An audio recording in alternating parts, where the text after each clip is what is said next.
Yeah, Paulie made a homemade lasagna for 85 people that he's doing. They're bringing it over to Mount Sinai. Paulie and Chris, they got a lasagna they've been working on for the doctors. You don't need soundproofing. You could use meatballs. Yeah. Yeah. This is the second 9/11 Chris Italia's lived through. Yeah, imagine 9/11 happening now and the firefighters in the towers as they're burning, doing like dance videos for TikTok. Yeah, how you doing? My name's Tommy DiBattista. I'm from Staten Island, and the way you make me feel, Yeah. I don't want to ever forget, baby girl. Shit. Oh, dude, it really is. It's a fucking scary time. Every 7 o'clock hits every day. Is it the same thing in LA, Tim, where 7 o'clock hits and Here's it's what these just motherfuckers cheering don't and honking of realize. horns These- and people play They're musical trying instruments? to sleep. The nurses and doctors are trying to sleep, and people are banging pots and pans. I mean, could anything make less sense than that? Like, We're recording right now, Brian, right? We're just going? Yeah, man. Yeah, dude. The LA, dude, Lewis, no one really cares. So LA, it'll be like one guy banging a pot and no one else. Yeah, and that guy has been banging a pot for 45 years. Yeah, that guy, he it- doesn't even know there's a pandemic.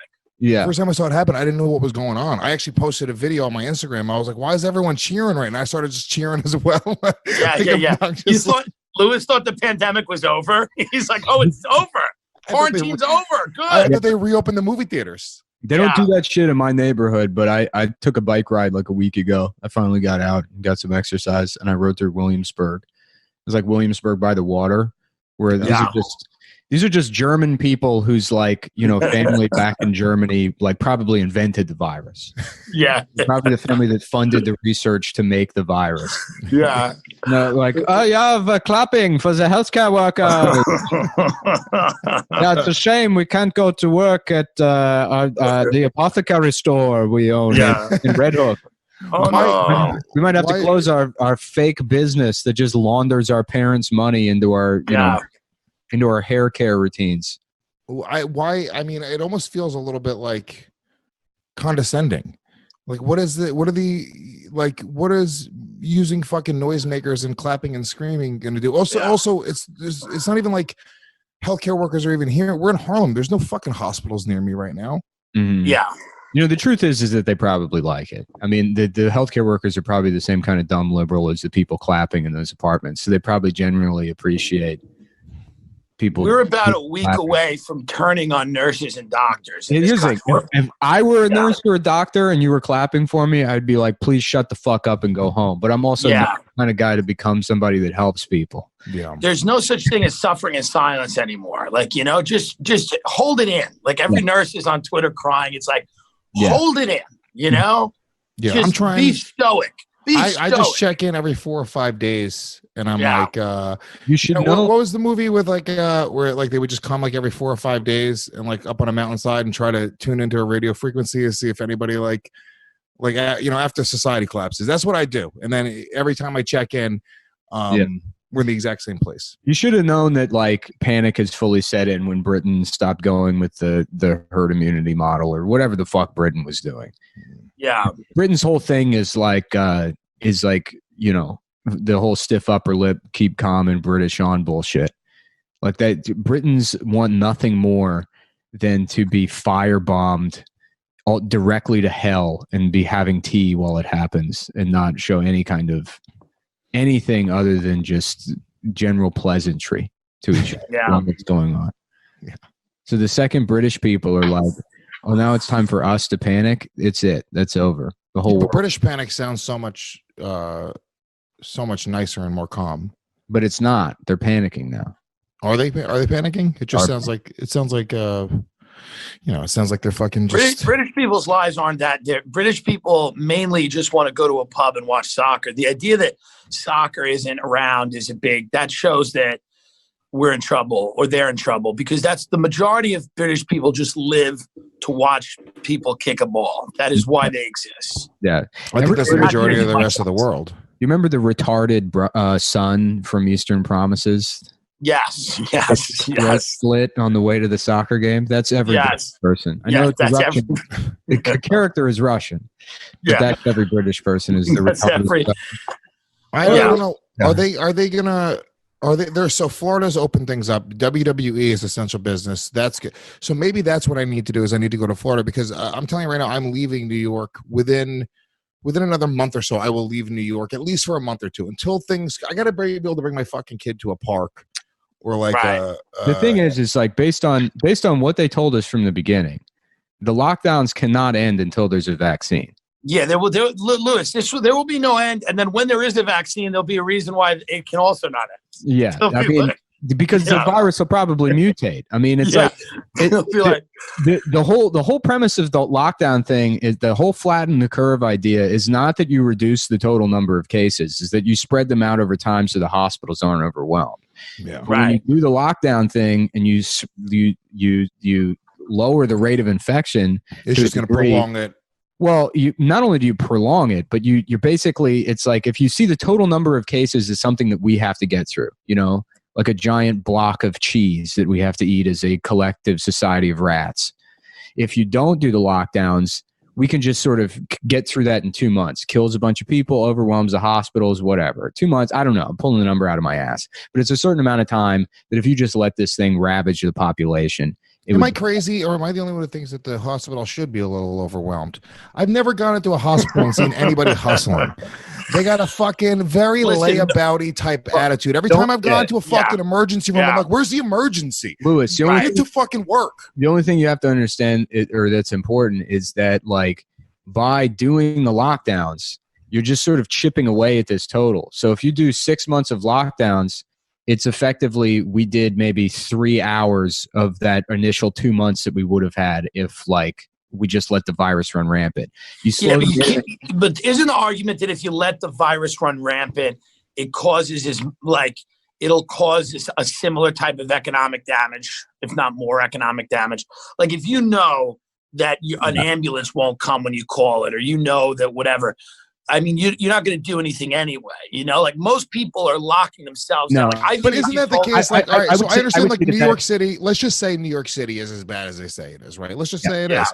That's not the case for the rest of the fucking country. There's 300 cases in the state of Texas. Louisiana's fucked. There's places. There's a few places that are fucked. There's been zero consideration in terms of how policy it has been enacted with this thing that takes into consideration like regionality, fucking people's age, or like unique circumstances. People wanting to die. People wanting to die. I mean, like, a lot of people want to kill themselves anyway. Yeah, that's a great point. There's tens of thousands of people that check out voluntarily every year. Yeah, like.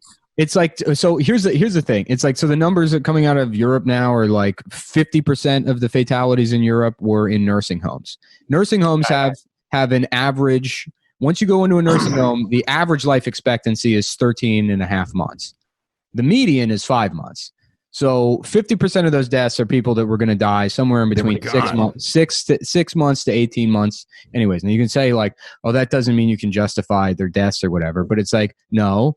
But then maybe you should just take special precautions with nursing homes, like banning visitors or whatever. And then the rest of the population can continue. Nick, people that are in nursing homes have their entire lives ahead of them. You heartless bastard. Okay.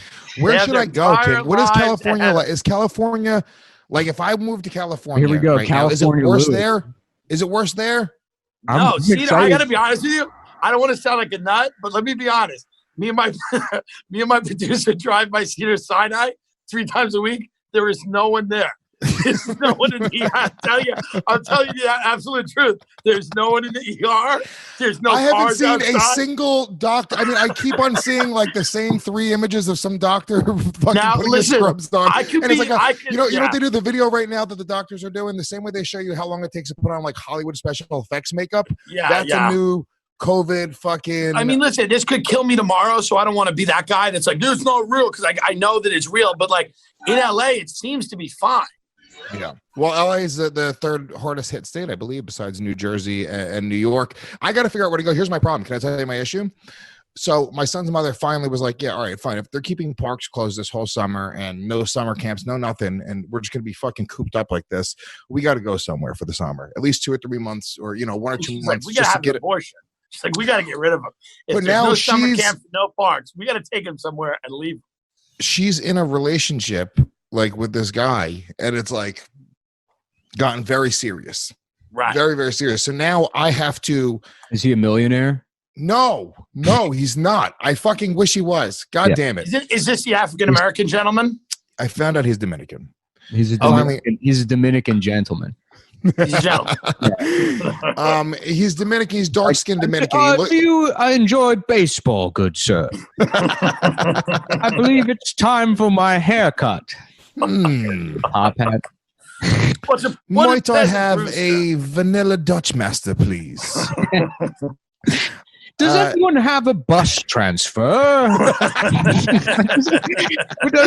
Could I bother anyone for a spare bus transfer?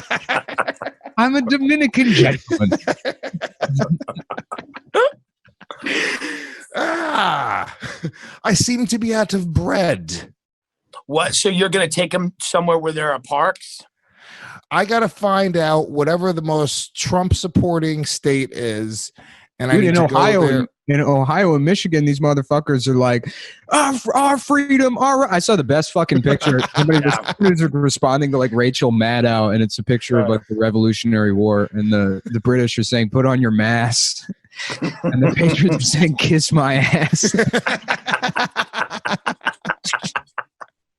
And you know what, man? I fucking love those people. Because you know what? It's like they're probably, I mean, who knows? Like, my whole thing with this is like, we've gone wildly off the rails with models, and now everyone being a fucking expert with epidemiology, and like conflicting information from the media that contradicts itself within the time frame of a single fucking day.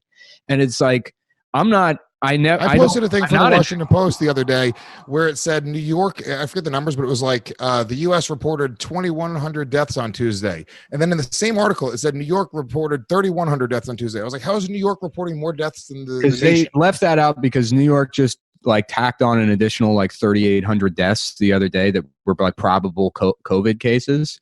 Yeah, New York, somebody got shot in the face, and that was COVID. Like, New York is just like, abortions are now COVID. Yeah. So where's the state? You're saying are there states right now? What's the best state for me to go with my son, his mother, her Dominican boyfriend?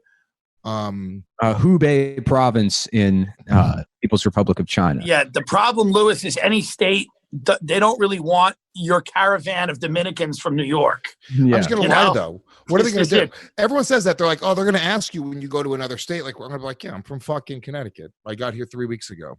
Yeah. What are they going to do? Yeah.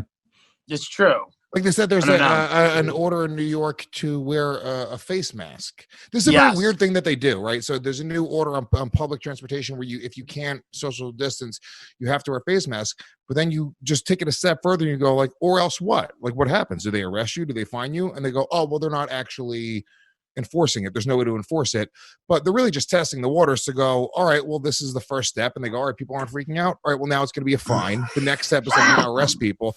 It's sort of fucking crazy. I just don't want to, I don't wear the mask. I don't do any of the, like, I stay away from people, but I just can't fucking, I don't know. I can't feel like I don't have the freedoms that I normally have. Dude, people are psychotic because I've been like, going off on, it's been go off season for me about this fucking thing. And I'm getting people like, I always get fucking hate for all the shit that I say. But with this, I mean, it's like unreal. Oh, yeah. People are like, you have to kill yourself. You're putting people at risk. How dare you say that the fucking model was wrong? Like, just literally losing their fucking mind. It's sort of crazy because it's like, all right, dude, we are actually practicing social distancing. I haven't interacted with another fucking human in weeks. I don't go out. There's nowhere to go. There's nothing to do. So I can't question it. I can't sit here as I'm twiddling my thumbs and go like, oh, just weird. Even being like remotely skeptical about the thing, people get like furious about it. It's like, I mean, like more angry than they do at fucking racism. Yeah, like outright racist things that I say. They're like, there's a lot of people that are like enjoying this because they have money or they're able to work from home, and then they're just like telling everyone to like like my favorite thing. People are like, oh, the swans are back in the canals of Venice. Yeah. The earth is healing. I would We literally. needed this. It's Swans like, can go extinct. If I can, how funny? if I how can do funny would it be- Skankfest in September, I could. Swans can literally go extinct. Yeah. How about this? What if we find out we do this thing, the social distancing or whatever, and then it turns out climate change, all of these doom and gloom models about how like it was too late to act. It was too late to act in 2000. Yeah. It's too late to act now. I have to listen to my dipshit liberal friends last year talk about like, I don't know if it's ethically right to raise a child in this world. And it's like, oh, is that it? Or you just want to continue fucking 22-year-olds in Bushwick all the time? And so that's your, you're like justifying. Well, there are 20 of them. Yeah, not having a fucking, not having a relationship in your head or, whatever. Point is that like, what if we find out that climate change is entirely reversible in a span of 2 weeks because we do the social distancing thing, and literally at any time you can just completely erase the effects. And what we're really waiting for is to just whoever has enough money to completely change over to sustainable energy or nuclear or fucking, hydrogen cells or whatever, just waiting until it makes the most sense financially to switch over to that model than it does. And then climate change is no longer a problem. Meanwhile, developing countries that probably will still, rely on fossil fuels, it'll now be illegal for them to pursue that. Nick, this is not good for your psyche. I'm looking at the wild look on your face right now, and I'm just like, you need to, you're not even a social person. You're like an antisocial person, but I think you need some sort of, I think you know what it is? I think you need everyone else to be acting normal. Well, what the fuck am I supposed to do? You can say, I don't think this is good for you. Well, okay, well, it's the world. I'm just seeing how big your beard is and how wild your eyes look right now as you talk about this stuff, and now you're picking your teeth. So I'm just saying. I got you. You're becoming like a young Castro, and I think it's becoming. Like I think it's a becoming. I like it actually. Yeah, it's not bad. I got a better beard than him. I'm just fucking. I'm sitting around. I'm doing more watching of television than I ever have.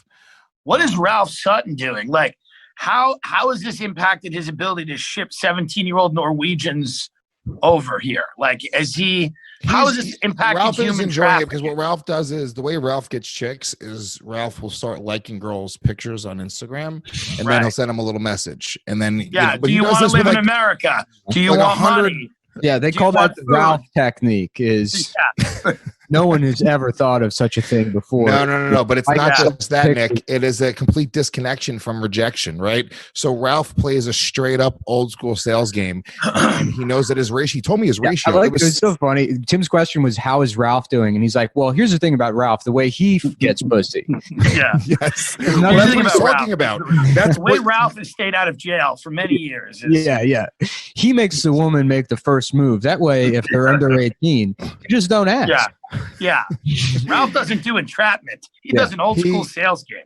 He does. He will get a response from 1 out of 200 women, he told me.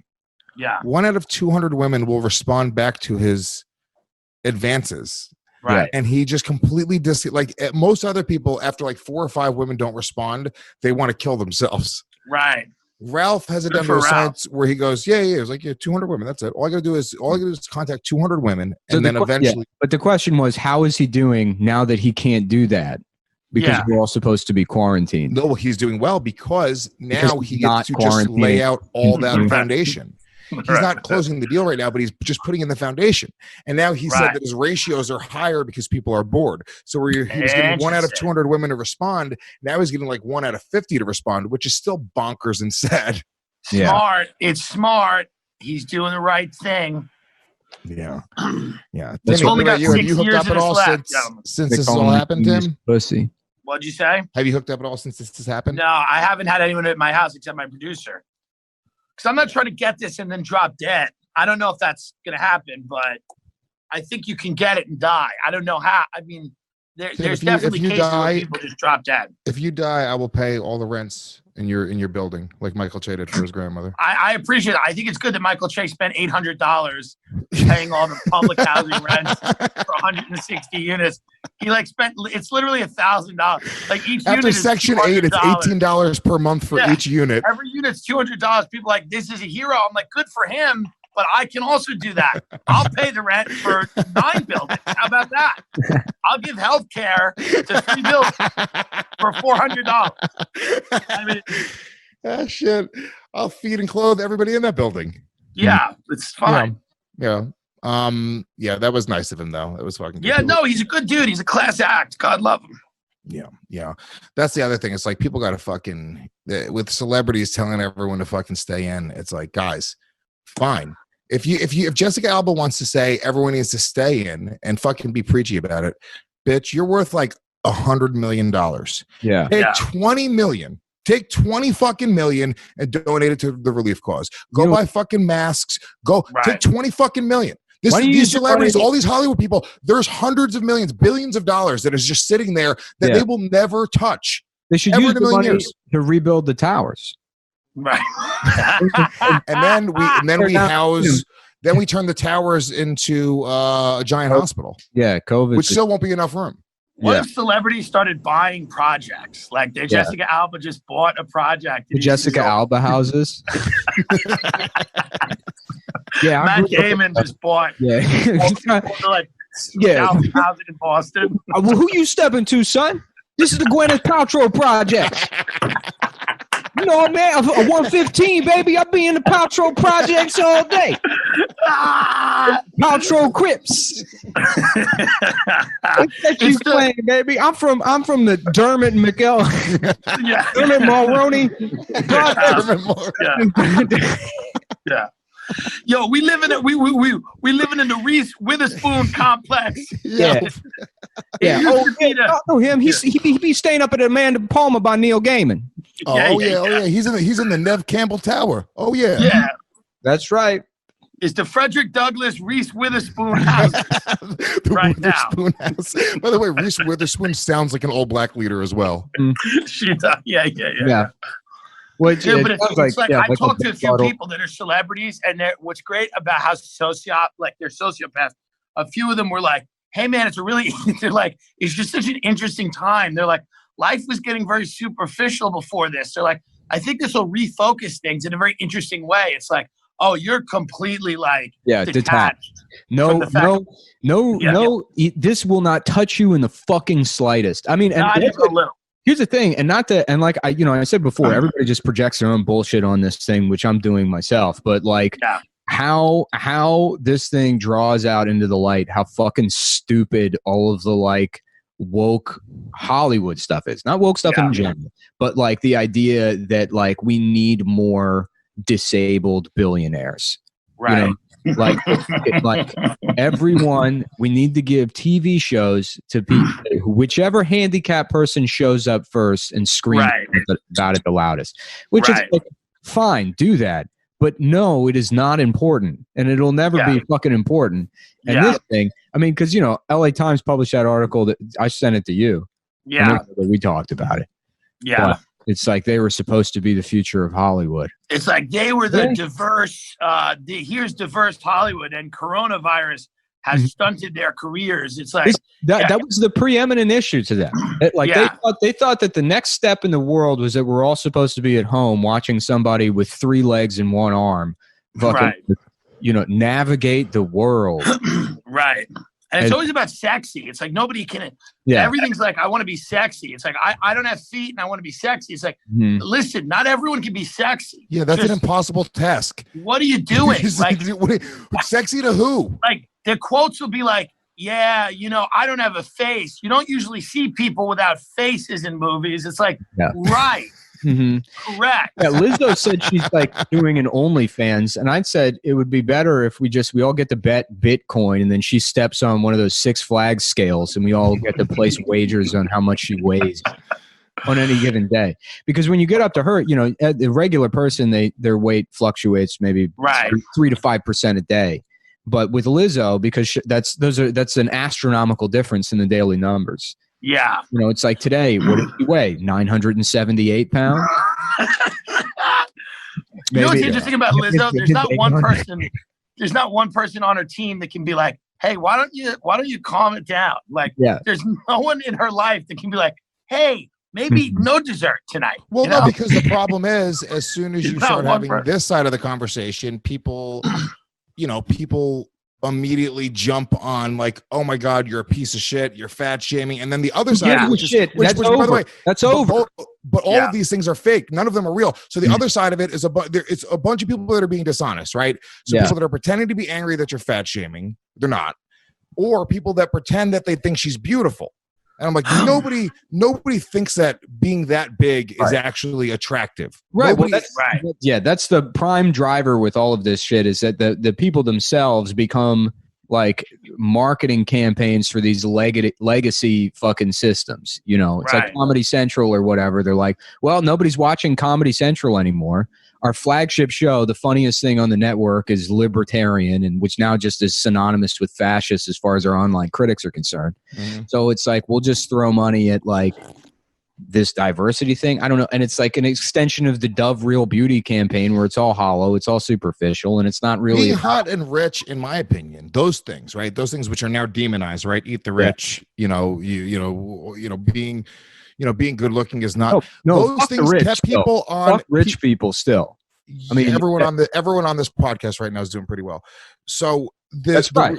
The reality. So the reality is, wanting to be rich or beautiful kept you on the fucking straight and narrow. And even if it was almost like you were aiming for this thing that not everybody could achieve, but we were all going towards something. And I think people were better people because of it. I did start comedy because I wanted to be rich and beautiful. Mm-hmm. Those were my two goals. Yeah. Those were my two goals when I walked in the creek in the cave. I said, I'm walking out of this building rich and hot. Mm. Tim, you want to be rich and hot. Stop acting like that's not what you actually want, you fucking Hollywood phony. If you if you could run a fucking match lamp right now. He has been wearing the same 3 shirts since.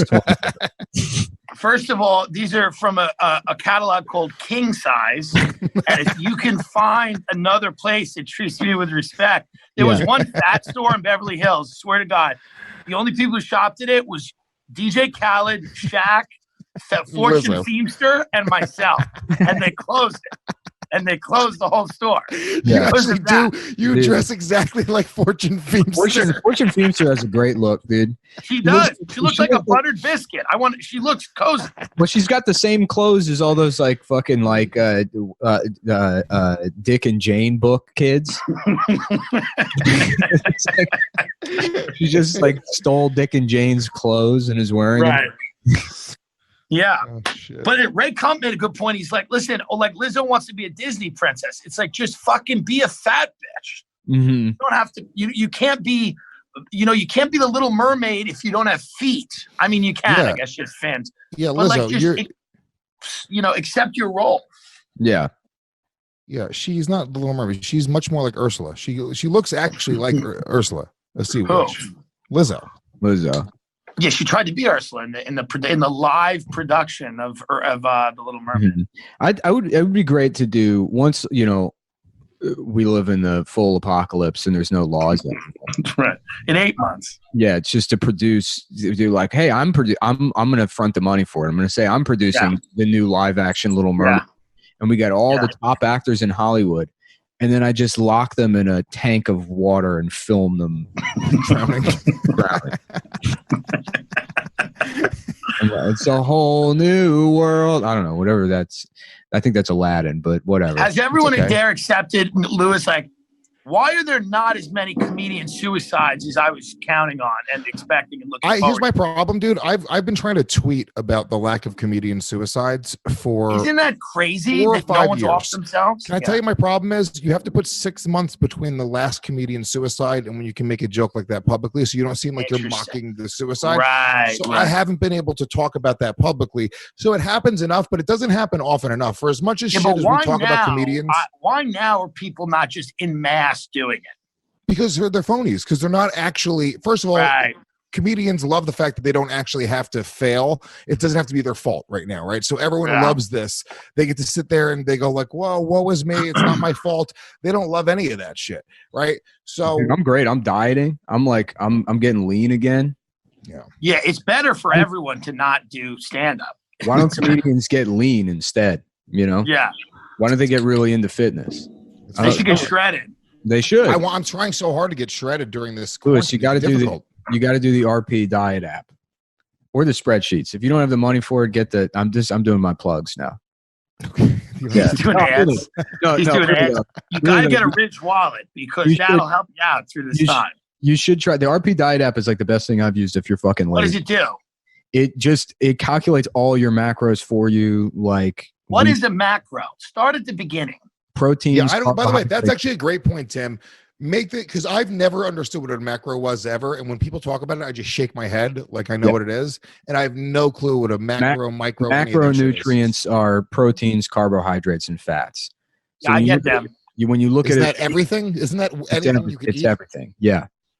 So when you look at a nutrition label, generally the calories are a reflection of those three macronutrients. So right, and you're getting some of your calories from each one of those categories. Yeah, proteins and fats or proteins and carbs are 4 grams per calorie, and then fats are 9 grams per calorie. Or sorry, okay, so it's basically calories, a split. It's a split between those. It's sort of like zone diet almost. 9 calories per gram, the other way around. But why the app is great is because it just week by week you weigh in and then it'll just recalculate your macros in real time. Whereas if you're doing anything else, you end up having to make your own spreadsheets, which is doable. This is even now, like I'm interested in this, and I fucking lost interest in the middle of you explaining it. It's so difficult. I need it to be simplified. Yeah, it needs to be simplified. That's too difficult. It's macro, micro, 9 grams. What I've been on, open the app and you click on chicken. I'm eating chicken.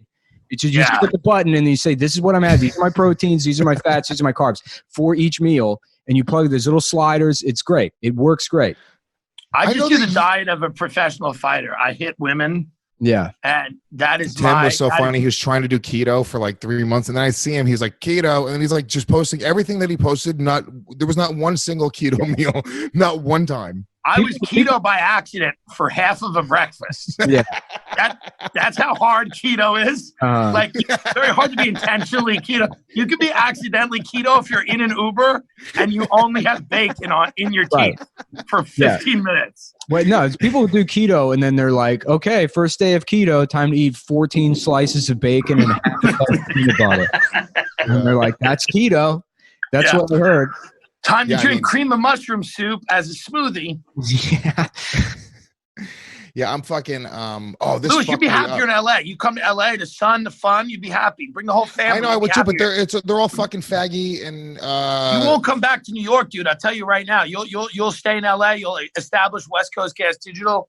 I'm telling you, you'll thrive. At this point, I like doing Legion of Skanks more with Jay and Dave via Zoom than I like doing it in person. Dude, what do you think about comedy clubs? Like, they're all very unethically telling people to buy. Like I won't promote any reschedule or promote any dates because I know that they're not going to happen. But these comedy clubs are using ticket sales to float themselves with cash, and they're saying buy gift cards.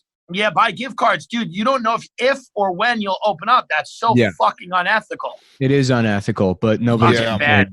They're doing what they can do. I can't hate, if this is everything you got, you don't have the money to fucking float yourself for 6 months. They're not fucking. And dude, why are we doing fundraisers for the staff when everybody who owns these is millionaires? Yeah. I agree. What is that? Why don't you liquidate your fucking assets while you can and then distribute that money to the staff? Louis C.K. donated $20,000 to the Comedy Cellar staff. Yeah, we also lost our jobs. Why are we paying, Yeah, I completely agree. Joe Harari's people are the whole reason this is happening. So I said that the last time we did a podcast, Sam. The amount of money that I lost so much more money than. What'd you say? He's an Orthodox Jew. They're spreading this like people on a cruise ship, and I'm supposed to donate money to him. Joe Harari would be a hilarious name for a Chinese guy. Joe Harari. Yeah, he's in line somewhere and they gets to the counter and they're like, "What's your name?" And he's like, "Oh." or a guy from Boston. I hate having to do this. A Chinese guy from Boston. Mm-hmm. Joe What do you think happens? Do you think all these clubs are going to close? I think a lot of them are. I think a lot of businesses. I already know like 10 businesses that have closed. It's easier to what businesses have closed? Here's the thing. It's going to be all forgivable, right? So if you have to close your door because of this, because the government essentially makes you, you're going to be able to either get a lot of that money recouped, or you'll be able to, whatever the repercussions are for going bankrupt and closing your business are, it's going to be all forgivable. So businesses that are just getting by are going to, you know what, it's a better fucking move to just sink this shit and start fresh. Dude, it may turn out to be that everybody goes out of business and Andrew Schultz is the mayor of New York. Yeah. Like he may own New York after this is all done. Instead of a key to the city, he gives away a sneaker. Yeah, he may literally own all of New York City after this. Podcasters are the only people left that are like surviving. Yeah, it's very funny. It's hilarious. It's very funny to sort of be edged out of entertainment, I guess. Well, what happens when we run out of movies? There's going to be a moment where the last fucking Trolls World Tour is played on demand and there's nothing else filmed. Yeah. Well, there will be in China. And we'll have to use to Chinese cinema. Yeah, it'll be reverse. Yeah, I suggest learning Mandarin now and getting ready for nationalist on-Chinese films. Yeah, James will grow up watching Chinese cartoons. Yeah. Yeah. Dude, this fucked me up today. I was I've been waking up with like a shoulder pain every day for it's coronavirus. A week. About a week. Just a weird little I get up in the morning. COVID shoulder. Yeah. I push myself up and I can't, and I feel like a pain. And I haven't mentioned it to anybody. Not a single person. It's just I'm trying to hide the injury. I got a big fight coming up. Yeah. Today on fucking Instagram, I get advertised this pillow for waking up with shoulder pain. I haven't looked anything up. I haven't mentioned it. I'm telling you right now. Do you think it's because Instagram looks at your last name Gomez and assumes you have a physical job? No. I'm saying there's something. They're reading our thoughts. There's something going on. That was fucking crazy. Did you Google how to? Because that's literally what happened. If you Googled fucked up shoulder, that's exactly it. I did not Google. Obviously, that would be it. That happens all the time, and that fucks me up a little bit too. About it? Did you talk to a friend? Okay. Nope. I remember years ago, maybe 2-3 years ago, before I even knew that this shit was happening, I was meeting my weed dealer. I was like, meet me on 17th and 1st or whatever the address was. And then I opened up my my Google and a map popped up and it was in there. And I was like, they're fucking listening to our calls. But this is a different level. And then I also got an email from a guy. I got an email and in the subject line, it said my password. Not to my email. It was like an old password, another password that I had, right? I don't use it anymore. Yeah. But then it said, when I opened up the email, it said, wow. So you got an email and the subject was faggot. it was by the way, what are they advertising? Somebody just sent me an email and my password was in the subject line. Yeah. Anyways, here's my sponsored content is This Old House. Stream 41 years of This Old House. My shit's great. Do you watch This Old House? No, but I could. I could. I mean, that's something that I would. I think you would like it. The only show that I ever really got into that's like sort of skewed HGTV wise was I watched a lot of Property Brothers. Oh, interesting. I watched House Hunters where they would go and try to find houses, but Property Brothers would come on after. Yeah, more. Right here. Let me read you this. So I get in the subject line it says my name, then it says my password, and then it says transfer $1,000 in Bitcoin to the address below. You may well be thinking, why the hell would you do that? Well, prepare yourself due to the fact that I'm going to tremble your entire world today.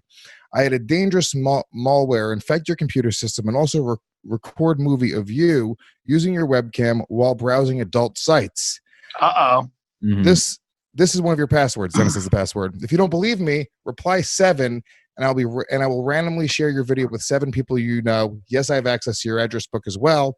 At this moment, what wouldn't it be better if they went at you, if they sent you an email that like, listen, we know you can't read. You own a business and we know you can't read. Yeah. So here's the reality. We taped you trying to read a book to your son.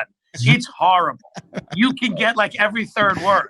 Reply 7 and we will show everyone that you're a business owner that cannot actually read. This was the plot line of an episode of Black Mirror. Right. Yeah. Yeah. Yeah, absolutely. So, but I mean, it's pretty crazy. I mean, they got my password somehow. Yeah, Yeah, I do jerk off to porn. I almost think it's kind of funny. they got your password for your email. No, it was an old password for my. Here's what I think it was. I tried to sign into Amazon, and I think I went to like Amazon.com, but I had a typo in the thing. Yeah, and those things will send you to like a type in your password thing, and they tell you to keep on retyping it in. What happens? What happens often is like people use the same email address for like decades, and then they'll be on a forum or something. They join all this shit that they forget about, and they get lazy and use the same password for everything. And like, especially like older forums or whatever, they'll get like, there's exploits for all that forum software. If it's not updated, then somebody will get access to that database, and then your password that you used on that forum is just floating in like probably just on Pastebin somewhere. And then they can email you, and then they just email you that password. Yeah, they just email all those. It's like an email that goes out to everybody on that list, saying like, hey, here's your email, here's your password. Yeah, well, I at first I was like, yeah. What email was it? What do you mean? What email? What email address did they have the password for? I'm not going to say the email address on the podcast. Well, just text it. I don't even know my email password. I'll look it up. If I get logged out, I'm fine. I just have to keep resetting it. What are you going to look up? I don't know what you mean. I'm going to see if You can see if you could find my password on an email address. Yeah. We're going to try to find a video of you jerking off. Dude, if you can find a video of me jerking off, if you could break into my computer, have the camera go on to me jerking off, you have permission to go and post that. Yeah. Why don't you just use your phone? Just use your phone. What if I did? What if I jerk off on your phone? You just watch porn on your phone instead of like involving the Mac. Yeah. I pull up a picture of an asshole on my phone, and then I duct tape the phone around my head. And so I just have an asshole directly just to your eye, to my face, and then I'm just furiously beating off around my apartment. And I go, quarantine, motherfucker. I pull up a tweet from a nurse who's sad, and then the guy under it replies, "You're a liar." I just jerk off to that. Would that have freaked you out though if somebody had that? Because it did for a second. For 1 second, Sure. It made me go like, "Oh shit!" I guess. But yeah, I don't know. Didn't really care. Then I Googled it, and it's a pretty common scam. They just get the fucking guy. I'm assuming what they do is they're waiting for the guy that's jerking off to child porn. That's a little bit stupid. And then he's like, "Oh, one of those dumb pedophiles, not one of those smart pedophiles who's like, listen, not buddy, not every pedophile. Tim, not every pedophile is going to be stupid or unsuccessful. Of course, most of them aren't. I bet you most of them are doing pretty good for themselves. Most of them are doing great because being a pedophile means you have to succeed in order to shelter your pedophilia. Satiate your lust. Yeah, the reason that you gotta be a lot a of people we know are not successful is they're not pedophiles. That's the problem. Everyone at Gas Digital looks like a pedophile, but they're not. So they're just most of them probably are. They're just not successful enough to realize their dreams. It's a great point. Really, the staff at Gas Digital somehow keeps looking scragglier and scragglier.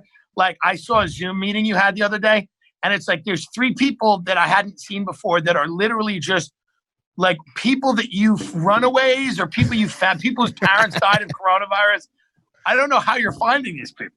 Yeah, they're very passionate. You can teach somebody how to edit. You cannot teach somebody how to be dependent on $7 That's an true. hour. It's a good point. That's you can't very specific personality type that you can basically get to do slave labor. Yeah. So I just pulled up your email address, Lewis. And you used it on these websites, the B2B website, Dailymotion, Evite, LinkedIn, MySpace, Patreon, and Zynga. And all of those. Zynga is like, I think it's the Words with Friends website. Okay. Yeah. But that one is actually the one. So in 2019, Zynga was hacked, and the your password from Zynga or Words with Friends, that the hash of your password is in a database somewhere. So if that's the same as your email, then that's how they did it. Yeah, right? Oh, it's part of my Zynga hack. Okay. All right. Well, that's probably it. Yeah, maybe. Well, that's why you got to use. Nick, how do you get the fuck out of my internet shit, man? I don't like how much information you have on me. It's all public information. What else have I signed up for with this email? Tony Robbins courses, Gary Vaynerchuk, livingwithaids.com. Yeah. How to scare your child without physically harming them. No, you can just go to, there's a website. It's haveibeen.pwned.com. And you put in your email address and it'll let you know if your email appears in any databases of like. That would have been hacked. Oh, that's really interesting. Yeah, but that's what you got to use a different password for everything. That password that he had, the reason I don't give a shit is because the password that he had is an older password that I really don't use for anything anymore. You should change your passwords like once every 6 months to a year or whatever. Use a different password for everything. Use 2FA wherever you can.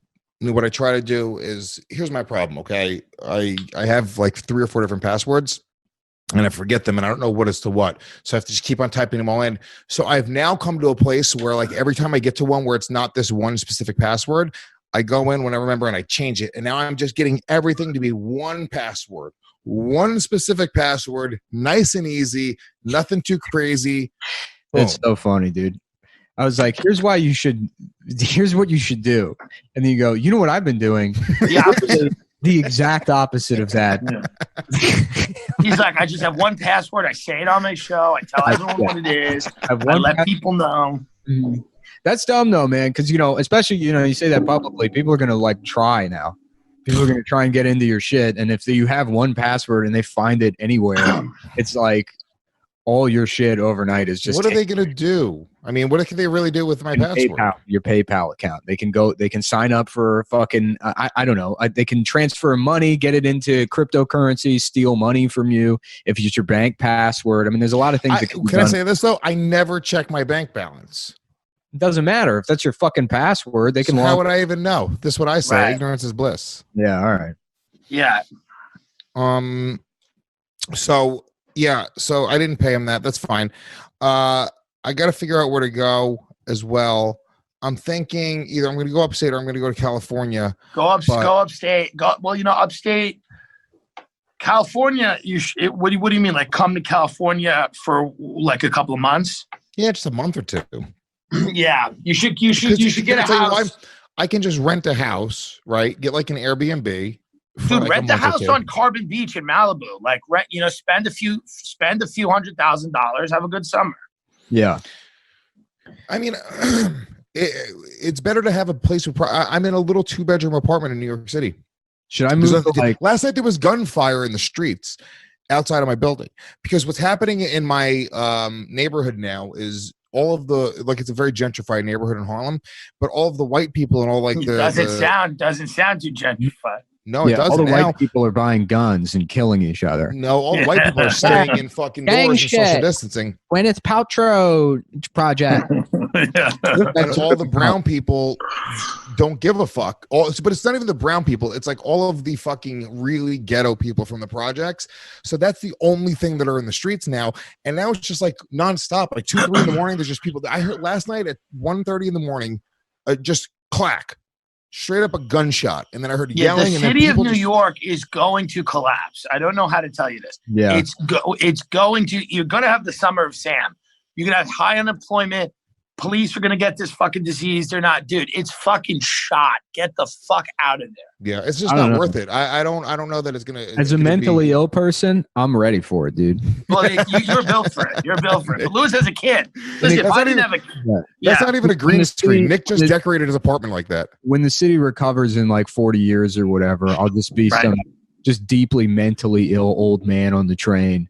Yeah. Be like, oh, I guess that's one of the guys from when New York used to be bad. Yeah. I'm like, little do you know, you fucking moron. I had a podcast. I moved here as a blogger. Maybe you've never heard of CumTown? Yeah. I was a mommy blogger when I moved here. Yeah. I was like you. I had AirPods. Yeah. I stayed in my house for 8 years. Yeah. I used to use beard oil. Yeah. I was a hermit in New York City. Very hard to do. I'm trying to like watch new movies with my son too. The other thing about all these movies that we watch as kids are fucking horrible for kids now. Like what? Clockwork Orange. Yeah. Yeah, that was a kids movie back when we were kids, dude. I'm trying to think. Some of my favorite The Accused. That you should show James. Show him like 7. Who Framed Roger Rabbit? That's one of the best kids movies. You should show him that. What is it rated? Is it rated R? It's rated R, yeah, because Roger Rabbit gets raped in the. Does he get raped in it? No, it's Who Raped Roger Rabbit? Is that what was the original working title? What is it rated? It's Who Framed Roger Rabbit. Who gives a shit? Show it to him. It's good. It's culturally important. Dude, I'm telling you right now, because you think that, and then I show him Back to the Future, and then the fucking mom's a whore. The mom's a whore. Her tits are out. She's trying to fuck her son. And it's like, it's a whole thing. It's a whole, like the idea that he would be sexually aroused watching a boy try to fuck his mom, that might fuck him up right now. That's not a normal thought to be coming into his fucking head. I think that's paranoid thinking. No, it's not. I think he'll be okay. That's too far into like over parenting. I think like if I had a kid, I mean, what the fuck do I know? But if I had a kid, I would not like go by some fucking rating system. I would think it'd be more important for the kid to cultivate some like understanding of, what good movies are and what things people make that are good. And I agree. And I think it's about who the kid is as well. And that doesn't mean showing him Goodfellas when he's 7, but I mean, certainly Who Framed Roger Rabbit. Also, Jessica Rabbit is hurt. I mean, the watch Chinatown afterwards, and you'd be like, "This is the adult version." You see, the grandfather was raping his daughter, and then his granddaughter, and they were trying to show him Requiem for a Dream and explain to him why he shouldn't do heroin. Explain to him is the origin story of his grandmother. Yeah. Girls, they have buttholes too, and but they're used to being able to put things in there. So when they do ass to ass, it's okay.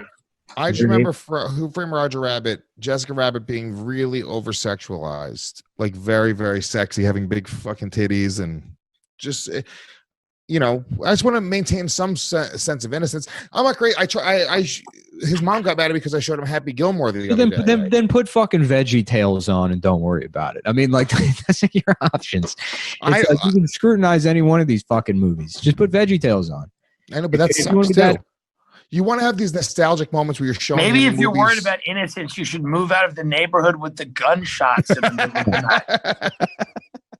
That might scare him more than Roger Rabbit. That may scare him more than a whore mother in Back to the Future. The gunshots in the middle of the night. He's moving to be California Lewis. Yeah. California Lewis and California James. Yeah. The Brave Little Toaster. That's a great children's movie. Are people going into the Guest Digital Studio? Is that allowed or no? We would let them. Nobody wants to. Though. People want to do a podcast. You want everyone to feel good and excited, and it's just there's a weird tone. Right. Guests aren't going to come in, so what's the point? Right. And if all the producers can work from at home and feel better and be near their families, and that's the thing. We're complying in that sense. You need their families. It's not based off of being told that we're not allowed to work. It's based off of the fact that we're trying to get the absolute best quality work out of our people. So making them come in and making them, if we can adapt and make everyone feel comfortable, the shows are going to be better. The shows we really haven't skipped a beat. We're launching new shows. We just launched Corinne Fisher and Joe DeRosa's podcast. We're launching another one next week. So it's, it's overall it's a better move for us to do this. But there's that look, dude, fucking Skankfest. We gotta cancel Skankfest in New York this summer. There's no way to do something like that. There's no planning it. It's too late at this point.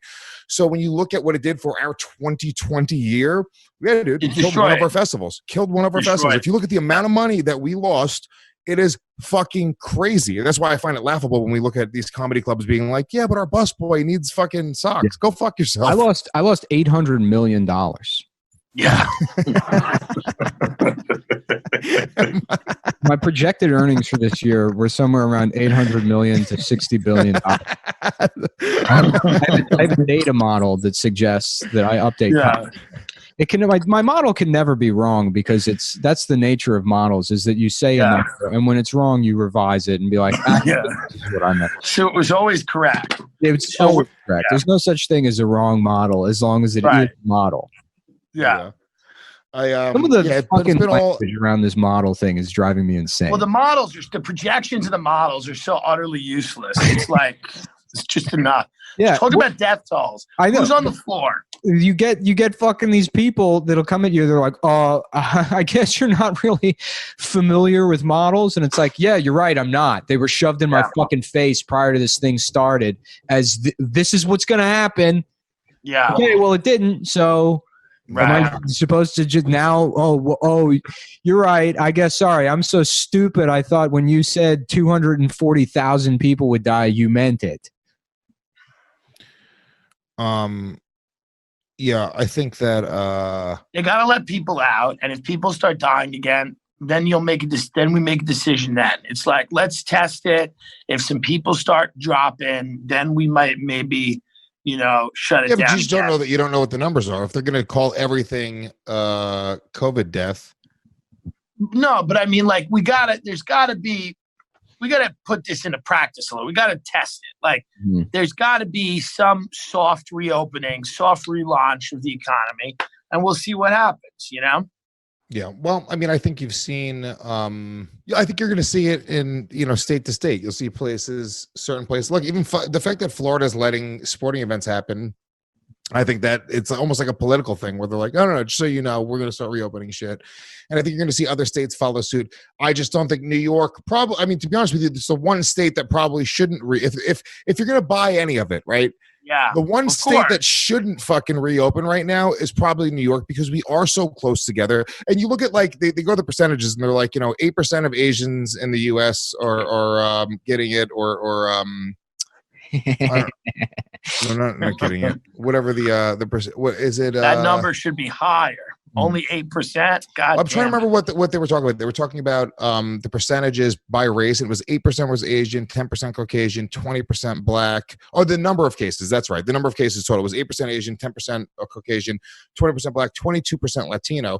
Nobody's talking about Latinos, but if you look at that, what that is. The reason that it's broken down that way, and you look at Black and Latino households, is because Black and Latino households typically, in the poorer communities, you have smaller, tighter spaces with more people living in those spaces. So you're just having more people in households being infected with it. It's as simple as that. It's not about. I don't know if there's any other. It's about poverty, in my opinion. I'm assuming poor people are getting more than people that have money. Number one, because they have to go into work, they have to ride the subway, they have to use public transportation, and then they have more people living in smaller spaces, less access to healthcare, less clean areas. So yeah, that's what's going on there. Yeah, no, that's 100% correct. But Lewis is going to follow it up with something horrible. I had to go to. He made a beautiful point. Now, then Lewis is going to turn around and be like, and that's why we have to sterilize those people and blind them all so they can't see where they're going. I'll tell you what, dude, we should fill their apartments with rats and let the rats eat them and see if the rats' immune system can defeat the virus. Yeah. Maybe just let the Chinese people eat the rats that ate the Hispanics, and then they'll develop rat immunity to the disease. It's the circle of life. Me and James just watched Lion King. I've never seen it before, but some of the intellectual considerations in Lion King really spoke to me. I turned off Lion King because I found out Scar was black, and that upset me. I'm pretty sure you can see the monkey's penis in the first game. And I don't There's a rape scene. I don't want James at such a young age to be thinking about sucking off a baboon. Yeah. That's something bestiality should be something that comes to him later in life. Then later in life, when he can think about sucking off an elderly African baboon. Dude, you can't tell me you don't have a kid. You're going to think about these things when you have a kid one day. You're not going to just go like, oh, what's a great movie? What's a great movie versus if a movie, dude, Happy Gilmore. I looked up on one of those parental websites, what's inappropriate, and they were like, all right, the Bob Barker scene, which I remembered. I was like, all right, who cares? It's nothing. And then they were like, yeah, he curses a little bit while he's playing golf. But then you forget where he signs a girl's tits. No, but you don't know in the extended cut, Adam Sandler sucks off Bob Barker. Like, that's the extended cut. He sucks him off. Yeah. What about like Rudy? No, I had The Hobbit, the fucking Ralph Bakshi Hobbit is great. I'm reading Harry Potter to him right now. I'm reading Harry Potter, and I'm trying to fucking get him, trying to keep him engaged with that. Dwarfs in Harry Potter are Jews. Yeah. This is what every group represents. Have you ever seen the bankers at the Gringotts Bank? Yeah, of course. Yeah. There's never been a single piece of science fiction or fantasy work that isn't just racism. Yeah, it's true. I mean, the bankers at the Gringotts Bank are fucking just the heaviest looking Jew demons you'll ever see. It's fucking crazy. Yes. In fact, Brian, if you want to pull up Gringotts Bankers, I mean, it's crazy. It's the most racist thing I've ever seen in my entire life. If Brian just pulls up a picture of Auschwitz, I will be like the best. He's the best producer. Yeah. Funniest guy in New York. He just pulls up. He's like, yeah, man, it does look weird. Yeah. Here we go. Here we go. Yeah, they are. There we go. Yeah, look at these fucking Jew bankers. Those guys don't celebrate Christmas. Yeah. No, not at all. Not at all. Yeah, so that that's the thing, you don't know until you know. Every one of these movies, though, even all right, I was watching Beethoven with my son this morning. Even Beethoven, there's some fucking moments in that movie where it's like the whole ending of the movie. The movie about the Saint Bernard. What are you talking? It's implied that the dog fucks the mom. Yeah, dude, Lewis. Now you're sounding insane. There's nothing in Beethoven that's remotely suggestive. Yeah. Well, there's some violence. So at the end of the movie, spoiler alert. Roger Rabbit. All dogs go to heaven. Yeah. The Brave Little Toaster is a great movie, and it teaches you the value of people being worthless and life being meaningless, and pursuing something your entire life to just end up in the garbage. The Crying Game. Trying to think. No, there's other. When this first came up, I had like a list that popped into my head immediately Of good kids. Leaving Las Vegas. Leaving Las Vegas. They should do a kids version of Leaving Las Vegas. A kid in Dillon's candy store. Yeah, and also, in Back to the Future, the whole scene where his father is peeping in the mom's window. The peeping Tom. My son doesn't know that peeping Toms exist right now. Yeah. So Lewis, he's not going to go, oh, that guy's a peeping Tom. Mm-hmm. He's going to, oh, that guy's looking in the window. Like, he's not going to be like, oh, that's a thing. He knows why she's looking in the window. She's getting undressed. 100%. I remember as a kid. I remember that scene as a kid. I remember clear as fucking day. And I was a very over-sexualized kid. I was really into like sex for as long as I can remember. When I was my son's age, I was already jerking off. That's grotesque. I was humping like pillows and mattresses and teddy bears. Interesting. And it's because, want to know why? Because you were on camera and your mother was selling those videos to support her heroin habit. No, it's because my mom over-sexualized me by showing me shit fucking movies. Like what? The Land Before Time? She really did show me Clockwork Orange. I was joking before. That's one that I saw when I was 7. Okay. And I remember clear as day seeing and learning what gang rape was. Yeah, interesting. Interesting. As a kid. And I remember, like, when they hold the guy down and they hold his face watching. So he has to watch them rape his fucking wife, and they cut her titties out of the red thing. That scene. Yeah, well, maybe don't show James that. Maybe that one. That's between that and Beethoven. I'm sure there's some. There's some middle ground. I'm just like, what are you doing? But I remember that's the only scene that I remembered from that movie for as long as I can remember. And then like flashes of the movie, but I just remembered being young and learning what gang rape was at a really, really young age. And then really masturbating at a very young age and getting into porn gang rape and gang raping at a really young age. Yeah. And so what? What negative impact has that had on your life? Yeah. Look at you now, Lewis. You're fine. Yeah, but it's in spite of it. Well, yeah, but it's like what I mean, you don't show them Clockwork Orange, but you can show them fucking Who Framed Roger Rabbit. Yeah, dude, they're definitely different than Clockwork Orange. They're different, I know, but you got to understand. Like it is. What I'm saying is, back then we didn't really consider it as much what we were showing these kids, and these jokes would slip through the cracks. Right. Whereas now. Everything is very, very conscious. Everything, and it's good. Like I like the fact that my kid is like innocent and sweet. I showed him Monster Squad. The first fucking the third word in the movie Monster Squad is faggot. Is the N-word? It's a bully. Yeah, he calls the werewolf an N-word. Wait, what happens in Monster Squad? The bully comes in and calls the first word he says to the kid. He like punches the kid. He goes, "Hey, you fat faggot." And I'm watching with my son. Monster Squad? The Land Before Time. That was it. Right. That's a good one. Yeah. The dinosaur dies. It's sad. Yeah. Well, I don't know. That looks like a penis. That's kind of bad. The Littlefoot is kind of dick shaped. maybe that might not be the best thing for James. My Land Before Time kind of sucked too, to be honest with you. It was, if you What really about think about Land Ozark? Get him into Ozark. Land Before Time was a hack fucking thing. Just like Bambi and all the other ones, they were like, let's kill a fucking mom super early in the movie. And it was like, it just wasn't. Okay. You know, we did. And also, the Land Before Time is like an hour and 10-minute movie. It's a particularly short movie. Lewis wants a 7-hour movie so he doesn't have to raise his kid with Schindler's no List. violence or sexual themes. Yeah. None of it. She got mad at me, though, because I showed him Happy Gilmore. It was like his mom. The whole fucking to-do. Yeah. All right, we're going to wrap this one up. How about The Great Mouse Detective? That's a good one. Fievel Goes West. No, I am very anti-Semitic openly with my son. Mm-hmm. So, No. Are you really? How about the documentary Pedogate 2020? Which is Nick was very like, good. "Are you really?" You could be. I don't know. It's your Dude, kid. I'm such a faggot with my son. I really am. Like, it's not out of the realm of possibility that you would be like, I'm raising him as an anti-Semite. That way he'll have something to rebel against when he's older. I've always said to Lewis, he's a that's good actually father. really smart. Lewis is a horrible friend and boss person. He hits women, but he's a good dad. Yeah. Well, he's a dad that considers things. He considers things almost too much sometimes. Like Right. whether or not Dude, the end of Beethoven, they fucking take syringes and the little kid, okay, the kid steals the car, smashes it through a fucking garage.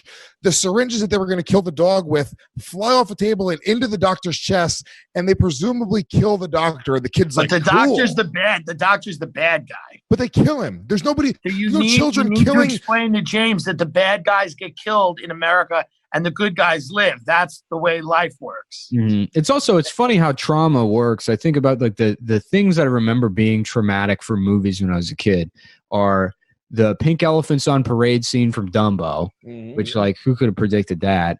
That and fucked me up too. The scene in Gremlins where they drive the tractor through the house. Don't you think there's more of a shot of James growing up? Where they killed the old man? I think so. Okay, so Gremlins is another one as well. So my son, it was the first horror movie that I wanted to show my son. I grew up on all these movies, and Gremlins in my mind, I'm like, there's nothing. They bite, and there's a little bit of blood, but it's pretty fucking mild. It's not rated R. It's like PG-13, and it, you know. So here's what fucks you up, though. There's a scene where Phoebe Cates is describing how her father died. Right, so I didn't even remember this scene happens in the movie. I'm watching Gremlins, and I'm like, it's great. These are little monsters that killing. Who gives a shit? It's not too violent. It's kind of cartoony. And then they go to this really weird, bizarre scene in the middle of the movie where Phoebe Cates is crying and describing how her father dressed up as Santa Claus and came down the chimney, and he just never came home one night. Here's what happened. Her father didn't come home on Christmas, and then 2 days later, they started smelling something. And it was her father's rotting corpse because he had dressed up as Santa Claus and come down the chimney and broke his neck as he came down the chimney. I'm watching this with my son, and she goes, "That's how I found out that Santa Claus wasn't real." And then I was like, "Oh, okay. Well, no, they should fucking let you know that they're going to shatter a child's dream in the middle of this movie." Mm-hmm. Yeah, well, there were much darker films back then, and we were all better for it. Listen, I got to hop. Yeah. I appreciate it, Lewis. Thank you for having us. Yeah, it's been real. This has been a fun one. We'll put this one out somewhere on something, and we'll try to do another one soon enough. All they can do is maybe like melt some of the wax off the already carved stone. You know what I'm saying? Yeah. The sculpture has been revealed. Classical ideal. 2020 male. 2020 male. It's the year of the dude. It's been a process of just fucking erosion, of meticulous erosion to where the male identity down to its perfect state, which it is now. Because that's, I mean, it's like there's been times recently where it's like I've been done dirty, and I think, could a dude have done this to me this year in the year of Dudes Rock? And guess what? Never. No chance. Never a dude. Yeah, guys don't do that to each other. We don't stab each other. Not this year. It was happening for a while, but then we settled things out, and we understand the chips fell, and now the natural order is returning. That's how people are like, unity. Right. Well, people are like, oh, well, look how well nature's doing now that coronavirus has everything and everybody inside. Climate change is reversing. The animals are coming back, and it's like, yeah, the animals are coming back. Men, Those are one of the animals. That's part of nature, bitch. I'm unleashing the animal inside. Yeah, if you love nature, well, then guess who should also hate being able to vote? Because that's not part of it. Yeah. That's not part of if you let nature have its course, women they have no rights. Right, exactly. 2020, so we started off hard, huh? Yeah. Crazy. It was like month by month. It was like Australia fires. Yeah. It was a world war. Yeah. Pandemic. Nobody cares about the Australia fires right now were the best news of 2020. Like nobody, if Australia were to burn down the entire continent, it would still be better news. Mm-hmm. I would personally light a baby kangaroo on fire to be able to go to the movies right now. Because they don't no one there knows what a fire truck is called. Kobe Bryant dying in a helicopter was the least traumatic story of 2020 so far. It's so funny. It's like so funny Kobe's entire family being decapitated was like a relatively okay day. It's a mild Tuesday. How mad people were with Ari over the Kobe Bryant thing. Ari's the only person who worked out. Is he like in an undisclosed location? He's at his parents' house. He was getting death threats. And then he sent a call into headquarters, and he's like, "We're gonna need some kind of pandemic to make sure we stay inside." There was an extraction operation. I'm being threatened by. I need somebody to come up with a pandemic to keep everybody inside. Yeah, Ari took so much heat for like 2 or 3 weeks, and then nobody gives a shit anymore at all. We're very removed from all of it. The Australia wildfires. Did you see the shit today where they had those fucking gay ass Blue Angels fly over the city? Yeah, it was the stupidest fucking thing to make us feel better. Like what are we literally 3 years old? Yeah. Oh, look at airplane! Oh, there come airplane! Yeah. It's like the Blue Angels also appeal to the age bracket that's already excited by fire trucks and ambulances, anyways. Yeah, Blue Angels appeal to guys in Long Island who've never served in the military. Who have American flag profile pictures on Facebook, who drag their family out to Jones Beach to watch the Blue Angels and talk about and they jumble up all the wars. They don't even know what wars what. Right. And that's exactly who the Blue Angels is for. Never mind. What are the Blue Angels? This is it's like if you're good enough at being a pilot, they let you just do plane dancing. You don't have to fucking you can be like, the movie Top Gun is like just like brimming with like homoerotic, like tension. Yeah. It's like, imagine that you just like dropped like something in that water to cause like a super reaction. And that is the team of Blue Angels, which are the Navy pilots whose job is to just go like fly over stadiums and do tricks with each other, and then hit the showers. For what? Yeah, and they're doing it to support COVID. It's the elite the city. It's just jets. I mean, it's literally just 5 planes. You look up in the air and there's 5 planes flying together. But they're the only people causing pollution right now. Yeah, I guess. Yeah, it's the elite gay unit of the Navy. Yeah. And none of their fans can be told back because it would ruin it. But it's the elite gay unit. It's guys that can't be trusted to bomb a village because they get gay about it and maybe not do it. Right. But they don't mind putting on a show, on top of the, fucking Nassau Coliseum. Right. The further you get into the Navy, like the more elite the categories are, the gayer it gets. I mean, that's just the guy that shot Bin Laden is like a woman now. He's trans. All of SEAL Team 6 is trans. All trans. That's how they got into it. They were in Pakistan fucking ladyboys and killed Bin Laden by mistake. That's how it happened. Yeah. Can you imagine them just like breaking into that compound, just in high heels, going up clumbering up the steps? Come on, girls, he's up here. I found him. He's in the back bedroom. Come on, ladies. Yeah.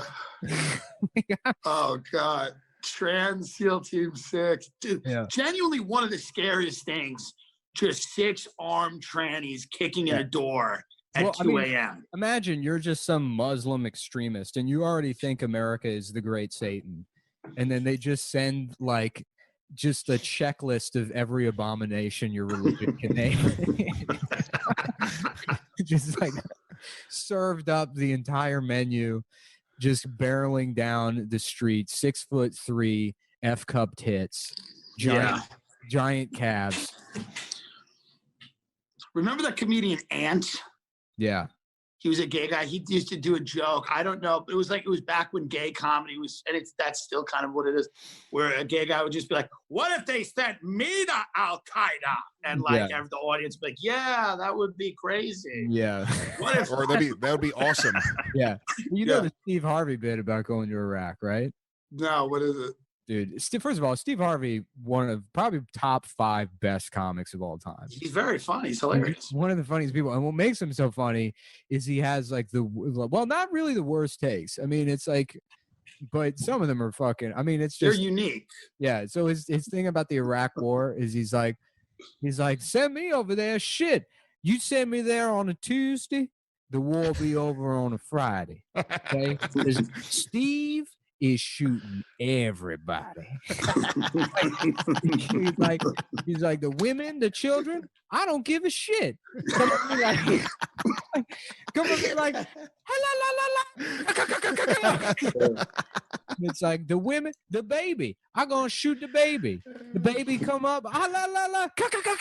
Lord Steve Dunn shot the baby.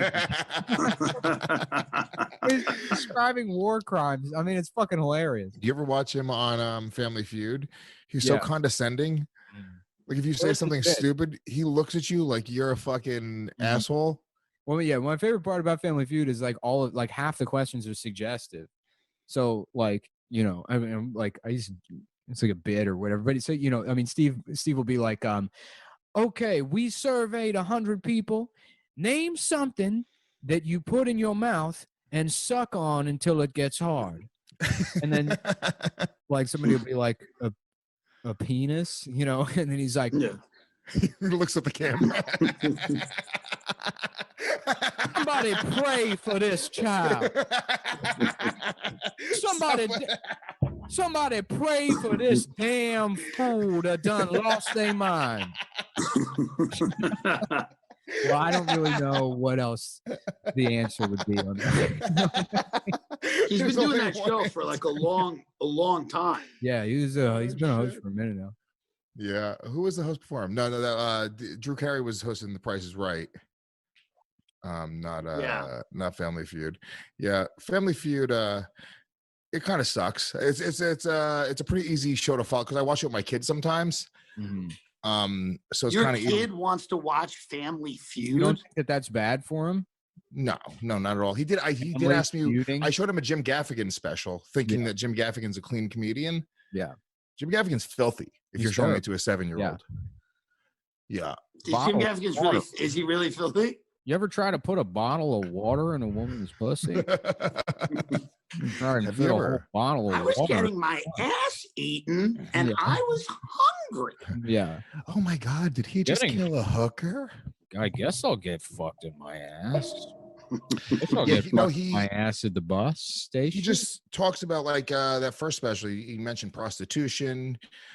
He mentioned sex. Mm-hmm. So I don't the level of G that you need to be. I mean, you can't show your son really any comedian. Yeah.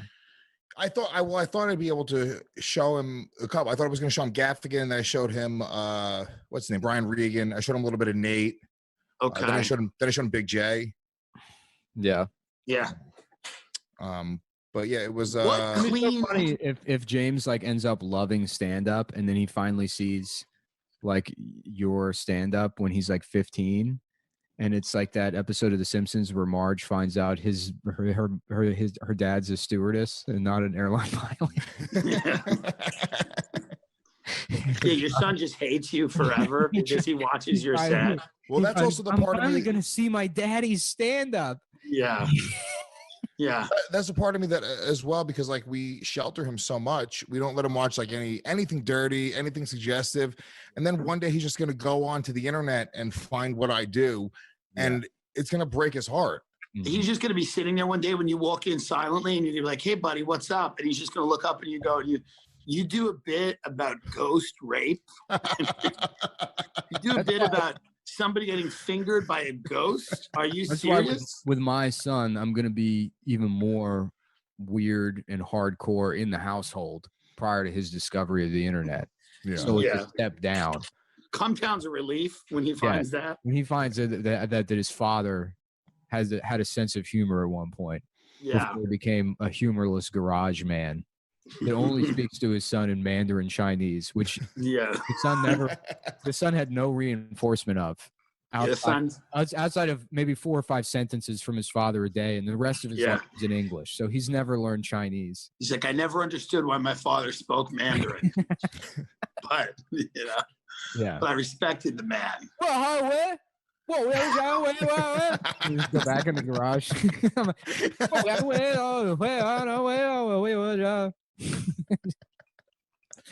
He's coming in completely nude in sandals, getting a Capri Sun from the refrigerator, smoking a Marlboro Light. Yeah. I don't know. I don't know what the solution is to that. So do I start exposing my son to more things like that now? How old is he? He's 7? He's 7, yeah. Yeah. I don't know. I mean, I can't remember 7 really. I feel like that's early enough. Really? Once you get to like 8, 9, then it's like you can experience the world in its entirety, I think. I started having memories at 5. I think that was because I started going to kindergarten. I have memories. But I mean, like being in like 1st and 2nd grade, like I was still like, my mom gave me like Metamucil before school in 2nd grade, and I shit my pants the entire day. Like that was the kind of thing that was happening still in 2nd grade. You know what I mean? Like, can you like imagine just shitting your pants for an entire day as like a? Why did she give you Metamucil? I don't know. Maybe I'm blaming it on her, and I just thought it was like Tang or something. I can't remember. Okay. I just remember that Metamucil was the reason that I was now shitting myself again at fucking, what is that, 7? That's probably 7. Yeah. That's a rough day. Yeah, it was awful. Did the kids notice, or you were just shitting in the bathroom? You know what? Get this. I shit in my pants, but it was a solid turd, and I was able to go back into the cubby area and dump it on the floor out of my pants. And, and then whatever poor janitor, who I like to imagine Steve Harvey on the Family Feud, just being like, Lord, somebody pray for this damn child. Pray for this fool. Somebody done pray for this damn fool of a child. Done left a turd right in the cubby area. Shit. Yeah, dude. I mean, I've never had to deal with that at school. There was a girl I remember in the 6th grade. She was already fucking fat and gross. I won't say her name because I feel so bad for this girl. Dude, it was the 6th grade, and you also should just not say her name because it would be indecent to do so. No. I feel bad. This girl's life, this ruined her life. Yeah. How do you know she's not doing great right now? If she didn't kill herself, I'd be surprised. Because this girl was already like 260 pounds in the 6th grade. She's a big fat girl. There's always one girl that's like 400 that's like very fat. It was crazy. She's a big girl, okay? And, nice enough girl, but very nerdy. How much that sucks to be the fattest girl in school. Yeah. Not just a girl with weight problems. There was a girl there. You get so fat. There was one girl we grew up with where literally you get so fat, your head just keeps going like this all day. Yeah. Because it's like bouncing off your fat. It's crazy. Yeah. Like a Funko Pop. Yeah. That's literally this girl named Jennifer. She was 600 pounds and she would just be like, it was there. And they just like, they had to walk her from class to class. And she had like this big thing of water. And she would just sit in the class and her head would be like going like this.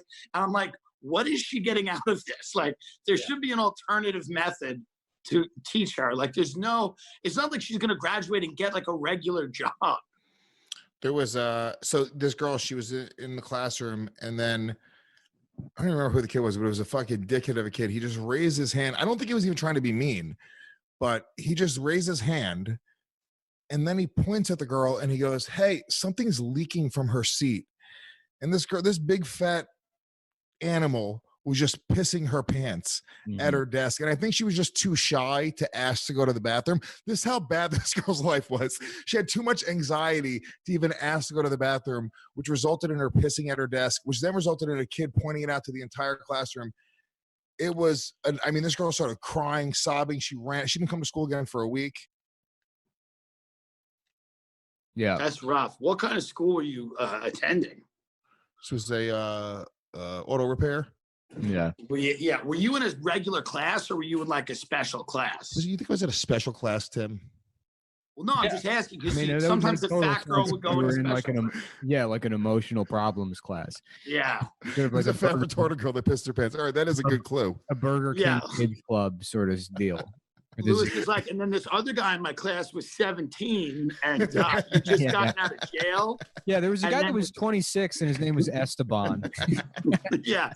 And we were all learning English. It was very, very hard for that fat girl. Yeah. No, I was in pretty good classes for the most part. I was always in because I always tested well. I was really bad in school and I was a bad student, but I always did well on whatever end of the year tests there were, the fucking SATs, all the final exams. I'd always do really well. So that's how I'd always pass my classes. Mm-hmm. Lewis, the genius. I'm a genius. Yeah. Lewis, yeah. Well, because the test was like your way out. You were like, oh, I this can get me out of here. I got to do well on this. Well, the test was worth a third of your grade or whatever for the semester. Right. The final exam it was always like that. So it was Did you start college or were you just fuck college 100%? No, I started college. I started community college. I went for 2 years. Yeah, I went to 1 year community college and I went to 6 months of Baruch college. And I fucking said, fuck this. But I was I would figure out exactly the bare minimum to do. So whatever, I'd have the math figured out. It'd be the fourth quarter. I'm like, fuck, dude, I'm going to fail unless I get an 86 in science, a 91. And I would always get what I needed to get. Did you try to get the guys at Baruch to leave with you? You're like, I found this business. We don't need colleges. That's where him and Ralph met. Yeah, we can sell comedy club tickets in Times Square. Mm-hmm. We're suckers trying to get fucking MBAs. Yeah, Ralph and Lewis were in the admissions office talking to academic advisors, and Lewis was like, "I want to be a guy on the radio," and he overheard Ralph being like, "Do you have any pussy getting classes?" Yeah, he's like, Lewis met Ralph because Ralph was the least wealthy person at Epstein's Island who had to take public transportation there. And Lewis just waited for him and blackmailed him into starting a podcast network. Yeah. Who has that bit where they're like, how good must child pussy be? Somebody's got a bit where they talk about nine people have that bit. So yeah, everyone who's ever every guy that looks like me at every open mic. Yeah. Everyone from Louis to a guy who started comedy last week. Yeah. Who has that bit about how your first time on stage is kind of like your first time having sex because it's right and everyone's laughing at you? Yeah. Who does that? Who's got that one? Who's doing that bit? Mm-hmm. What do you think happens to guys that started comedy a couple of years ago? This kills everything for them, right? This break. I don't feel bad for those people. I was saying the other day, it's I'm not going to fucking name names, but there's people who are established comedians who are now 47 years old. I had a conversation with a friend of ours and, it's a shitty situation, but he was like, what should I do? This is somebody that's been a professional comedian for 25 years. And he goes, what should I do? Should I do you think I should move to Florida and be a construction worker? And it's like, what do you you can't, you're not a construction worker. Right. You're gonna just get that job. It's that's like a construction worker being like, what should I do? Should I move to New York and become a professional comedian? Yeah, everybody's a pretend life they're so completely unqualified for. Every now and then I'll be like, I should just sell high-end real estate. And I'm like, I would never sell. I would be shot at gunpoint if I tried to sell high-end real estate. What am I even saying? Yeah, what would you do? You should buy a gun and consider fucking robbing people. I mean, that's really the only other option. The only alternative is genuinely suicide. Is killing yourself. And the Japanese do it. There's nothing wrong with it. It's honorable to. Right. You carry your grandparents to the top of a mountain and leave them there to die. And then you go to the bottom of the mountain and eviscerate yourself with a sword in front of a magical tree. And that's culture. That's what it is. That's nature coming back. If you're 22, it's good because now you can just literally go do something real with your life. Yeah, right. Exactly. I mean, and it's also comedy will not come back anytime relatively soon, but you'll still have time to come back here and be a fucking failure, Yeah, you can still throw your life away, but the hope is that during this period Like it's too late for all of us, but it's like during this period that maybe some of those young kids go and find something. And it's better because they at least get to, no one ever quits and thinks that like they weren't going to make it. Right. Well, this is a nice easy out. So the people that will quit, they'll go, "Oh, I was sort of like forced to." Granted, it's been 5 weeks. It's not even. I mean, it's a long time, and everyone's losing their minds. And I think things will come back sooner than later. Like the restaurants are opening back up in Texas at 25% capacity. So technically, a comedy club could open up at 25% capacity. How are they going to make any fucking money? Yeah. How are they going to earn money? How is the Stand's going to make money at 25%? The Stand's never at more than 25% capacity. Yeah. But I mean, how are these clubs, dude? I think the real issue is how are these clubs going to make how are they going to make money? Yeah, let's say the Stand reopens. They're fucking like, they've been like accruing credits, I guess, by selling these gift cards that are presumably going to be cashed in for less face value than they would get for the regular ticket sales, and they're already looking at a reduced audience.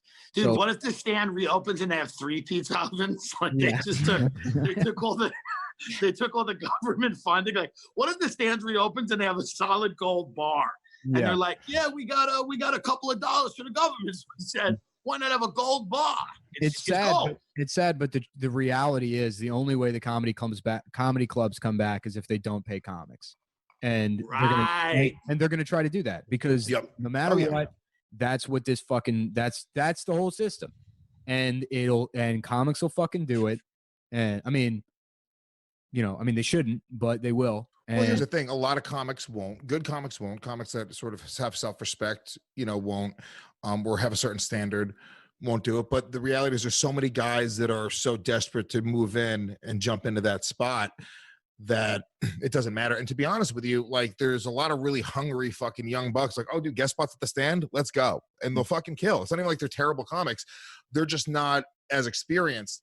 So, yeah, I think you're probably right about that. I think most of the reputable clubs will figure out a way, or they're going to try to figure out a way to do it. But New York's a different thing.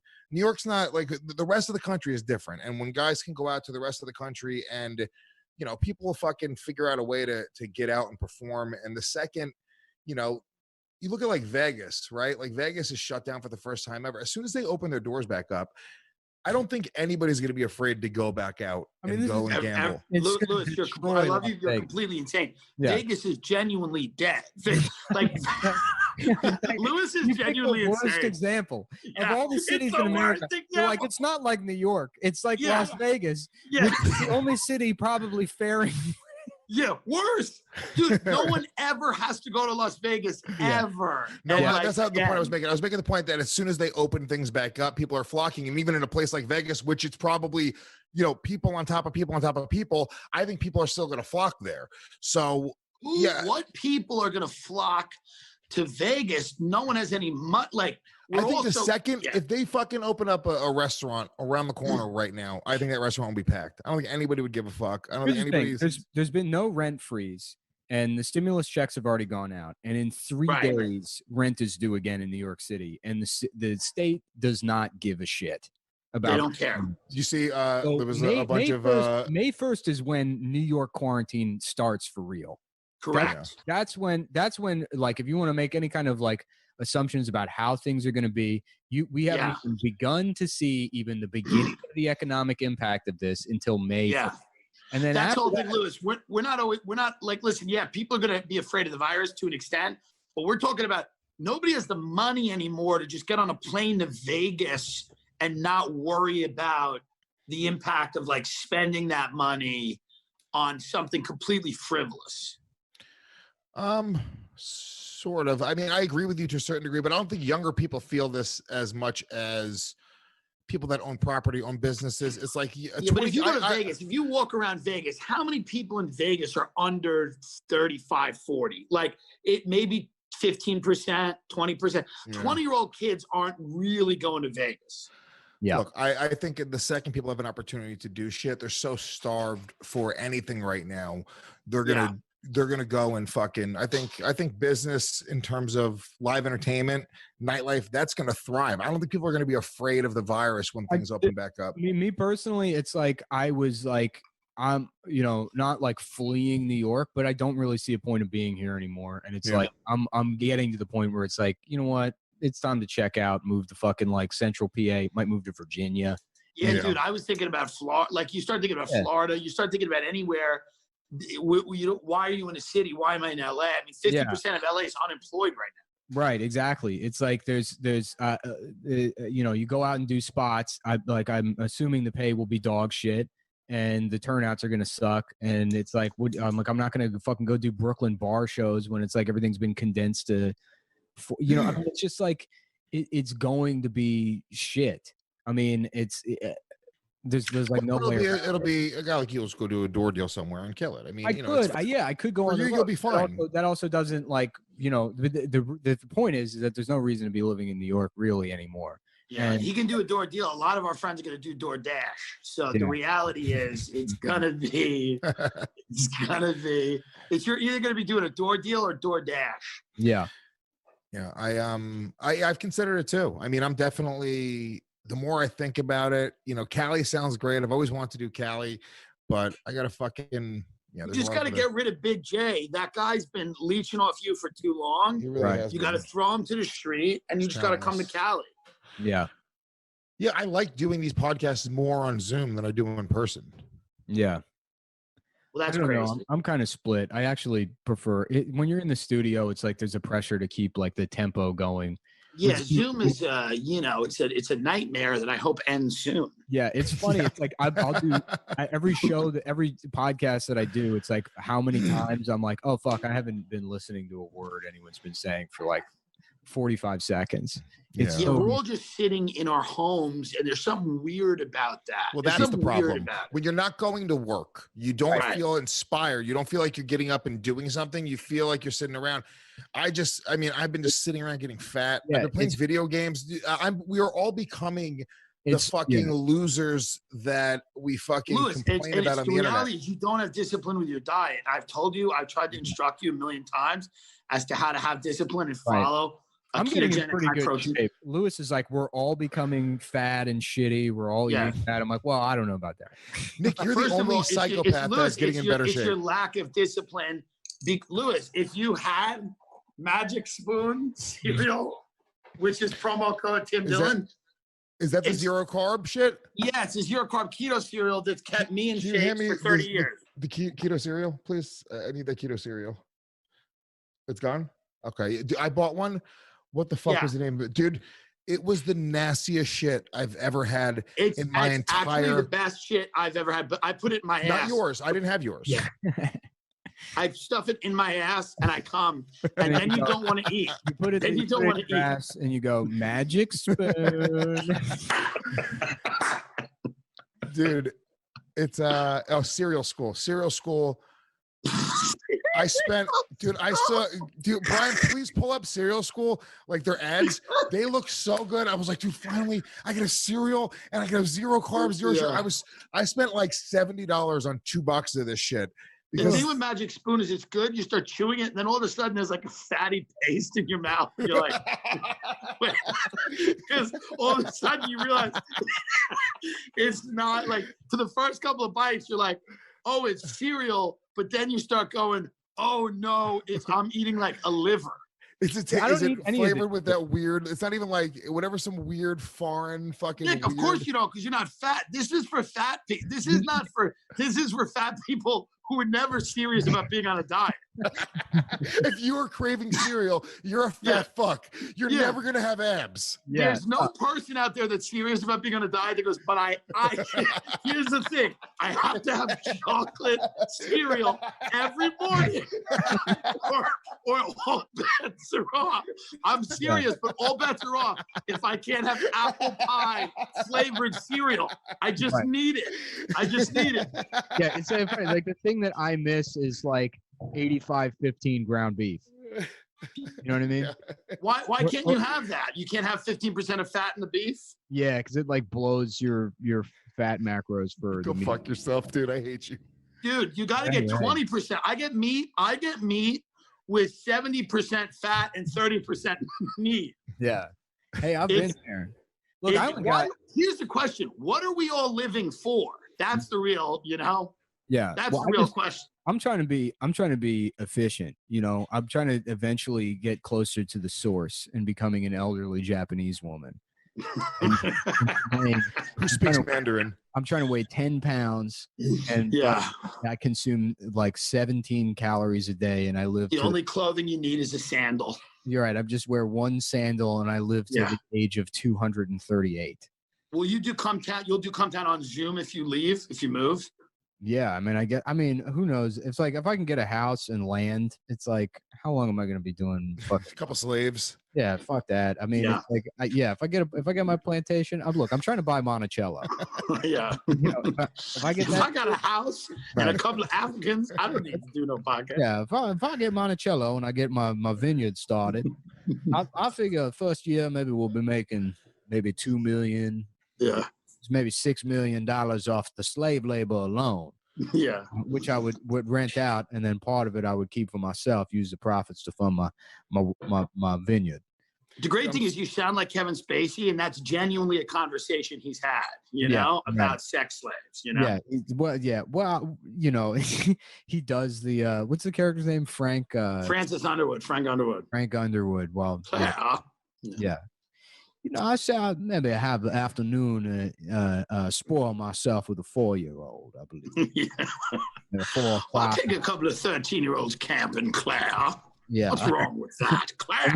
I've never seen the show. I've only seen that weird video. I love Robin Wright Penn when they asked her about all the shit she became her character, which is like this, narcissistic, scheming lunatic. Like they asked her about Kevin Spacey, and she's like, I never really knew the man. I just, I don't know him. We don't, he's a stranger to me. It was like just a fascinating, like, oh, you are Claire Underwood now. Yeah. You saw that Biden gave back Louis' donation? Yeah.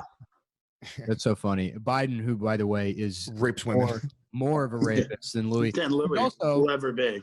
The accusations against Biden, which are more credible than the accusations against Kavanaugh, which is not to say that Kavanaugh is innocent. But that the Tara Reid allegations have more face value credibility to them than the Blasey Ford accusations are also worse accusations. He's a senator. He's a senator that fingered him at gunpoint. That last detail, I might be adding a little bit of editorial flourish. As a journalist.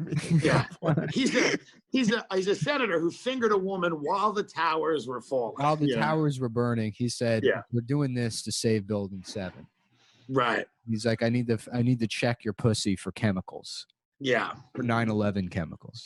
Do you think they forced him to drop out and then run a dream ticket of the Meatball King, Andrew Cuomo, and then Michelle Obama? The dream ticket is Andrew Cuomo and the Blue Angels. I just want to see Andrew Cuomo and Michelle Obama, because nothing means anything. Democracy doesn't mean anything. Just pick two people. We're not doing the New York primary. We're just going to. None of it matters. Just run anyone that's not Biden. Run Andy Cohen and run anyone. Right. Yeah. Yeah. Yeah, why do you think he did that? You think it was just for optics, right? Because if he accepted it, it's going to be, he's a person who's been accused of sexual assault accepting a donation from somebody accused of sexual assault.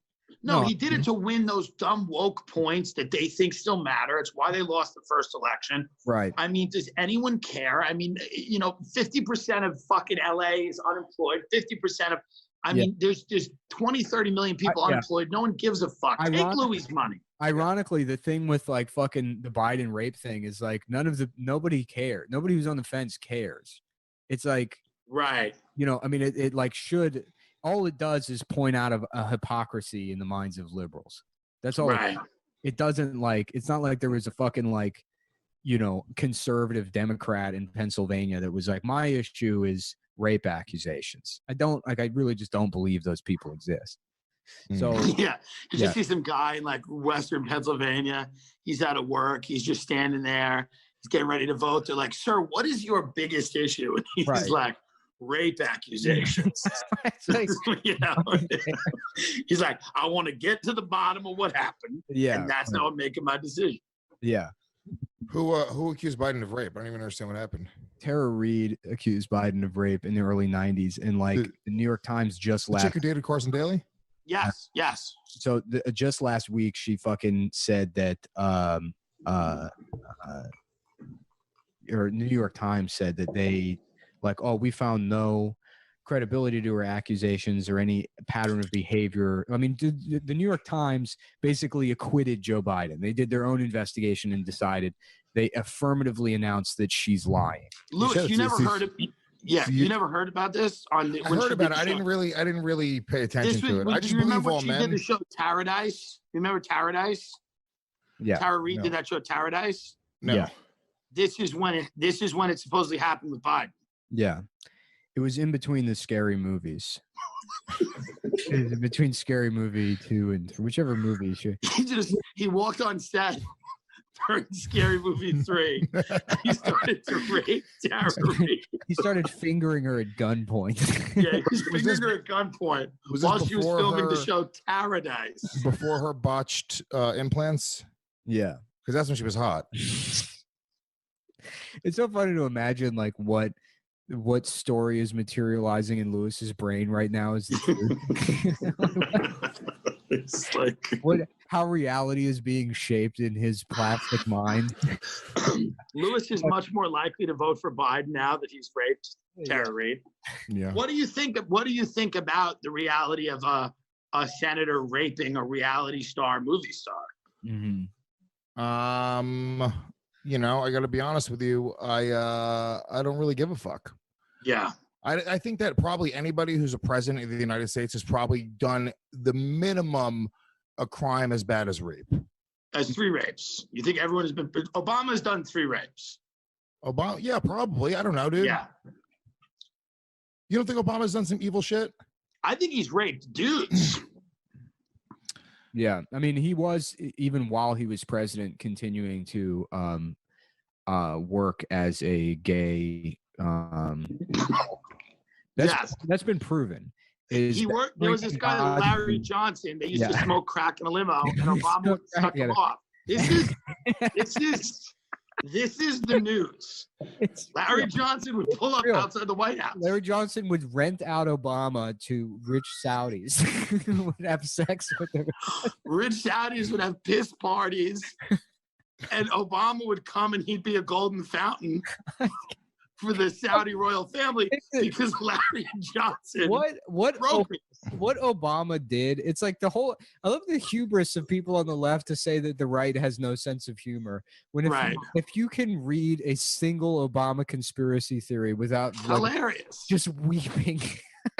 Michelle Obama is a man that Barack met during college. And a lot of Facebook groups with every picture of Michelle Obama with every fold in her dress circled to be the implication being that it's an outline of a penis. That sometimes it's by her knees. Yeah, it'll be up here.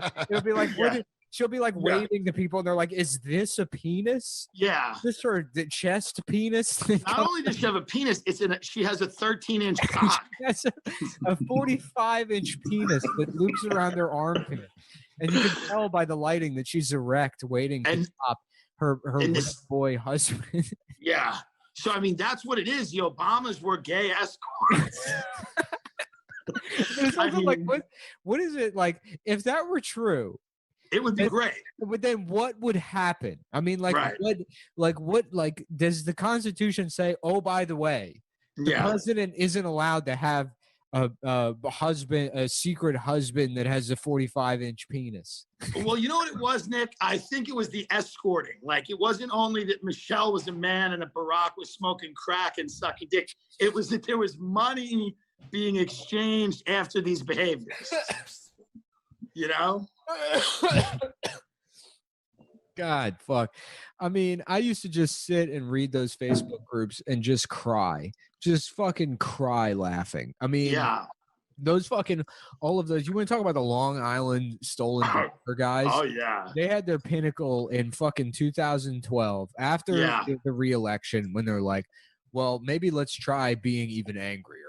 Right. Maybe that. I mean, which is like the inverse of it. It's literally just watching what fucking liberals are doing now. It's like during the Obama years, at least people I sort of like tangentially agree with were acting somewhat normal, you know. And then it was like nut job conservatives that were losing their fucking minds.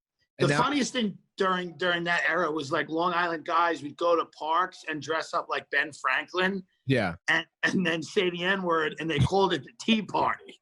They were like, we're a Tea Party. And they would just dress up like a slave owner and go to a park and like hold a sign and get other racists to like honk horns as they pass. Right. And you know what I love about the Tea Party too? It's like they have this dumb movement that's fake and created by Fox News to begin with. And then they name it after probably the most cowardly thing that the original Patriots ever did. Which is like an act of tax protest that they tried to blame on indigenous people.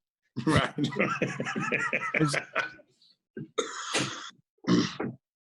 Yeah, I don't know. What happened, Nick? Your mic cut out. Did it? Hear me? Yeah, his mic cut out. Yeah, now it's on. Oh, okay. Yeah, the Obamas have a lot of power. Be very careful. Oh, yeah. No, my computer is telling me my internet connection is unstable. Yeah. Are you moving, Nick? What's going on with your apartment? No, this is a comedy. Nick lives in a comedy club. Yeah, this is just how I live. It's just a bunch of tools and files all over the fucking room. He's building a stage there. Yeah, that's the thing. If you built a stage in your house and said to all the comedians, "Hey guys, we have a club in my house. Just come on." Yeah, these psychopaths we know would show up at your house and do their act on your stage. Yeah, why not do like a drive-in movie theater? For what? Like for comedy. Because it's just an incredibly dumb idea. I mean, it's like, you know what's so funny in their cars about podcasting is like it doesn't require. There's no like discernible podcast talent. It's just that you don't shut the fuck up. So the dumber you are, the better you are at it. Because it's like that's how I thrive. 75, like you can do 4 good podcast episodes and attract an audience, and then after that. The successful shows are the ones where then 95% of the audience only listens because they hate you. And they just don't, they just want to sit there and get mad at you mispronouncing words or fucking getting some detail about something wrong. So the dumber you are and the louder you are, the better you are at it. And that's why, Lewis, you're so successful. But now you've confused your one success as I'm good at business ideas, and you say things like, "Why don't we have drive-in stand-up comedy clubs?" Like, why don't we have regular comedy clubs, which didn't require drive-in access to, are already failing and gone. But now let's add a vehicle element and a whole bunch of equipment that's necessary. Hear me out, dude. We can get Bluetooth headphones. Yeah, now there's going to be huge. If I handed you $1 million tomorrow and said, make Caroline's, because it's a big room. I'm not even going to say like the stand, smaller room. Make a club like Caroline's. You can seat 350 people, which maybe could turn a little bit of a profit by making the seats spaced out. What would you do? Because I thought about this. What would you do? How would you do it? Because if everyone's in a mask, that sucks because you can't hear them laughing. You can hear them laughing if they're wearing a mask. Can you? Yeah. Why not? You can hear people talking. You can hear people laughing. That's not an issue. It's weird. I think people, the same way you get used to noise in the back of the room, like if you have like a loud bar or you do a bar show and there's like a TV on, you sort of tune it out after a while. The same way you get used to being molested is the way you'll be used to. The audience. Yeah. Eventually, comedians will just be in a permanent fugue where they think they're doing well, and really they're all right. We have enough people that think they're killing when people can give them feedback. Right. Well, that's the problem with a drive-in would probably be the fact that you can't hear the laughter. The whole point of drive-in movie theaters That's a big problem, Lewis. The whole point of drive-in movie theaters is it was a place to get pussy back when it was illegal to do that until you were 37 years old. Right. It's just people trying to get a hand job. Right. That's it. And now that like teenagers are allowed to suck each other off and get their dicks cut off on reality shows on TLC, there's no reason to go do it in the privacy of a drive-in movie theater. And also, Derek Gaines is going to call you out and be like, "Look at this motherfucker getting jerked off," and then it's going to ruin it. Mm-hmm. His penis kind of reminds me of like a spaceship. You know what I'm talking about? I'm talking about how a spaceship, because sometimes a spaceship will be like, it'll be like, But then other times, it's like talking backwards to you. Like when you play backwards, and it's like Satan giving you messages in your head, and you're like, Derek, are you? Derek Gaines is Okay. me and Nick watched him do that. His bit about biscuits is maybe the funniest thing I've ever seen. I mean, he's funny and he crushes. He's amazing. Derek, he's amazing. Yeah. Yeah, and he's a good guy. He's a great dude. Yeah. Yeah, but if you stop and analyze the logic of any one of his bits, it's like this is schizophrenia. Yeah. Yeah, it's wild. He's like, you ever notice how when you go on a date with a girl, it's kind of like eating pancakes? Like, what the fuck are you talking about? My favorite thing he said was like, he was saying something about, he had an Uber driver named Ebony. Yeah. Or no, Ebenezer. An Uber driver named Ebenezer was really black. And he's like, that motherfucker wasn't even Ebony. He was Ebenezer. It was like, I was like, this is an interesting way to get there. It's an interesting. Like his notes was he saw the word Ebenezer once. And he's like, yo, I got to use that. Where are you going to move, Lewis? Are you done with New York? What makes the decision? What's your breaking point? It really would be Beatrice. If she was interested in moving out of New York City, I would definitely consider it. Well, she's not going to have her job, right? Or no? I don't know. She works in a bar, but she's got money invested. She's doing fine. She'll figure it out. But yeah, dude, it's a hard thing. Like, I don't want to fucking raise my kid in the city. It sucks, dude. Just even when it's normal, it sucks raising a kid here. Like my kid, I can't let my kid go out for like a minute. If I let my kid go outside for 1 minute, he's dead. Well, he's 4. You shouldn't let him go out anywhere. Like when I was 7, I could go out my front door in the suburbs. Yeah, but you can't let a 5-year-old in the suburbs just roam around, eat. Like, you still have to parent. If you live in the suburbs, you can let your 7-year-old go out the front door to your next door neighbor's place. No, that stopped in the 80s because all those kids ended up on Epstein's Island. Yeah, a lot. You really shouldn't just let your kid run around. Right. The mental it was just illness, like, if I lived in the suburbs, James would have a job. He'd be working. The mental illness that me and Tim have was literally caused by people letting their kids walk around and do whatever they want in the 1980s. Yeah. If that didn't happen, there wouldn't be like a fucking pedophile buffet among the I walked around trying to get raped. Nobody raped me, and that's why I'm the way I am. Yeah. One guy did try to rape me once. He was like an old guy who like told us to come swimming in his pool. And then I told my mom we were going to go swimming in this old guy's pool, and she beat the shit out of me. She was just mad that you knew someone with a pool. Yeah, she was furious. Yeah. Yeah, but that's why when I grew up, we would go out in the morning and come home when the street lights came on. So even if you were kidnapped at like 10 a.m. when you're like, your mom wasn't even going to know it until 6 or 7 o'clock. Right. And that's it. Like, I remember being maybe 4 or 5 and just being out, like being completely out, like just going off in the woods and like building a tree house. Like nobody would check on me or anything. You can't do that now. Not really. No. I don't think a 4-year-old can just be out in the woods, as per what you just said. Can a 4-year-old just go in the woods and like figure out a way to build a treehouse and live off the land? Yeah. No. Yeah. That's why I want property, and then just knock up some dumb bitch, and then just have a kid I speak Chinese to, and teach him how to make rope and shit. And You're the dude.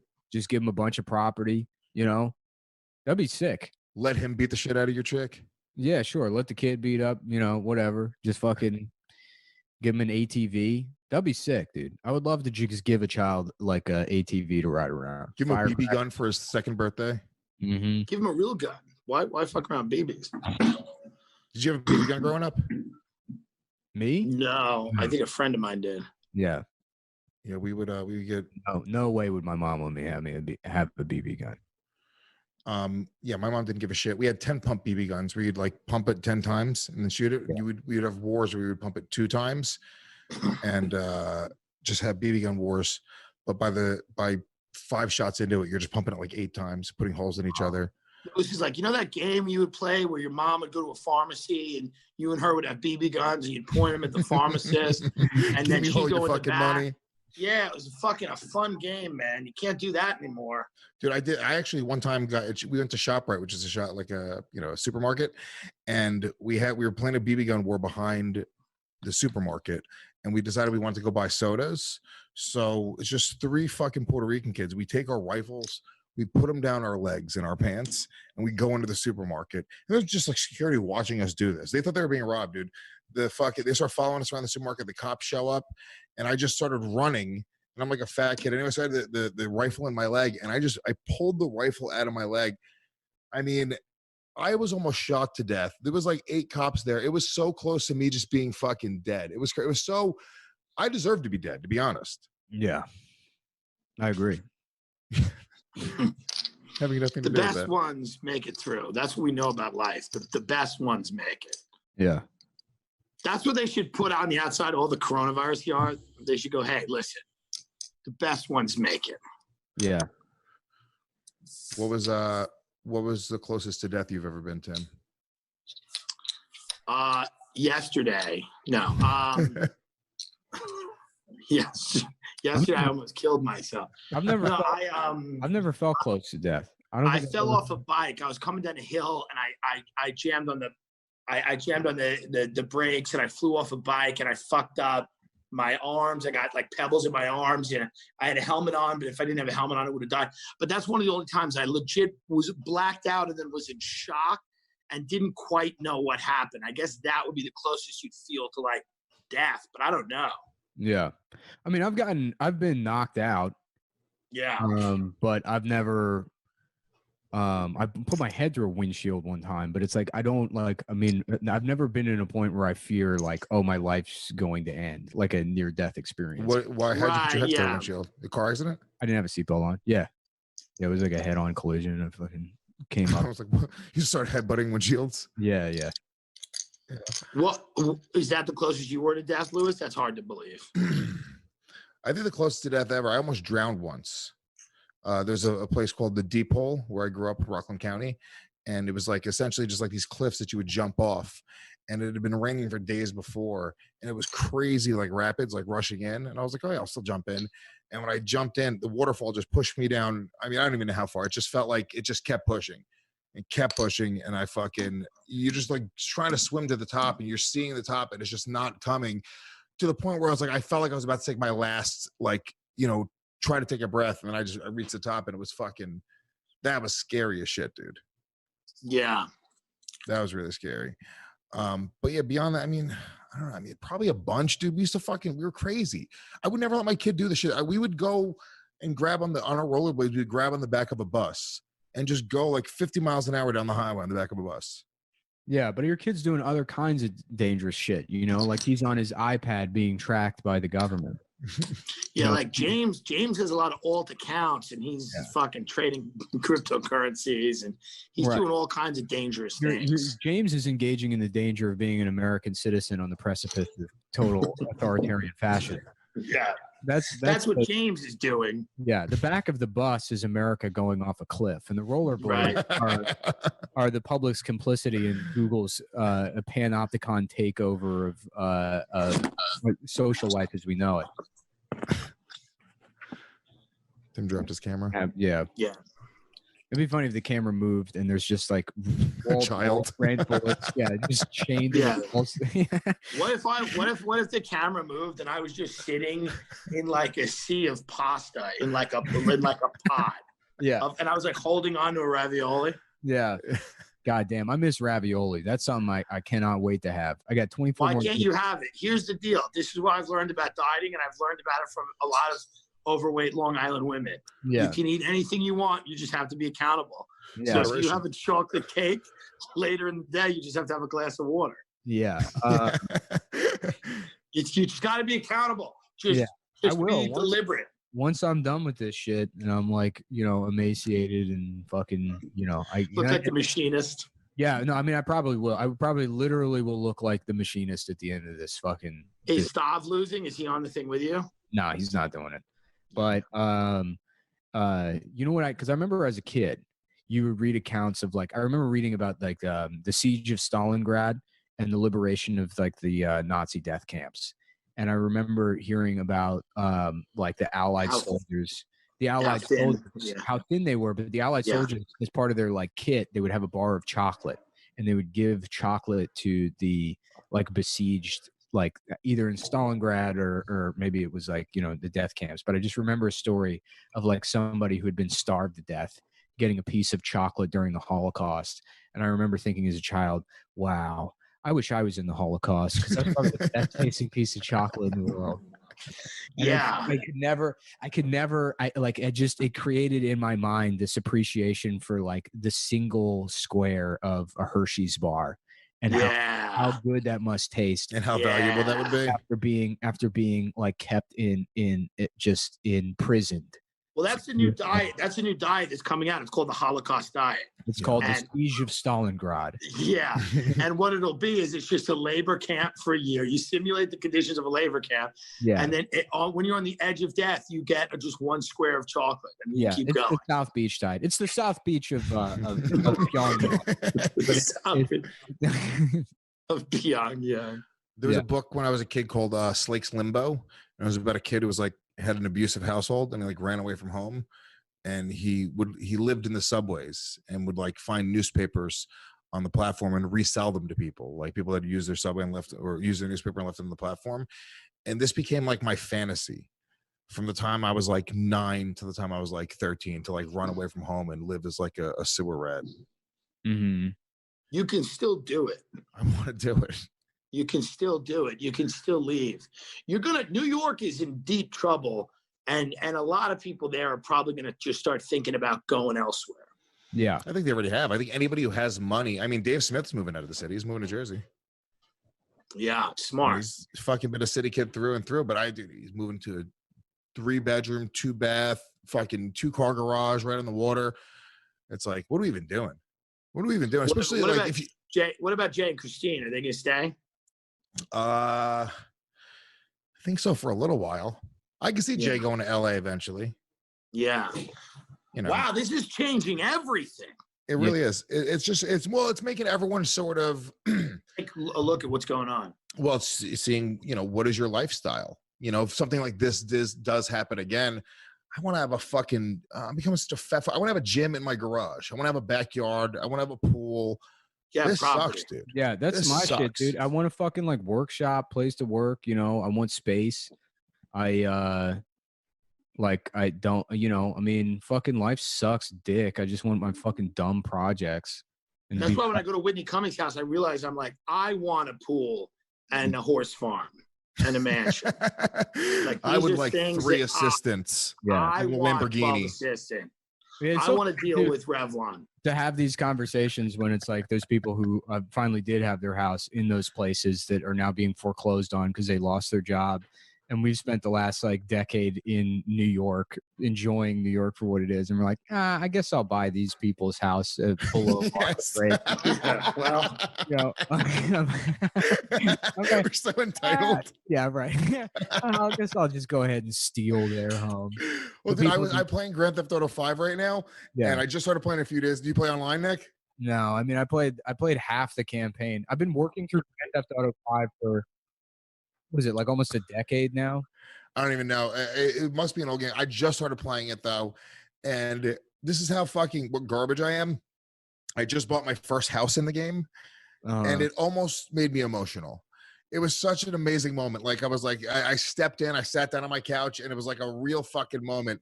And that's all I want. I want to own a house so badly. The idea of even owning a house as a child was such a far-off thought. Yeah. It was never going to happen. Well, it's also not really even worth it. You don't think so? No, really. Thanks, Tim. They're fucking expensive, and then it's like, it's a 30-year loan. It's like with your career, it's like, how long is this going to fucking last? It's like, what if this dries? My career? Well, any of ours. I mean, especially like as a fucking comedian. I mean, no one could predict Corona or whatever, but it's like you can't just assume that you're going to be making the money you are now forever. You know what else I couldn't have predicted? It's not like being a fucking salesman, or some other career where you work for a company and it's like stable income. You're self-employed. You know what else I couldn't have predicted, Nick? What? Driving comedy clubs. Driving comedy clubs, yeah. Nobody. But you did predict them, and it won't happen. I just love the idea of like Lewis sitting down and being like, "It's a drive-in comedy club," and some Italian guy be like, "Yeah, like it's the 50s." Yeah. So then there's comedy there. Hey, you know what I was thinking would be a good idea? Maybe we get little brick ovens and we put them in the car. Every car gets their own pizza oven. But there's a hose that goes to the exhaust. and the exhaust cooks the pizza in the car. And people get to watch the dough rise when they watch the comedian. But it's good for the environment because the car's exhaust is being reused to make the pizza pie right there in the vehicle. And then you watch the comedians. Before you watch the comedians, you take a little nap. I think the Italians should open every type of business. You take a little nap. You got the fucking exhaust keeping you warm. If you wanted to live there, you could pay to live there. If you want to just live there in your car, you pay a little extra. You live there. You charge them rent to live there. Now it's an apartment complex too, so you get the tax write-off. I've always been good at business. I'm good at it. It's something that's the way my mind works. Yeah. No, it's a lot of doing this move. It's a lot of just fucking. Come on. Hey, what? You see fucking Chris Italia as a kid delivering newspapers. He's like, what if we give a free slice of pizza with every newspaper? What if we put a big Chilean sea bass for free in every newspaper? That way people go to read the news and they're like, whoa, what is this? There's fish also? What is this free? Beautiful fillet of fish. And up front, we're going to lose about $47 per newspaper. Here's the clubs that'll survive. Up front, we're going to lose. Up front, we're losing. But we got to invest. You got to make an investment in yourself. You got to spend money to make money. Eventually, the fish ain't free anymore. And then the clubs that are going to survive are like Al Martin's, the Broadway Comedy Club. Those things will survive because those things know what it really is. Right. They're going to sell tickets to idiots in Times Square. They're like they're surviving the way cockroaches survived the nuclear holocaust. Correct. They know what it is. The cretins of the economy. Well, they've already been so removed from the emotion, right? And they're right. They're not. They're 100% right. We're idiots to go like, oh my God, it's the art of comedy. We're fucking losers. They understand it's a box. You put people in a box. Is that how you've been approaching this? The art of comedy. The art of comedy. Yeah. They put people in a box, and those people fucking spend money. Comedy. The art of comedy is how to run a comedy club in the face of an economic holocaust. That's where the art of it comes in. But you're right. Those are the people who will survive because they don't give a fuck about paying comedians. They'll pay people the absolute lowest they can pay them. They'll charge tourists as much money as possible. They'll jack up the prices of drinks, $4 per drink, because when you're ripping off tourists in Times Square, you're not telling them that it's $14, $15 a drink. You're just saying, hey, it's a 2-drink minimum, if that. So it's not good. You're right. The places that do it the right way, which want to, spread the wealth, give comedians the right pay. That's hard. It's going to be really difficult to do it. So, it's weird. It's going to be, it's kind of killing the comedy middle class because they talk about it killing the middle class, right? The comedy middle class, all the guys who don't necessarily have a following, but they're killers. They can go on stage. They're pros. They demand a certain rate. Those guys are gone. It's either going to be the young bucks who will do it for free or the guys who can really draw and put butts in seats. Those are going to be the people who are going to be fine. Right. Yeah. And even they won't be fine, but they'll have a better chance. Yeah. All right, let's wrap this one up. This has been a lot of fun. You guys are the best. Now on iTunes, go search Basterd Radio. Tim I put the logo up, which was done by my friend Lewis Tuck. Spent a lot of hard work on it, a lot of time. I posted it on Instagram, and Nick just left in my face. No, it's cool. I think it's cool. I also like that's Simon Lewis used to be he was like the principal of a school, and now he was fired. Now he's doing podcast logos. So good for him. Yeah. Don't worry. He's the CEO of a hotel chain. Of a hotel chain. Now he's doing Basterd Radio podcast logos for $20. When he moved his house in a short sale to Dave Smith for 3 weeks. Yeah. Lev Burr just bought this guy's house. Yeah, he'll be able to maybe sleep in the garage for a little bit before, if in case there's any graphic design work necessary. All right, gents. Thanks for hanging. We'll be back in a couple of weeks. Thanks, guys. All right, bye. Thank you. Thank you, Timmy. Well, welcome to the show. We're back. Here we go. That's that. Yeah, the guy that uploaded the last episode, I guess he uploaded an old episode. It's fine. I mean, good for you. I want you to, by all means. Get eyes on it. The reality is that we can count those views. We don't really give a shit. We don't have advertisers. It doesn't really matter. But the same fucking guy posted the video of me blowing Bobby Kelly on the same channel. And I'm like, well, dude, if we're going to let you post all these Legion of Skanks videos, all these other Real Ass podcast videos, now this, and you're still going to fucking troll me, you asshole? But isn't the video of you blowing Bobby Kelly something that you did and someone recorded? It's something that you did at a public event. Right. And broadcast. This isn't like a right to privacy issue. No, but it's not like he posted the context of it being a dildo on a podcast and me being. He didn't specify. No, it's just a 6-second video of me blowing Bobby Kelly. It just looks like me blowing a fat guy. Yeah. So. But you did it. But no, I didn't actually blow Bobby Kelly. I don't understand what the complaint is. This an intellectual property complaint, or you're just mad you blew Bobby Kelly? This is a very complex legal issue. Yeah, it's Your Honor. I'd like to point out, the First Amendment makes room for a lot of things in terms of fair use. Yeah, but I don't want people knowing I blew Bobby Kelly. I didn't blow Bobby Kelly, and that's the point. And that's fine. If people, a lot of people in LA thought you were blowing Bobby Kelly for real, and everyone thought it was a fun stunt. Yeah, I know. They were like, "What a great! This guy really wants podcast views." And then when everyone found out it was a dildo, they were like, "Everything's fake. Everything's a lie." Yeah. The video starts off, and Lewis goes, "Look, I'm every Los Angeles comedian." Yeah, they all actually suck dick. That's the reality. All of those guys in LA that thought it was real. Yeah, people were texting me. I was like, dude, I know you suck cock. Right. I literally know you suck cock. What's very crazy is I'm the only guy they all won't fuck. It's very, very depressing. It's probably Thomas Dale too. The mistake is exiting the closet and then no one will fuck you. You step out of the closet. It's like, come on, man. Everything's about secret societies out here. Right. It's the same thing. You imagine being like, well, I'm a pedophile. And they're like, shut up, man. Yeah. Keep it low. We're not worried about going to jail. We're rich. We keep it a secret because we want to be cool. Yeah. We don't fucking David Geffen could just fucking take out a full page ad in the New York Times that said, I 100% rape children. And there's nothing you can do about it, and he would be right. Right. There would be nothing that could be done about it. The reason it is a secret is because he's trying to be slick. Well, it turns you on more if it's a secret.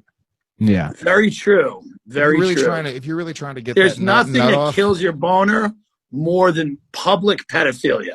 Mm-hmm. That's half. Yeah. It's half of the excitement is the fact that it's this little secret hidden. Mm-hmm. Sexy secret that you have. It's with the way it is now. It's got all these weird symbols. There's kind of like an Egyptian element. It's like it's not only like you're raping kids, but it's like you're seeing The Mummy 1999 for the first time. Right. Which is never good on a rewatch. But I tell you, in theaters in 1999, with a kid, phenomenal. With a child is great. Yeah. Getting molested by the substitute teacher that liked to hang out with some of the students. Yeah. After class, going to see The Mummy, getting molested.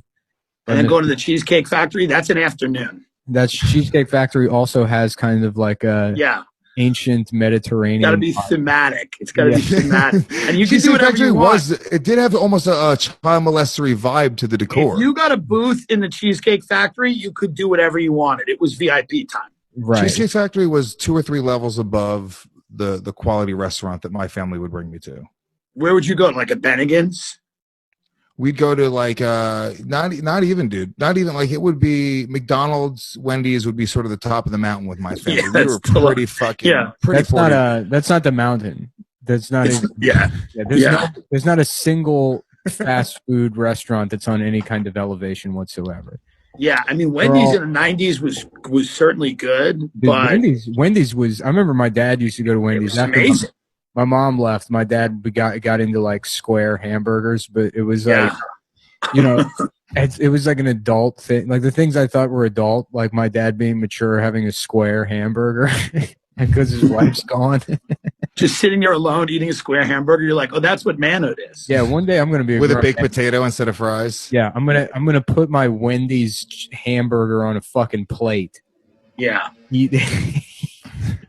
I'm going to go home, get a plate out of the fucking cabinet, and eat. Is that what he did? He put it on a plate. Yeah. Oh, wow. Okay. Oh, yeah.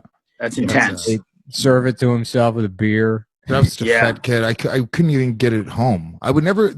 I'd never brought fast food through my through my doorway in my life. Of course, I was always eating on the way home. Yeah, the passenger seat of your car is supposed to be filled with cheeseburger wrappers. Yeah, Lewis, are you worried about Corona because it is killing blacks and Hispanics? I don't consider myself black or Hispanic. Yeah. The only reason my father was a dirty Afro Latino. So the only reason I asked you that question is I knew what your answer was going to be. Yeah. You're going to say I don't identify. In fact, can you edit that out, Brian? I don't. Yes, why I'm not afraid of AIDS. Yeah. Yeah. But Nick, you were sort of like me. I'm assuming when you were a teenager, your car was just completely riddled with junk and garbage. I didn't have a car as a teenager, but as an adult, yeah. I mean, till now, still, yes. still garbage all over. Yeah. My car is currently filled with garbage. And then I try to take care of it. Like, I take care of my car, but then I'll fucking spill shit all over. I'm not, because I don't like cleaning. I like making something nice and then fucking it up. Yeah. Well, yeah, I'm with you. The same thing. Like, I never had anything nice in like my apartment. Like I would never, like, I have a cleaning lady now, luckily. So she comes. Well, she's not even coming. I actually paid my sister as my cleaning lady to come yesterday. Tim, you see that fucking bullshit article about how like women can no longer afford in-home help and it's taking its toll?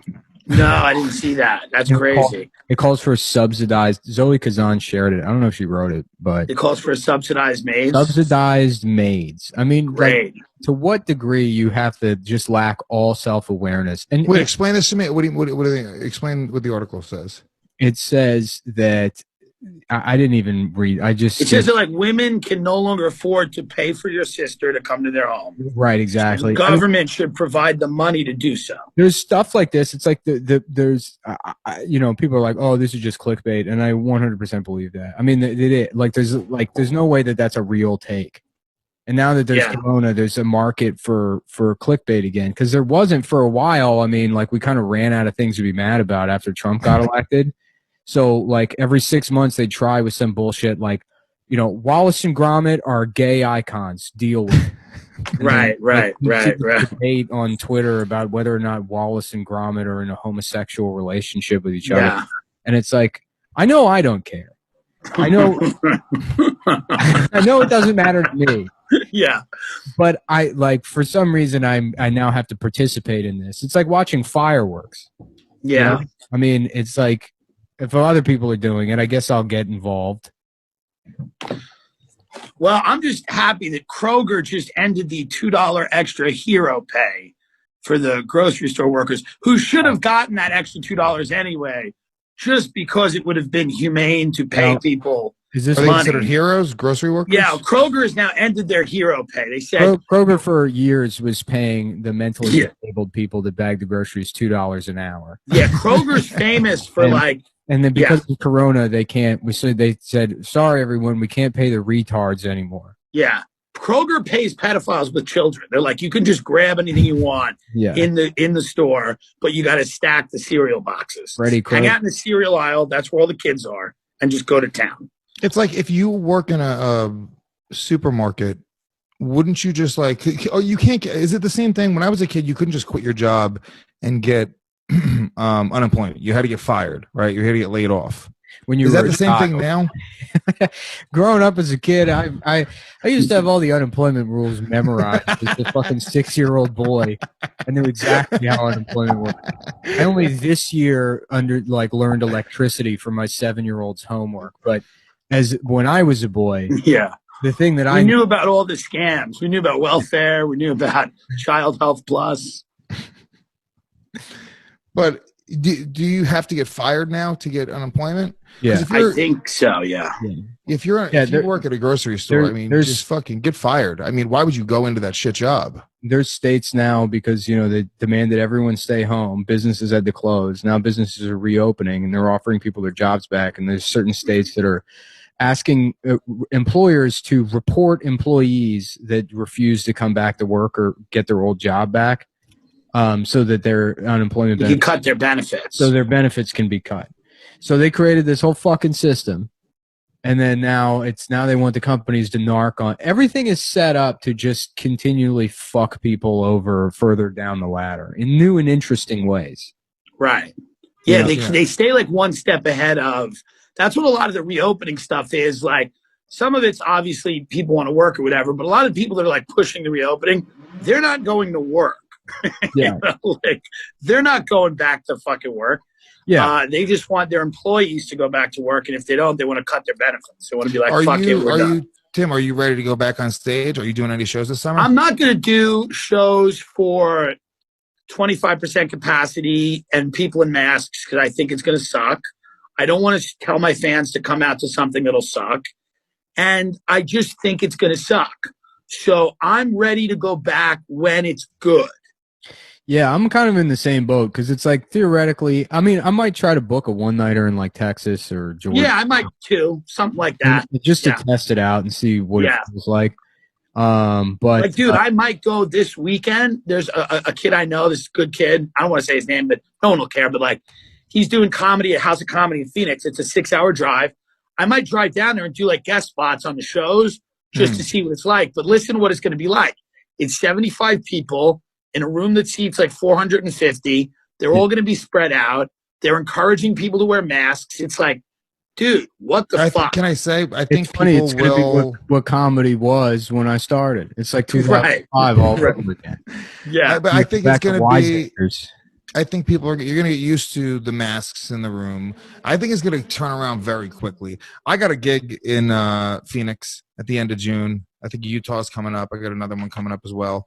I'm going to see what's up. I don't really give a fuck. Dude, it would be about hilarious if you did that gig and then we're doing this podcast, me, Nick, and you, but when for you, we just have R.I.P. Lewis and it's just a photo of with like a cross. Yeah.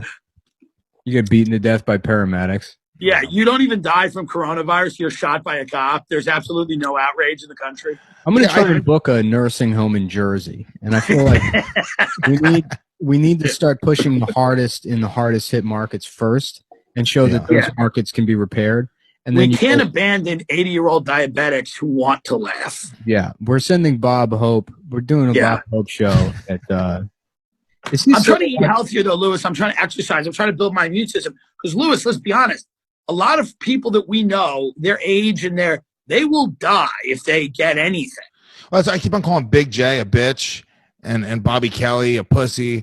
And I'm like, no, they're going to die. These guys might die of the normal, like a cold. I might die. The common cold.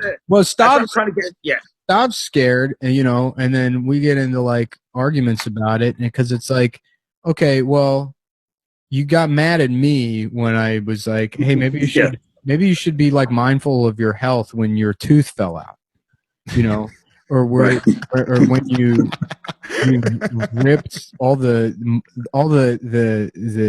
fibrous material on the bottom of your foot from playing 3 minutes of basketball. Literally, the playing basketball for 3 minutes with other fat comedians, passing the ball to somebody.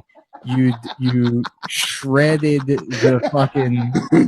fascia of the webbing that holds your body together. You tore. Pivoting. Yeah, pivoting.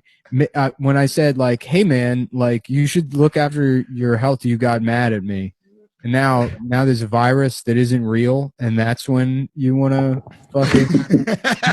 Listen, it's real if you're black. It's killing blacks. Yeah, shit. Yeah, maybe. I don't know. Possibly. I have enough African blood inside of me that'll get you. Let me tell you right now. Me. I just don't. I'm being healthier too now. But I just started jogging again. 4 days in a row now I've jogged. That's not healthy. You can't exercise too much. That'll also lower your immune system. You have to exercise just the right amount, which for me is a walk to the end of my street and back. That's literally what you're supposed to do. You're not supposed to exercise too much because that lowers your immune system. That's psychotic. That's a fact, dude. Tim, that is a you fat eat guy Magic fact. Spoon cereal, Tim Dillon, fruity cereal every morning, and you walk 2 blocks a day, and you're safe. Did you see those people dying of like blood clots? And there was a couple of weeks where they're like, why is COVID giving young people blood clots? And then They're sitting in their house. yeah. And then a couple weeks later, it's like, oh, right. It's because we forced everyone into a sedentary state, and it's horrifically fucking unhealthy. This 350-pound teenage girl has bed sores. Why? Right. How did that happen? Oh, you mean there's health consequences? We're not, it's that everything is a fucking trade-off? How did COVID turn my son into a transsexual? That's the question. How did that happen? That's going to be an article in a year. They're going to be like, COVID made my son gay and we're proud of him. Yeah, it's what would be great too is you find out the police release a statistic that they haven't killed a single black person in the last 3 months. They're all being guys. It's COVID's getting them.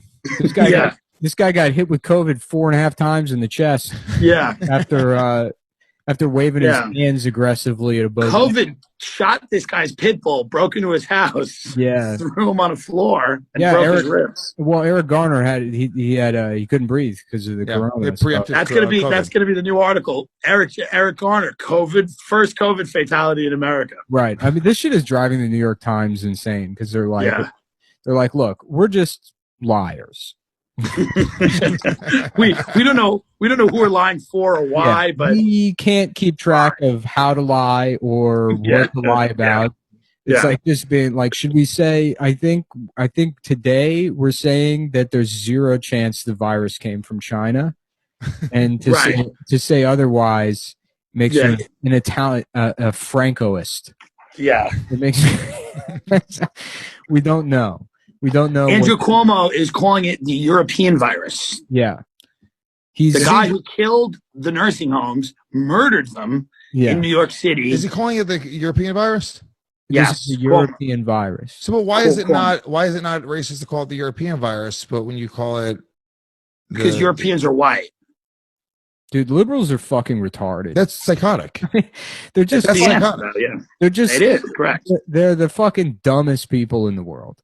I mean, to be in the middle of this fucking crisis, assuming he's sold on the idea that this is as bad as he says it is, and he's going to get on TV and make a point of calling it the European virus. It is bad. I mean, his brother pretended to have it. A month after, he's literally crisis acting.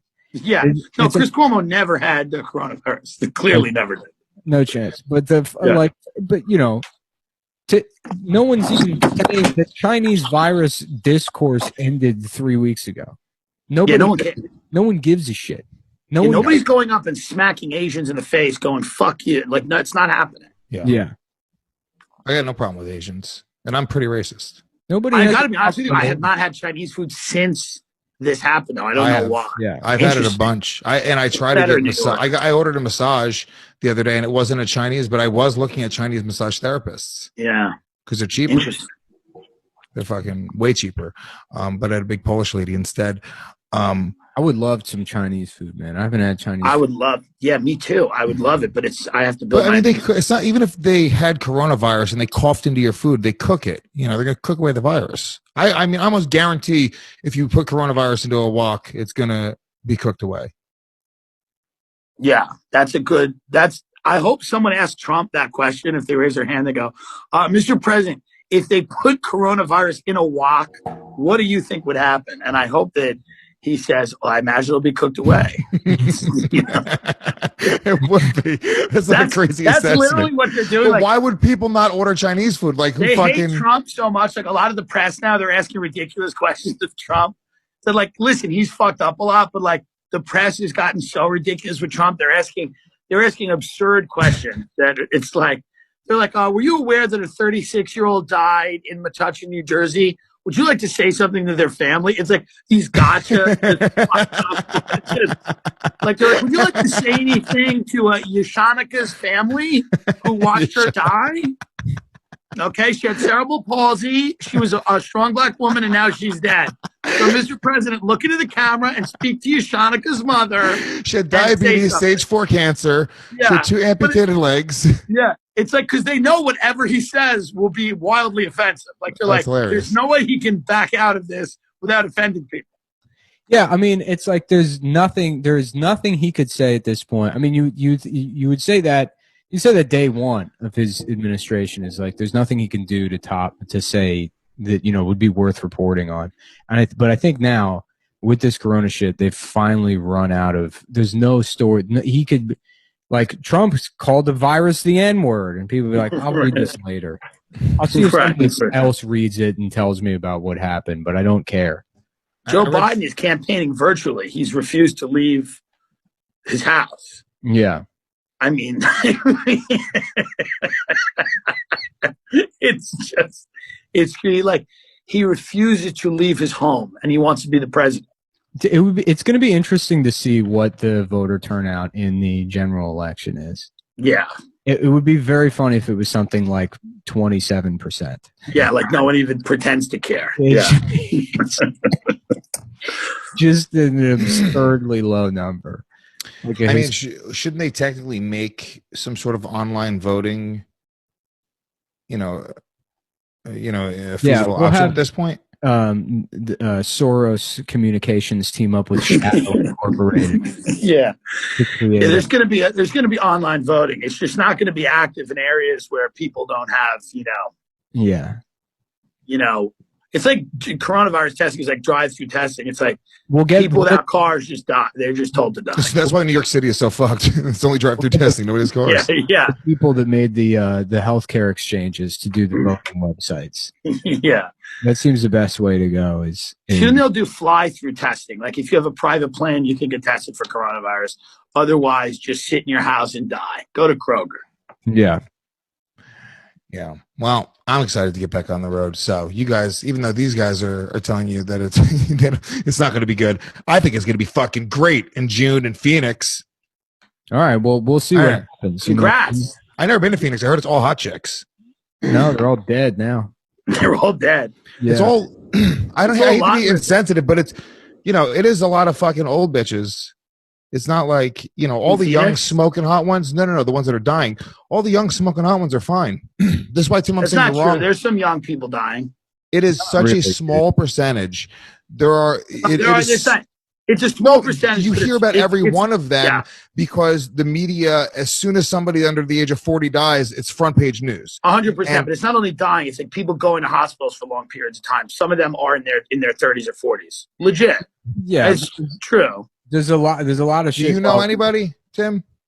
Yeah, I know 2 people that were in the hospital. There were healthy people that are in hospitals for like 3 weeks. You know them. Yeah, Michael Yo is a comic who went to the hospital. He's an in shape, fit comic. Listen, I'm not saying that it warrants shutting down society, but like, if you get it from showing up to the Comedy Zone, you should die. Like, if society opens up, the people that run to comedy clubs, the first thing they do should die. Like, I don't know what to tell you. If your first thought when they open up the barn doors is like, I gotta go to Zany's, you should be killed. Yeah, but it's like sort of. I gotta be honest with you. It's like I really, as soon as if I can drive to Connecticut and get a beer, I would just drive to Connecticut and sit down at a bar and get a beer right now, just to have some normalcy. And I think it's May 20th. They're talking about opening it back up, right?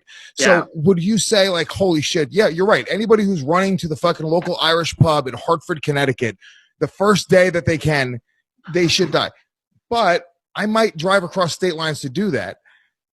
Are you saying that I should die, Tim? No, I'm saying the people that go to your show. I'm specifically saying your show. I'm not saying anyone else. I'm saying anyone going to see you and Kurt Metzger as the first thing they do. Was happening or not? Should have a ventilator in them before the end of the night. Yeah, those guys are already dying anyways. I mean, the people they come up to buy a T-shirt. They're like, "How you doing, Kurt? I've been a fan for so long. I got stage 4 lung cancer in my brain and in my eyes." And I just wanted to know, could I get a video of you calling my friend Johnny a faggot? Yeah. Before Johnny's I dead. And then Kurt's like, "Oh, I don't know, man. Well, I don't know about that. I don't know. Yeah, can you give me $20 and a pack of smokes? I'll do it." Yeah. Hey, where are you doing Phoenix in June? By June, July, people might be going out. I might go out. I mean, I might do it this weekend. Yeah, I gotta look up the place. It's in Phoenix. I mean, it's me and Metzger, who's being canceled for I think the 3rd or 4th time. It's by the Armenians. Metzger's being canceled again. by Are you kidding? Armenians. They're trying to kill him. Have you not been paying attention to the fact that Metzger is currently in the process of being canceled by Armenians? I don't think Yeah, it's a huge event. what did he do? The cancellation of Kurt Metzger by the Armenians is actually a larger event than the Armenian genocide that they're mad about. Well, I don't agree with that. What's going on? What happened? Pussy, what happened with the Tim, you fucking actual faggot. I don't agree with that. I live here, fuck nuts. They come to my shows. They enjoy me. Armenians? Everyone's made fun of Armenians forever. I don't understand how Kurt's They just got mad at this one time at Kurt. And what did Kurt do? I mean, they just made a joke about the Brian, pull up the actual clip of Metzger because we could paraphrase all we want.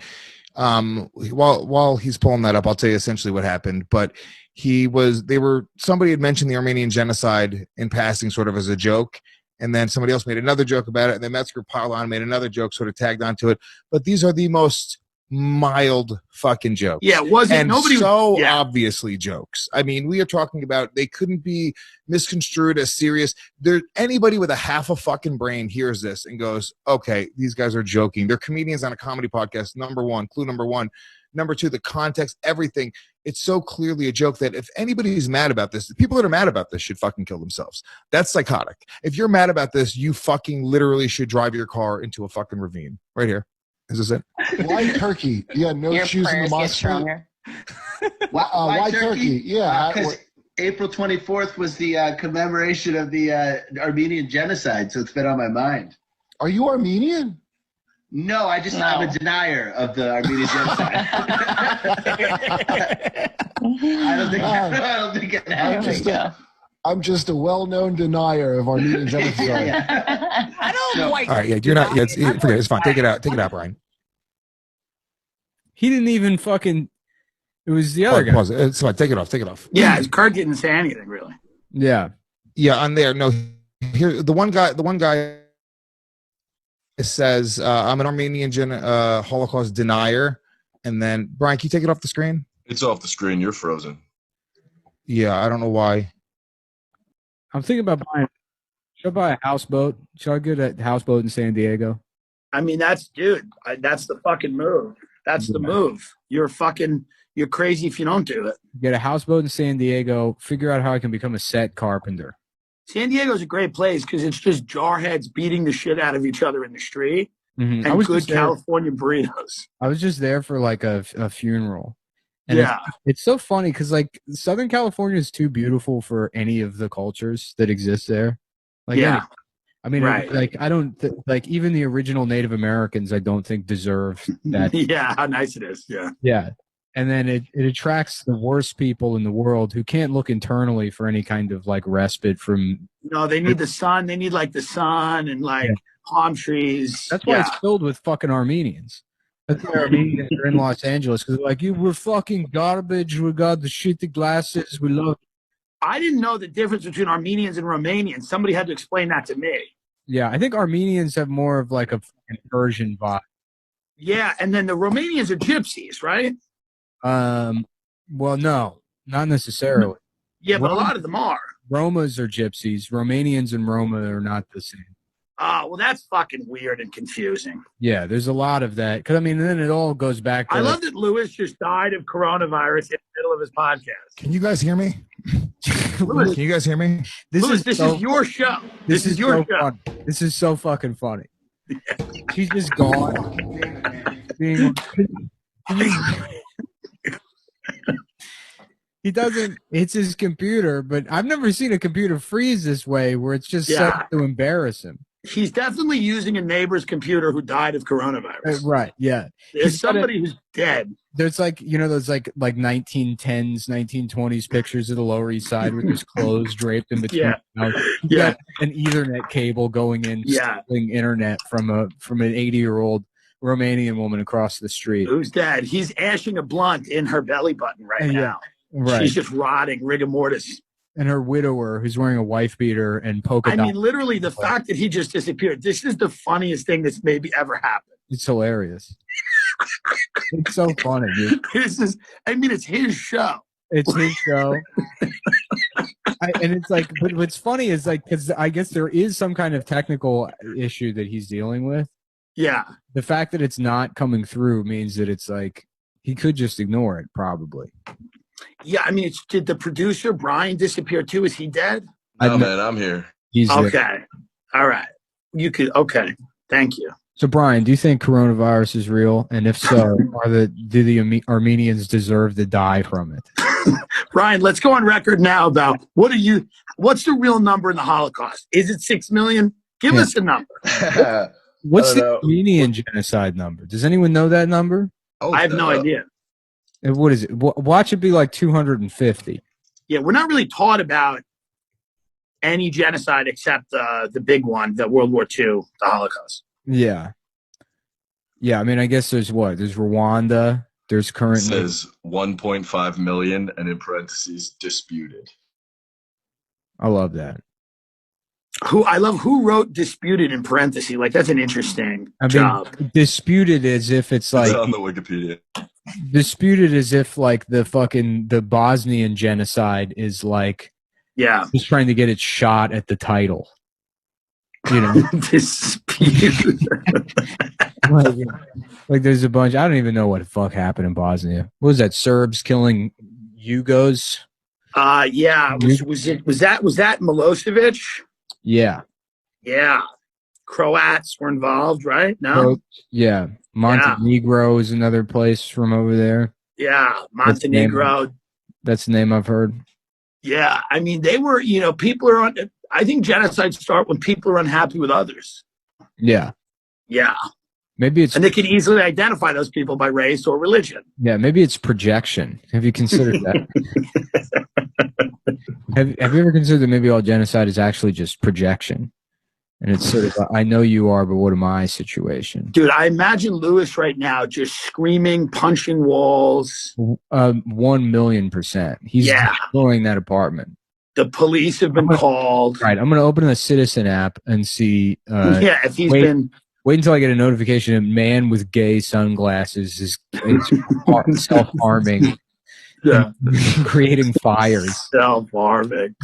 What's the vibe in Brooklyn where you are? Is it still like, have you gone to a Hasidic funeral just to go out and just basically enjoy yourself? I sneak into all the Hasidic events. They're living like there's no quarantine. They're just enjoying life. You grow the beard and then like you just show up in regular clothes to everything and they're like, what are you? And you're like, oh, I shit my pants earlier. I had to change. And they're like, okay. Yeah, I shit my costume. So I got some clothes from the nurse's office. Yeah. The nurse gave me this Fuddruckers hat. Yeah, I still, as a grown man, I go to the hospital when I shit myself. As a child, I would go to the nurse in an elementary school. Brian, what do you think?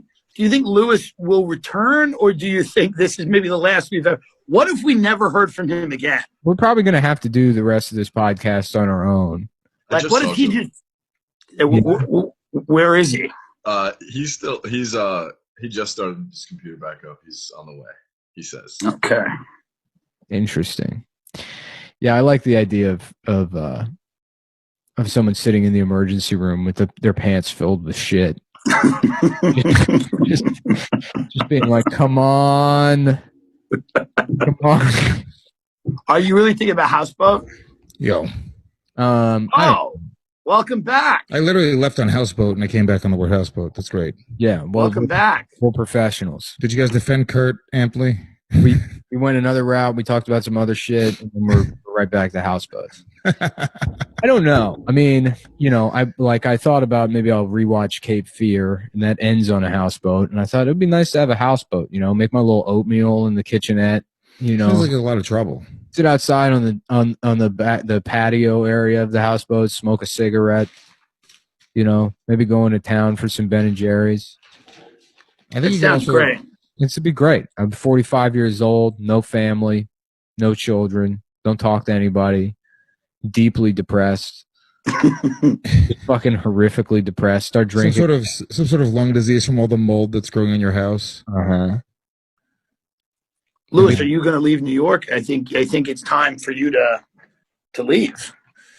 My son's mother's a fucking psycho. She just loves it here. She loves New York, even in all this shit. You got to take her to the country. Buy her a big plantation. Yes. Have her boyfriend work there. Yeah. You know? Just be like, honey, I'm buying us a big Georgian house plantation, and your boyfriend can help us. It's all eventually going to open back up. We'll see what happens. You know, I'm just going to get on the road more. Shane Gillis hit me up. He wants to rent this big old house in North Carolina. I saw that. He sent that to me. He was like, bro, let's get some people to rent this beach house. And it's $10,000 a week. Yeah, that's $10,000. It's $10,000 for 10 bedrooms. So it could be. That's $1,000 to go to a week. Yeah, to go to like North Carolina. North Carolina. To have a beach house. It's a big mansion. It's a big, huge. Dude, you could get that in California. You could come to like a nice beach. Yeah, I mean, it's a much better idea to individually get separate Airbnbs, and you would pay way less. Yeah. Yeah, to take over a town. That would be actually pretty badass. Well, it's not taking over a town. It's 10 people going. Yeah, you're not taking over a town. I want to I'm going to come over. We're going to show up. We're going to do a flash mob. Yeah, it's maybe at most 6 guys going on vacation together. You might get a head nod from the guy at the deli, like, "Hey, what's up?" That would be the version of taking over the town. Somebody get the sheriff. Somebody's trying to take over the town. Somebody's taking over Airbnb. We got 6 strangers coming to our quiet, sleepy beach town of Myrtle Beach. Yeah, that's right. They're taking over 80,000 people. Yeah. Yeah. Well, should people be afraid? Are people going to be afraid of me when I go to whatever local town? No, because I'm a New Yorker. No. Are they going to be like, "Oh shit, this guy has some shit"? No, you're going to be afraid of them. You should go to Pensacola Beach and get a fight with somebody at a 7-Eleven. That feels like a good vacation for you. You should be a manager of like a restaurant that's on the beach and it has a lot of outdoor seating. That would be awesome. And you use your leadership qualities, Lewis, to help execute a reopening plan. You got to sell fucking Gas Digital and buy crabs in Pensacola Beach, Florida. Yeah. Yeah, you're serving conch fritters and hurricanes. You don't want to open up a restaurant right now. You could have, it's a good idea. Like a food truck. I could do a food truck. Mm-hmm. How about a food monster truck where it's up 35 feet and nobody can get access to the food? That's a great. Drive your car up to it, and I just crush your car with my monster truck. You have to climb up a ladder to get your Al Pastor tacos from the. I could just see like a business investor telling Lewis why nothing's selling. He's like, the monster truck prevents people getting the food. Lewis like, it looks cool though. It's cool. That's why there's a ladder that comes down from the monster truck. You can climb up to the window. Yeah, monster truck that way. It's just so loud. People are horrified. Lewis is one of the guys on Undercover Boss who ends up getting fired like midway through the episode, like when the boss sees what he's really been doing. Yeah. Yeah. A food truck would work right now because you have it, No, it wouldn't. People aren't going out. Dude, I'm launching a virtual restaurant. I'm launching a line of sandwiches. It's very true. That's smart. It's a line of sandwiches. It's going to be East Coast sandwiches on the West Coast because our sandwiches here suck. And it'll be available Postmates, Uber Eats, DoorDash, things like that. You know what should absolutely come back is automats. New York City should have automats again. Oh, yeah, like where you get the sandwich out of the machine? Yeah. That would be agree. Cool, dude. And they look the same way. And then we can bring back the New York Central Railroad at the same time. We'll demolish the West Side Highway and put trains back in. Right. But the way it was back and we're bringing back Hindenburgs also. People are going out right now. Tim, you're wrong about that. I didn't say people weren't going out. I'm saying 75 people with masks on in a comedy club that seats 500 is probably not going to be the best show. Well, I was talking about my monster truck. My monster food truck. I'm not saying people aren't going out. I'm saying like Lewis is like a blackface entertainer in the middle of like the civil rights era, and he's like, "This will all die down, and we'll be able to blackface again in a couple weeks." Yeah, he said people are going to be hungry for it. Yeah, our horrifically anachronistic, pointless form of entertainment, where the guy goes on stage and says things that people wrote on Twitter 3 months ago. Is absolutely necessary. Yeah, it's an essential business. People need to go eat chicken fingers. It's not an essential business. Tim is a phony. Can I point out something? Where am I gonna find out about Corinne Fisher's gash? It's not live. Can I tell you, Tim is a phony. Tim loves performing stand-up comedy. He's on the road every weekend. He's a fucking whatever his thing is. This is not a real thing. He's looking to get it back on stage. When it's stand-up, Lewis, 15 Are you people listening to my fucking neighborhood? Listen to my neighborhood right now. It's stupid. Why? I love stand-up, but when it's real stand-up, when it's not like 35 people in a bowling alley. That is stand-up kind of, man. It is sort of real stand-up. Isn't it kind of better? No. We're back to the basics, baby. But Nick is right. It's a stupid art. Like, I like it because it's dumb. That's what I love about it. It's nice to go on stage and crush. A bunch of people are paying attention to you, especially if you're like mostly riffing. That feels good. That's fun. But I don't know what's going on, but I almost want to bring that camera over. There's people on my block honking like mad now. It's for the essential workers. It's for the heroes. Not honking for the essential workers at all. I know an essential worker honk when I hear it, and that's one of them. It's not time. It's 7 o'clock. I've been in this city for 483 years. Okay, I know a New York essential worker honk when I fucking. That's a hero honk, motherfucker. That's the hero honk.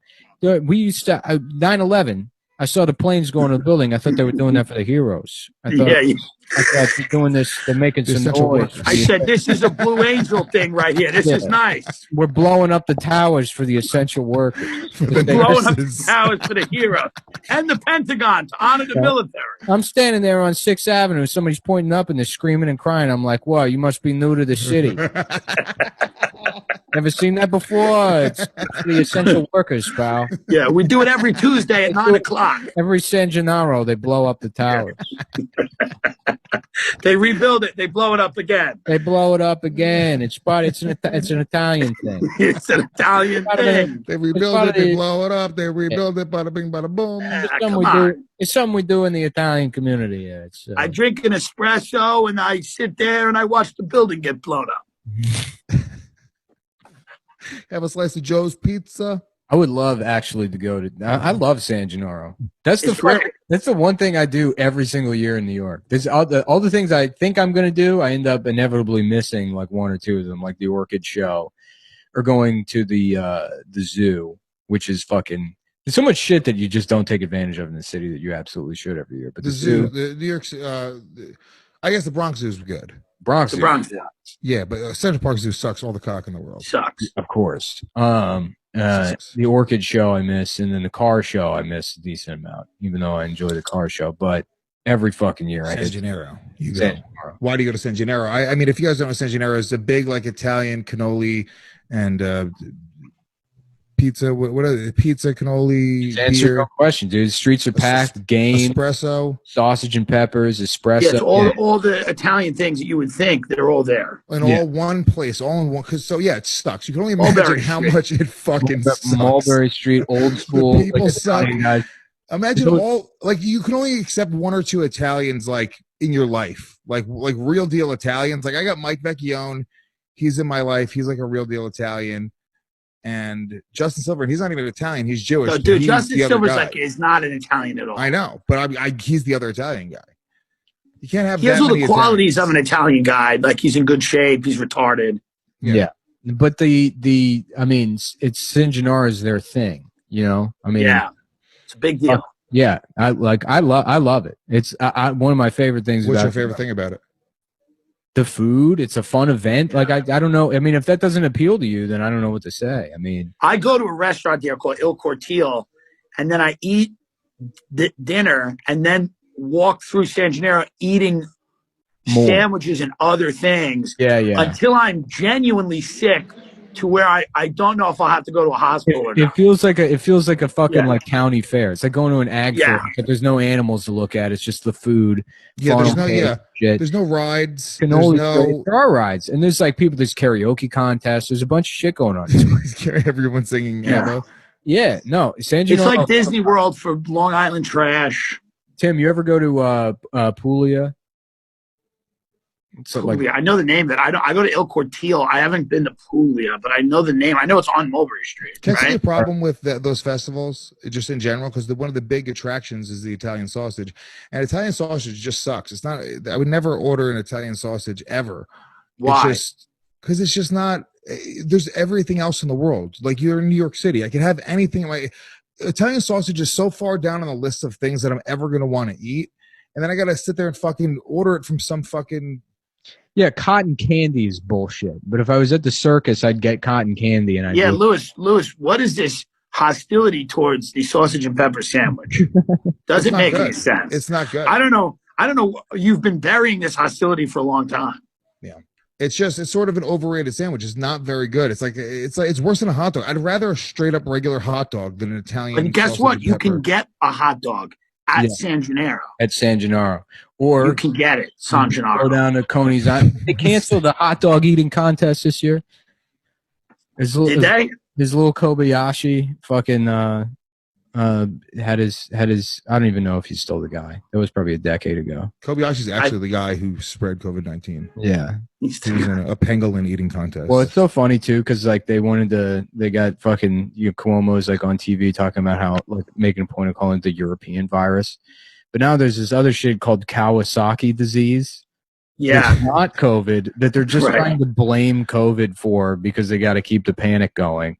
Yeah. And so now they're like, and now all the kids are getting Kawasaki disease. It's not, I don't know how it's related, but they're both Chinese sounding. So we'll go ahead and say that it's the same. So let's go ahead and throw another 15 deaths up on the board. And we're shut down for another 6 weeks, babe. We're shut down until it looks smart. Yeah, it's all over. We're shut down to San Gennaro. San Gennaro will be the city's reopening. When is San Gennaro usually? November. September? Yeah, September. Late September, I think. Yeah, okay, you're right. It can still happen. It can still happen, baby boy. Or did they already cancel it? No, I don't think they canceled it. That's the last thing Cuomo will cancel. That fucking meatball pot of sauce, Dago Wop. That is the last thing he cancels. He'd be like, listen, there's no school, there's no work, everybody's got to just fucking live in their driveway. But San Gennaro's fucking happening. That's what we're doing, we go by the science and we go by the data. And what the data shows us is that herd immunity is the answer. So we're going to open back up for San Gennaro. We're going to infect everyone. Yeah. And then herd immunity will take care of it. That way we don't have to do anything stupid like lock down for 6 months. And this is, and we didn't do that. It never happened.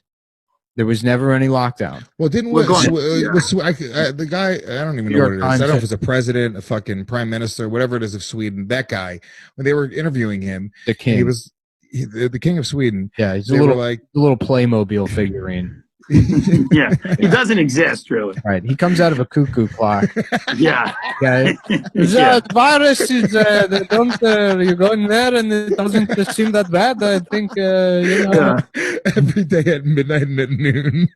Yeah, King of Sweden comes out of his cuckoo clock. And so I guess he was like, they were like, oh well, or how is Sweden compared to his neighboring countries? And he was like, yeah, we have more deaths right now. He was like, but they're going to open back up and they're going to catch right back up. It's the same shit, except they destroyed their economies and we didn't. Right. Yeah. So. Well, Sweden also has a homogenous group of people, and none of them, not like, I think obesity is much less of a problem. Like all of that shit. Bad food is probably much less of a problem. Yeah. Like Americans are a disgusting group of people. Do you ever see the pictures of the people that die? I feel really bad. The number one cause of death in Sweden is being raped by Muslims, from what I understand. That's the number one. That's the number one. And they're still listing that as coronavirus. Yeah. So that's the main thing driving deaths. I mean, New Orleans is like got hit crazy with coronavirus deaths, but it's like, it's also like you can't take pork chops and then crust them with Reese's peanut butter cups. Right. I mean, New Orleans for the last decade has been black people being like, you want a glass of tap water? And then just emptying like half of British Petroleum stock into a drinking glass out of their faucet. Yeah. Detroit's been hit hard too, but that's also because like the water there is the color of Nestle Quick. Yeah. They've been drinking nothing but fucking premium gasoline. Yeah. Out of their faucets. This is unleaded. Yeah. You guys see in Florida, we got the good water here. This is 93 octane water. In Clearwater, Florida, they were protesting outside of like the courthouse and doing exercises because they wanted the gyms to be open. That rock. Yeah. That was awesome. That was badass. That's me, dude. I'm bringing all my weights in front of the courthouse. Yeah, dude. I got an eagle and the snake. Yeah. You know, on one It's like side. in Clearwater, Florida. There was a bunch of guys sucking each other off outside the courthouse. They were very upset that gyms weren't open. Mr. Steam Room.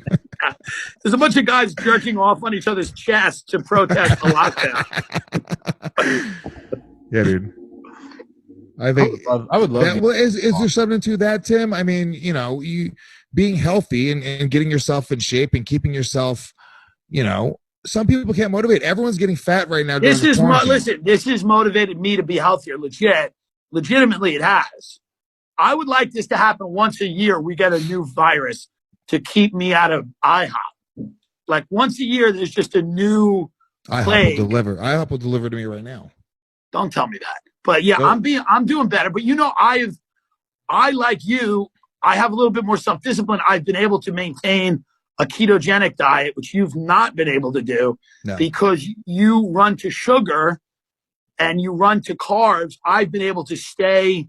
I really only eat what I kill. I feed my anxiety. You have a very Rogan-esque sort of mentality. That's the reality, Lewis. And the most keto thing you can put in your body is a bowl of fruity cereal from Magic Spoon. Yeah. It the most shows thing how you can put in your committed body is another man's penis. I've got actually keto. 9 days left of cutting, and I cannot wait for this shit to end. What do you mean, you're cutting weight? Well, yeah, I'm trying to lean out. My weight. I thought you meant actual cutting, like you're self-harm. I've been harming myself. Yeah. You're like, I've got 9 days left of cutting. Like, until what? Like, just what? Listening to The Cure. Yeah. Oh, dude, Gothnick Mullen would be the fucking best. What clubs in the city are starting to open? He said, I am Goth. Yeah. Is anything opening, Lewis? Have you heard anything in the city opening or no? Nothing's opening. Stand up, no chance, dude. No, it would be interesting to see what goes out of business because there's so many comedy clubs that go out of business. You know what I used to love doing is just walking around New York, and you would always you can walk. If you walk 15 blocks, you'd see like the faded sign of like "fuck ass comedy club." You know, there was always just fucking clubs I had never heard of. Yeah, Alan Finn owned all of the clubs. Yeah. He owned like 7 clubs. I have 35 properties, all going out of business around the same time. But why don't we, even though it's a bad investment, why don't we, when one of these clubs go belly up, because all right, Stand Up New York. Lewis is about to suggest the worst idea ever. No, it's going to be the best idea ever. Me, you, and Tim. It's a comedy club inside of a monster truck. Do Monster Truck Comedy Club. It's a limousine monster truck that also we do shows in the limousine. Lewis is going to be like, we go to Epstein's Island, we put a comedy club on the pedophile island, we fly out guests. Prior to Gas Digital, all of Lewis's business ideas were just the movie Blank Check. Yeah. Like there's a slide from the bedroom and it goes into a pool. And there's bikini babes. Hear me out, okay?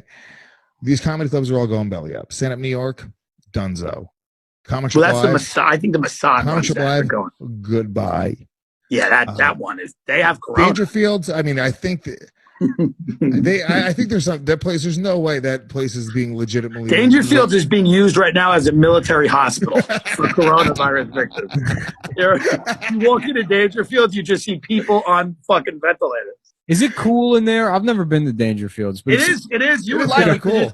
It's the real horror of what it is. Like, there's no disguising the nightmare of what this is when you're in Dangerfield. It's like a 40s club, right? It's so dark. The waiters are like 90. Yeah. And the audiences are like just shipped in from hell. Like, it's, yeah. If this ends, they think the street teams tell them that it's. I want to exclusively work Dangerfields. I'm going to start wearing a suit on stage. Not cut my hair. My shit will still be all fucked up. I'm going to have a giant beard and just wear a suit and go on stage. Why don't we buy one of these comedy clubs? Let's buy Dangerfields. I would buy Dangerfields in a heartbeat. Dude, if me, you, and Tim bought a comedy club, it would be a successful comedy club. Unquestionably. I think we could actually, and I think we could probably get a lease with almost no real repercussions, because they're going to be looking for people to pick up these leases. You know what I'm saying? And it's going to already be built out. I'm sure that's how business works. I'm sure they'll be handing leases to small business owners with no repercussions. I'm telling you right now, dude, without a doubt, you will be able to get a 2 or 3 year lease unquestionably. Yeah. Maybe you're right. And pick up one of these places and say, hey, we'll come in, we'll do a 2 year lease. Okay. If we can't make it work, we can't make it work. These comedy clubs are going to go belly up. They're going to be just spitting out money. So yeah, I think, without a doubt, I don't think you would have to adhere to any sort of crazy 10-year lease. It'd be hard to even get a 10-year lease at this point. 5-year leases are sort of standard. If you're gonna buy a failing business that is facing like an uphill battle and you can get a good deal on it, being somebody that has an audience, it's like that is like the best. It's a smarter idea than like, let's buy a pizza restaurant failing. We can literally, if we bought a comedy club and then you get Ari or a few other people just to chip in for small amounts, small percentage owners, right? And you make it a comics run comedy club within 2 years, just by talking about it and the way it would be run and the people that would show up to do it, within 2 years, you wouldn't even have to market it anymore. It would be sold out every single, like the seller is. You wouldn't have to put any money into it. Yeah, I mean, you're not wrong. I'm not wrong. So let's buy Dangerfields. I would, but change nothing. We're going to change here's the thing. And it's also 2 nights out of the week. It's just can shows. If I have cigarette girls that sell cigarettes, you will absolutely be doing fucking blackface shows in there.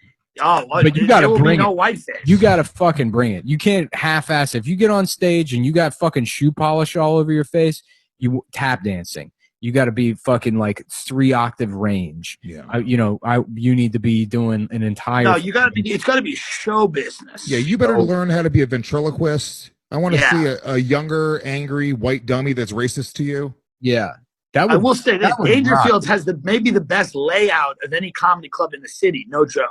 Yeah, it's maybe the best sound of any comedy. Yeah, no joke. It has maybe the best layout and sound of any comedy club. Sounds incredible. I would buy Dangerfields in a heartbeat. Only because, look, I think people are going to be wanting to get out of this business right now. Dude, what if the guy who owns Dangerfield's like, let me tell you, you come to me with $700. You have Dangerfields. Like we were like, what was the price before the pandemic? He's like, $1,000. I'm taking off $300 for you. Take it off my hand. I can't die until someone else buys this club. I'm looking at it now. It's the curse of Dangerfields. You have to live until you sell the club. Yes, you have to live until you say he's 400 years old. He's a vampire. It doesn't look the way I was imagining it. No, it's amazing, Nick. You don't understand. Nick, you got to chill. No, I was imagining like ferns and like. No, you're crazy. That's LA. That's not New York. New York's just darkness. No, it's dark. Yeah. It's dirty. The tables are the same tables that were. Dude, the best story about Dangerfield ever. I saw a guy walk in with a Rodney Dangerfield statue, and he said to the owner, he goes, "Hey man, I've just had this. I'm leaving the city. Our business is closing. I just figured I thought of you. Do you want it?" And the owner didn't even respond. The owner went, "Ah," and then the guy just gives him the statue. And then a waiter had it, and then the owner just goes, "Put it downstairs." And then the guy just walks down to the crib with the other ones. Yeah. Oh, it's some of the most. I've only performed it 9 times. I can tell you every show, every time I've been there, because it's been every time's been a horror. Once they were just 2 couples in the room and they sat right next to each other. And you're on stage with a piano. There's a full grand piano on stage with you. You have no room to stand. Nobody has touched that piano in 25 years. Correct. They just can't get it out. They can't actually get it out of there. Dude, was Rodney Dangerfield even involved with that? I guess he was, right? I think he was, yeah. I think back in the day. I would buy it. Let's buy Dangerfields. Let's buy it. I mean, they can't really charge us anything, right? like the Copa Room or something in Vegas. Well, that's Vegas for LA. I understand what you're thinking. You're thinking ferns. You're thinking, Yeah, that would be cool. This is like a Prohibition era. It looks like a dark speakeasy place. Yeah. No, I would want just like it's in the ripe and bustling neighborhood of cigarette girls going around.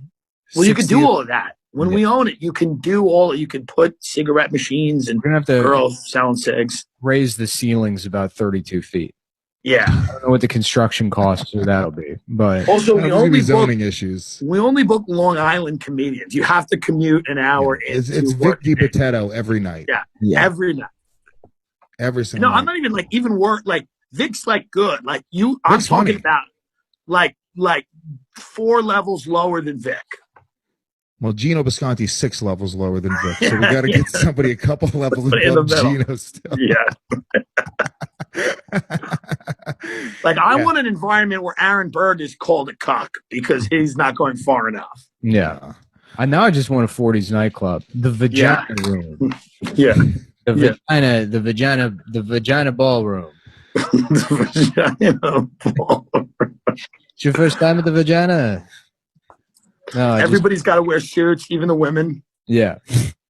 Women have to have suits. Yeah. We got Katie Lang here tonight. The vagina room. We got a bunch of dykes here every night. It's a bunch of women dressed like fucking Noel Coward watching Katie Lang in blackface at the vagina room. Did you guys see the what's her name's new the chick who did Nanette? The new trailer's out for her new special. What is it called? What's this one called? Douglas. But that came out a year ago. Yeah, but it's like no one cares about her shit anymore because it's like it's a fucking everybody's, the economy shut down. Year ago? Yeah, Douglas came out a fucking long time ago, dude. People are dying in the street. Yeah, no. September at the latest is when Douglas. I didn't see Douglas. Are you sure? I just saw the trailer. Am I crazy? I think Hannah's done. I think Hannah's going to go back to like counting marbles. May 26th.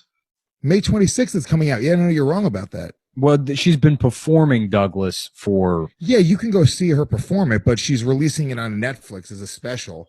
Oh. And can we see the trailer? Yeah, let's see if it works this time. I don't know how the crossover video is working, but maybe it's a better source video. Dude, how great would it be if she's all, coronavirus is fake? Yeah. She's like a trooper. You can't get it if you're a lesbian because it's only in semen. Why? Had I known just how wildly popular trauma was going to be in the context of comedy, I might have budgeted my shit a bit better. Okay, pause. The premise here is that she's complaining that she doesn't have any. I already blew my load. Yeah. I don't have any more material. Well, Tom deletes it anyways. I've only been right once. What am I going to do? I had one time I stubbed my toe. Yeah. Anyways, what do you guys want to talk about? Do you have any questions? Yeah, the Hannah Gatsby, the crowd work tour. Yeah. It's just Aaron Burr. Fucking idiot. And now here we are. When I first started touring here, I was told I should recognize my language, to which I responded, fuck off. I mean, I've made some concessions for you. I'm not a monster. Aluminum? Mm-hmm. Why would you say aluminium when you can flirt it? Aluminum. Oh, God. This is the comic she really is. Right. Douglas is a masterpiece of a comedy show. Yeah. It's like whatever's going on in Australia needs to stop creatively. Yeah. At the end of the show, that dog mounts her and fucks her. Yeah, that's her closer. She gets fucked by her own dog. Yeah, that's the premise for the next. This is for Elizabeth Warren. And then she gets fucked by a dog. Douglas is a 90-minute defense of bestiality. That's what it is. It ends with her big Elizabeth Warren impression where she gets mounted by a golden retriever and nutted it. And then gets fucked. Now come fuck me, Bailey. Bailey. I mean, it's almost like my grandfather. Every day he'd bend over on all fours and he'd let that dog enter him, and that's how I know I'm part golden retriever. They would tell me I've got those golden retriever cheekbones. So, Liz, the question was, are you Native American? Yeah. What's your legal justification for fucking your dog? For fucking your dog. You guys want to see the rest? Yeah, we'll watch the rest of it. She has the same face as the father from the Dennis the Menace cartoon, if you guys remember that. No, I don't. Oh, it's a solid And y'all, I'm taking y'all. I love y'all because y'all is the best, most inclusive second-person plural pronoun in the English-speaking world. Fuck yes, Hannah. Thank you, the South. What an ally.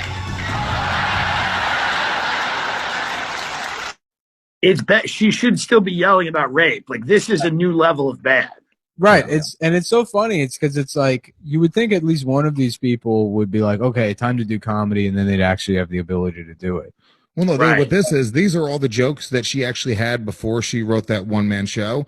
Yeah. And now she's doing all the, like, the silly Australian jokes that she had before that she's going to piece together. Like, she should have just left. She should have blew it all up and left. That would have been a gangster move. Yeah, comedy's low stakes, so it doesn't matter. But can you imagine being like, how come there's no women doctors?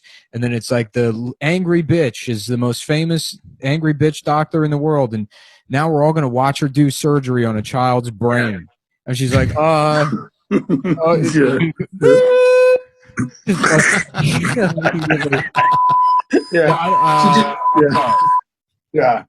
She just takes the brain out. She's using it as one of her tits. Yeah, it would be she's trying to be cutesy. Like, now Hannah Gadsby's like trying to be cutesy. Like, I don't know any jokes. Yeah. Who cares?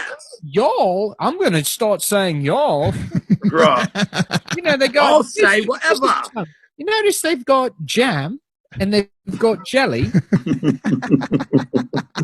There's too many things going on for something that I just might put on toast. Yeah. That I could just maybe put on toast. I wouldn't be able to tell the difference. What the hell is this? And then here comes marmalade. And it's like, where are we? IHOP or the fucking preserve store? That legitimately could be one of her jokes. It's terrific. Have you seen the preserve station at IHOP? There's no toilet paper. You can't even wipe your ass, but they got 15 different types of preserved fruit. The entire Smucker's lineup right here on the table. The waiter's missing a shoe. And then, like, these newspapers, like, Hannah continues to expand. It's like, who's even writing these articles? Like, Hannah continues to redefine comedy. Truly a masterpiece. It's a masterpiece. Those people, because I don't. Who cares? She's good for her, dude. Good for fucking her. I got like, obviously, whatever. There are shit comics out there that get a lot of success. So God bless her. Good for her. But it's the fucking people who write the article, who write it before they even see the special. There's redefining comedy, a new style, brand new masterpiece. It's just like, it's just basic horseshit. It is just as basic as you could possibly. Mark Norman, who's a brilliant fucking writer, couldn't sell this special. He just put it on YouTube. Fucking brilliant. Okay. And you're going to say that this chick is redefining comedy.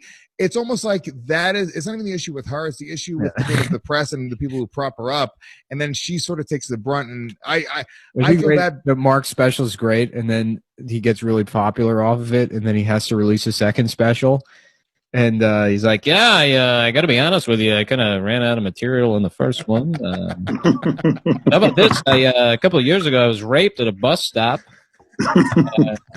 It's a pretty traumatic event, so I'm going to talk about that for an hour. But your Norman is incredible, dude. Holy shit. I was waiting for a bus, and this guy comes up, and he asked me what time it is, and then, then he beat the shit out of me and fucked me in my ass. The worst part about getting raped at a bus stop is there's still another 52 minutes before the bus shows up. Dude, what do you do? Should just perform Hannah Gadsby's entire special. She's a this will be the last one. Yeah, men are allowed to rape. Why is that okay? Why is that okay? It's not okay for a girl to do it, but when a guy does it, nobody has any problem. Now, if Hannah Gadsby was cool, she would have done she would have done the most offensive special out there, defended, everything, just threw everyone for a loop. Wouldn't it be great to watch the press have to react to Hannah Gadsby's alt-right special? It would be the ultimate troll. I mean, ultimate. They would ignore it. They would ignore it like it would be along the lines of the UVA story where it's this huge fuck up and then they have to, or Jussie Smollett.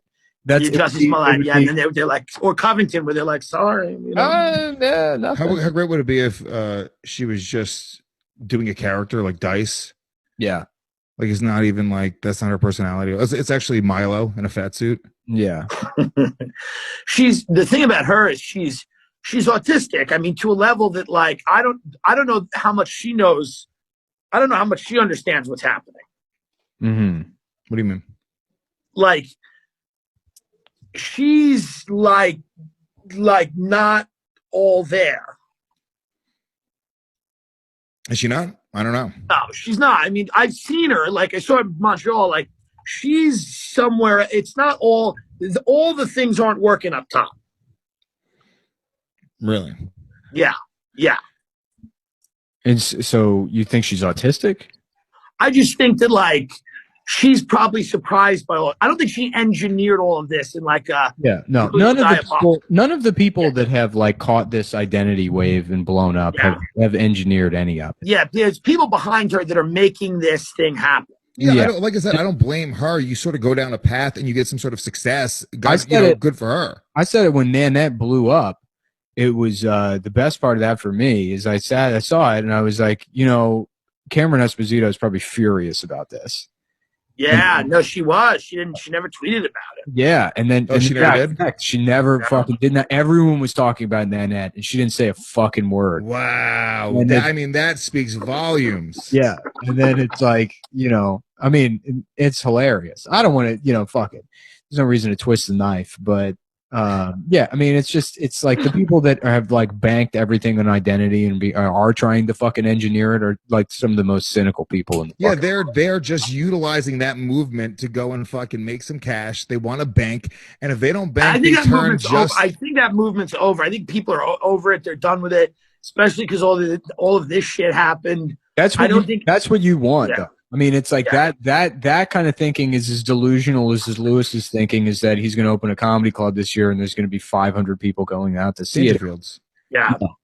I mean, but it's what I want. But I just think there's a lot less of an audience for that right now. I could be wrong, but I just think it's currently being canceled by Armenians. I mean, it's like but that's not really an SJW thing. That's just like they're home, they're bored, they have time on their hands.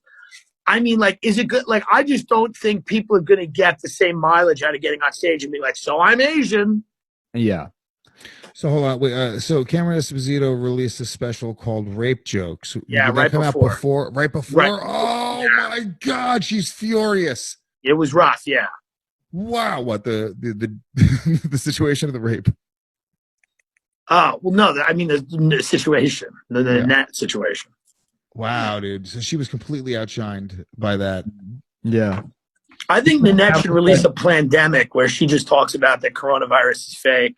And then people have to write about that. Like the LA Times has to write about Nanette's scathing new hour just on proteins and coronavirus. Is the Armenian genocide real? I don't know. I don't even think Armenians are real. What the fuck? Who the fuck has ever seen one of them? And then it just says a triumph under it. The Evening Standard, a triumph. Yeah. Armenians? Were you talking about the cartoons locked up in the Warner Brothers Tower? Yeah. Yakko, Wacko, and Dot? Is that who it is? Yeah. I've never met a fucking Armenian in my life. Yeah. And our country's filled with dumb bullshit. You know how many races you can upset? Dude, Nick, did we ever talk about that other Australian chick? This group of people live in Australia. The name of the people has got 82 syllables in the name, and they don't even have a written alphabet. Did we ever talk about that other Australian chick, the Dad's Google History girl? Demi Lardner. Did we ever talk about her on the show? I don't know anything about her other than that clip. Yeah, what exactly are we gonna discuss? I just want to know if you've seen the clip, if it's fucking. Everyone's seen it. It's a meme. Everyone's seen it. Has everyone seen it? But I haven't seen any of her stand-up otherwise. The guy that I don't want to, because there's no way it's as bad as that, so it's going to ruin that for me. The guy that produces all of our Australian tours, he works with her a lot, and he's always said she's very funny, and I'll take his word for it. She's probably a sweet woman who's very funny. Yeah. I want to go back to Australia, not even to do comedy, just to fucking hang out with Australian people. Because, I kind of, they're very optimistic, but not in the way Midwesterners are, where they're clearly lying about it. Right. Australia's a beautiful island where there's reason to hope. It's great. Yeah. And they're all genuinely. Tim, have you been? Never been there. I was talking to Jim Jeffries the other day, and he was like, he would set me up with some dude who could. That's where I might see. Here's the thing. I would go do that shit before I go to like 20% full comedy clubs in the Midwest in America. I'd go do a tour in Australia or somewhere like that. That might be cooler. Yeah. Let's I wanna buy go. a comedy club in Sydney, Lewis. Let's buy Australia. Yeah. Dude, this Sydney Opera House you could probably get for fucking $4 million right Dude, now. we could get it. We have followings. People listen to us. Yeah, we each get one of the shells. If we can You just get a see Ralph 2-year Sutton lease walking on a around the comedy Sydney Opera club House. in New York City right now, why not? Just to see. Just to see. Get us the price. Get us the price. How much could somebody, if they wanted to get out, if their business was fucking, floundering and they were losing money and they were going to. I don't think Dangerfield's ever had a business, though, so they might not be the. Dangerfield's might not be in. Okay, Dangerfield is definitely some mob run shit. There's no way that is a legit. I've never seen more than 3 people in there ever. And they've been open for 4 years. Right. Yeah. But Stand Up New York, it's Comic Strip Live, one of these old timey. These guys were all on their last leg anyway. Okay, no offense. And I love Stand Up New York. I'm sure they're going to hear this. Lewis, if you bought a club, I would move back to New York just to watch the unfolding array of disasters. Dude, I would have the best comedy club in the fucking world. Yes, but it would also be hilarious. Like, you would punch a waitress in the face. There would be there would be things. You would have to do a reality show about you owning a comedy club. We would make the waitress have to get jumped in. Like it would be called Lewis Owns a Comedy Club for 3 months. That would be the name of the reality show. I could never do it. I could never own a business or manage that shit. That would suck. I would hate it. You don't have to manage it. You're a silent partner, Nick. You just show up and perform. Lewis executes. I'm going to execute. Exactly. We actually execute 1 waitress per month. I would hate having to have employees. That would suck. Lewis just has Zoom meetings for the comedy club, and he disappears in the middle of the Zoom meeting, and you just hear him screaming and punching the walls, and all the waitresses just sit there and do coke, waiting for him to come back. Yeah. There would be an open cocaine policy.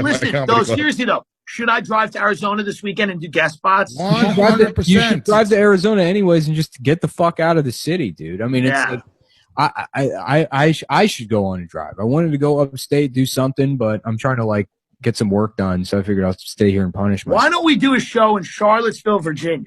I would love to. Hear me out. We'll all rent Dodge Chargers and we show up at the same time. Hear me out. We rent the park.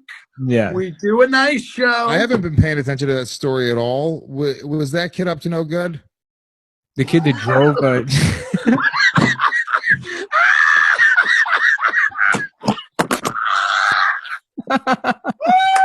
Oh wait, no, you're talking about the different racist thing. Yeah. Was that kid up to no good? No, I was talking about the Ahmaud Arbery. I'm talking about the Ahmaud Arbery kid. You were talking about the Ahmaud Arbery. We're talking about the guy driving a Dodge Challenger through the fucking Unite the Right people. Yeah. I was talking about those white guys that murdered the black kid. Yeah, that was in Atlanta or something. Yeah, Ahmaud Arbery was jogging or walking around. He walked into a construction site a few times and then they murdered him. Yeah. I didn't pay attention to that. I haven't been paying attention to anything. And I've been doing this thing where I'm like, nobody's paying attention to this shit. We're all just fucking quarantined. And I look online and there's I guess, Kurt Metzger's being canceled by Armenians and there's another. It's not really, by the way. If you look at the hashtag cancel Kurt, it's one guy using it. But he's not even that motivated. He's using it every other day. So it's it's just people are fucking stupid. People are lazy. Ari's still fucking out there working. If Ari can come back. Where is Ari, though? He just texted me today. I'm like, where are you? Every time Ari texts me, I just respond, where are you? He's staying with his parents. Oh, okay. I don't even know what. Yeah, okay. I believe so. All right. Look, let's Skank wrap Fest. this one. Skank Fest. Yeah, Skankfest is happening. Where? Houston. Skankfest South. Okay. Houston. September 25th to 27th. Kickoff party on the 24th. I mean, Texas right now is opening back up regular. So grab your tickets, skankfest.net. We didn't put the tickets back up for sale yet just because we wanted the smoke to clear a little bit more. We don't want to, God forbid, put the tickets back up and then have to issue refunds again or move the date again. That's just put a disclaimer. Go. This time we keep the money. I kind of want to. I want to do a little Austin homecoming show. Small thing, black box, fucking 90 seats, North Door or Spider House or something. It'll be fun. Do that. I will fucking go to that. and do a spot on that if you'd have me, and then go. I love Austin. Then let's plan to do an Austin thing, and we'll split. We'll do like, we'll switch. We can either one night or the other, or like a dual show or something, or like, does that appeal to you or no? Yeah, I'll do whatever, dude. I don't care. Yeah. Okay. Yeah, maybe I'm gonna come as well, but not do the show with you guys. Yeah, maybe it's gonna be competing. Maybe 30. Well, you're gonna own the place. You're gonna I'm double dipping. I'm producing your show, and then I have my own show at 30% capacity across the street. Yeah, that I'm gonna be competing with you guys, but I make more money than everybody involved. I'm into it. Yeah, we go to Franklin Barbecue, which I've never been to. It's really good. I've never been. There were so many other barbecue options. They're all. Here's the thing. They're all. They're all amazingly good. I will say this. Maybe it's because you wait in that line. Franklin's is probably the best for me. Oh, is that the one that Tim? I was with you at Moon Tower, right? Is that the one we went to? No. We went to a really good one. We went to a big one where you had to wait in line. It was a very and it was great. We went to La Barbecue, which is amazing. That's amazing. That's also they're all good. Okay. Fuck that, dude. I go to Mighty Quinn's in New York City, and it fucking blows them all out of the water. I'm sick of this Texas. Yes, it does. You're out of it does. Mighty Quinn sucks. If you want good barbecue, Mighty Quinn's is great. No, you go to John Brown's Smokehouse in fucking Long Island City. If you want good barbecue in New York City, you go to Austin. Yeah, you go to Austin. Yeah, what are you talking about? What used to be really good was that place in Fort Greene it's the people that own Peaches. They had another place, and I forget the name. It was like the Smoke Joint. It wasn't Dinosaur, right? No, that was a big one. Dinosaur's good. It was Dinosaur's the Smoke Joint. Feta Sal, right? Feta Sal was popular. The Smoke Joint was awesome. But then I guess they decided to change it into another like Peaches location. So I just wish that we could go to that Chinese place, Hunan Dynasty. Where did you take me, Nick? That place? Oh, Han Dynasty. That's a chain. Han Dynasty. Yeah, they're all over. They're open still. They'll be open, right? Yeah. So you think Mighty Quinn's actually sucks? Yeah, dude. It's not great. It's not as good as you can get fucking. I didn't even know what like good barbecue was until I lived in Texas. I mean, it's not like forget just even Austin. You go to like if you go down to Lockhart, go to Choices or Smitty's. Doggy, let me tell you something. Here's what happens. We live in New York City. Okay, in every city in this country. I live in Beverly Hills, bitch. You go to Seattle, like the coffee in Seattle. I live in Brooklyn. Texas. You go the barbecue in Texas. You go this way, and all those people that are great at it, eventually they get their shit together and they move to New York City. So you can get the guy who was the best. But Louis, you need to do it outside. It has to be outside. Not true. I mean, like the fucking you go to other places. It doesn't appeal. It doesn't apply to even fucking international food. And there's no reason for international. You could get decent. You can get good Italian and French food in New York. You cannot get good Creole food, and you cannot get good barbecue. You just can't. Those things rely on temperature, the humidity, things like that. You can't duplicate that as easy as you can duplicate tomato sauce or whatever. Okay, maybe I'm wrong. Maybe I'm wrong about that. But I'm just saying I've had some incredible. Fucking every sort of thing you could get in New York City. It's the one cool thing about New York City. No, listen, nobody's arguing you that on average, New York's got the best food because you are right. Really good people go there. But when it comes to admit this, maybe I'm wrong. Maybe I'm being an asshole. I haven't tried enough barbecue in Texas. The barbecue that I have tried in Texas, I was very disappointed with. I've had better barbecue in New York. Maybe I'm wrong. I haven't been to the right places. Part of it is the atmosphere of like being in Texas, being in like a scene from True Detective, being in a dark satanic wood. But you have to admit that New York, if there's one place you're going to go that's going to get the highest quality of sort of everything from around the world, you can find decent Creole. Yeah. Like, you can find good Creole. Gangfest South, you're going to do this. We're going to add a Austin real, whatever this show is called, the Real Good Podcast Guys or whatever. Basterd Radio, Nick, say it. Sorry. Podcast guys. The podcast guys. Fucking podcast. It's called Douglas. The show's called Douglas. A couple of Dougs. Yeah. Doug is a great name for a lesbian. It's a real Doug. Yeah. My new special is, I said it was called Dogless. It's because I haven't been able to fuck a dog since I got raped, because a lot of people don't know this, but a dog actually has at the base of its penis, it's called a dog knot. It's a bulb that gets it's stuck into your ass or your pussy. And my pussy was torn by being raped, so the dogs are incapable of locking the dog knot into my ass. Yeah. Yeah. LA Times, a stunning achievement. One of the great life-changing events was seeing Douglas at the Douglas. seeing Douglas at Carnegie Hall. Yeah. Fuck. Yeah, we'll do that. We'll do the Austin thing. Yeah. Yeah, listen to me. Skankfest, I'm hoping that everything happens. It looks pretty good right now, and we'll be down in Houston. Houston looks like it's opening back up right now. That's like one of the cities that they talk about that they don't give a fuck. They're just out there. Wisconsin, I heard, is opening up without any restrictions at all. They have do they have any comedy? Yeah, they do Appleton, and there's a few places with Skyline. comedy. You don't even need a comedy club at this point. Just go to a fucking bar. Go to a rock club. Who cares, dude? Agreed. I did a rock club in Indiana. It was fucking awesome, dude. I agree with you. Yeah, I think that's even better. Yeah. Yeah.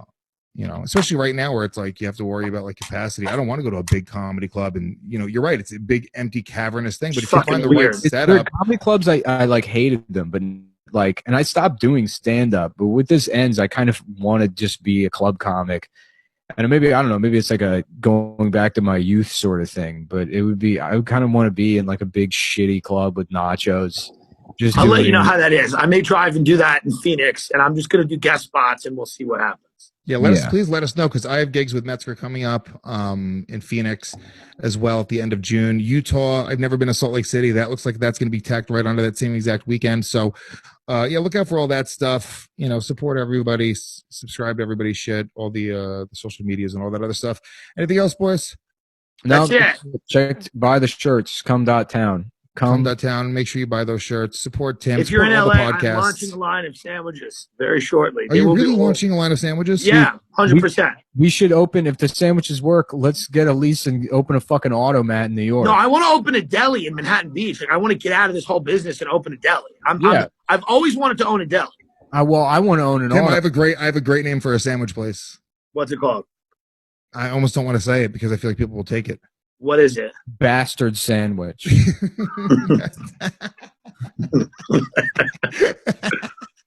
Yeah, bastard sandwiches. Yeah. The signature sandwich I'm going to have is called the Fat Racist. It's called Jersey Mike's. Yeah. It's a guy called named Subway.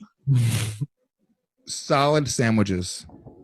That's a very bad name. That's a great name. Solid sandwiches? Solid sandwiches and salads? Solid sandwich salad shop? Having a solid salad? It's almost one of the worst names I've ever heard. Because it just sounds like shit. Like let's go to solids. It's just like nobody wants that. It's solid. No, not solid. It sounds like something bad in your like lipid profile. Yeah, yeah. Sounds like something. We had some problems with your blood transfusion. They were solids. Yeah. Are you hungry or did you have solids? It sounds like a medical diagnosis. Right. Also, not an appetizing way to describe a sandwich. Yeah. It's just like we're opening a place called the Diarrhea Deli. Yeah. We have everything's named after types of shit. This podcast should just be me coming up with business ideas and you guys making fun of them. Yeah. Like Shark Tank. Yes, exactly. Lewis should do Shark Tank, but for homeless people. Like homeless schizophrenics get to pitch Lewis ideas. And then him and Ralph get to green light some of them, and the reward is a podcast. We're going to buy Dangerfields, and we're gonna beat off in there. Yeah. We're going to get a Dangerfield. You can pull your dick out. It's a different type of Dangerfield. And Ralph is like, listen, I love masturbating, but the reality is the profit model there? Yeah. I recently read a book from Spencer's Gifts about masturbating in public. 3, 2, 1. We're back. That's it. It's Basterd Radio. Tim, can you turn your thing sideways? Are you going phone? Yeah, Tim's out. Tim texted us today. He's like, "This is the last episode I'm doing." Yeah, I mean, guys, the quarantine's over. It's like we're all going. I'm doing clubs next week. It's like we're done. You know, it's like. Did you go out to you went out to Palm Springs and you did that the weekend I didn't do that, but we're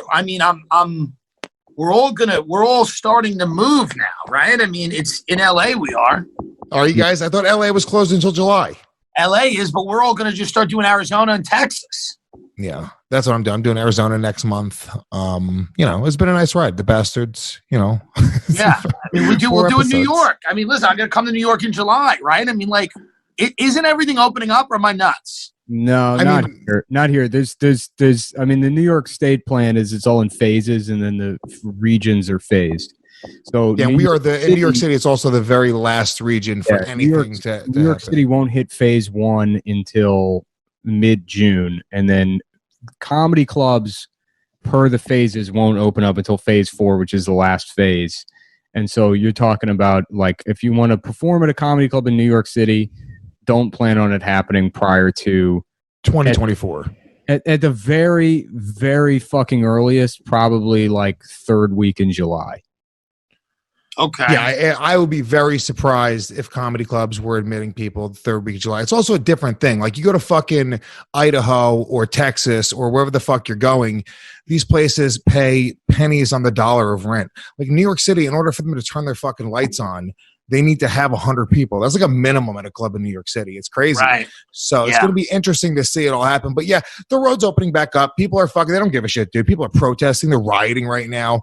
Yeah, what a beautiful time, right, dude? The fact that, you know, all it took was race riots to bring everybody together. That might not have to do with opening beaches. That's sort of beautiful. It's a beautiful thing, just watching everybody come together to riot in Minneapolis and just fucking say, fuck it, dude. We're past this. They want to go back to work. That's why they're rioting in Minneapolis. They want to go back to work.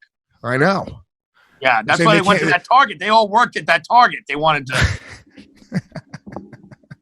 You know, white kids that are fucking shamelessly looting. It's hilarious. I want to loot. I want to go to Minneapolis. Can we do gigs in Minneapolis just so we can go loot? Yeah, I will. Are you? Where are you performing, Tim? You got a gig officially? I'm trying to put stuff together in Arizona right now, and I may go out with Shao McCallan. They're doing something in Arizona. And then Texas, you know, wherever is fucking opening. Maybe Florida. Maybe go down to Florida. I think Bobby Kelly's doing Florida this weekend. Yeah. Do you feel like you're losing your mind right now? Because I feel like it's the last day of school where it's like you're just looking at the clock. The Zoom shit. I mean, all these Zoom podcasts and everything. It's just getting to a point where it's like I feel like I'm living in this fucking. I just want to go live in the world. Yeah, Zoom is also, it still doesn't work. Right. Every time I do it, I mean, it's like half the time I have to keep hitting this turn off original sound button. I fucking, I forget whose show I did Kurt Metzger's show, and Bobby was telling me, he was like, yeah, we talked to Zoom and they said that it's your computer's fault. And it's like, I don't want to hear this shit. No. Yeah, it's clearly not. It's not my computer. It's your fucking shitty app. It doesn't work. So I don't, you can go, they can tell you that. Don't tell me that they told you that. Yeah. Yeah. And so it's like, if this continues, it's just going to continue to be fucking problems. It's not ideal. It sucks.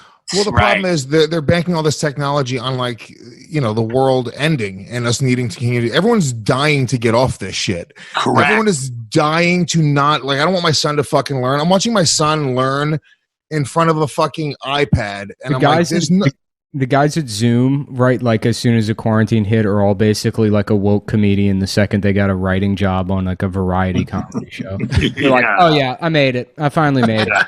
We did it. This is going to last forever. Everyone's going to want gay scold comedy forever. Forever, yeah. No, there's the level of evil moralism. I'm in buying all of these fucking companies, Zoom, the streaming companies, the face mask companies.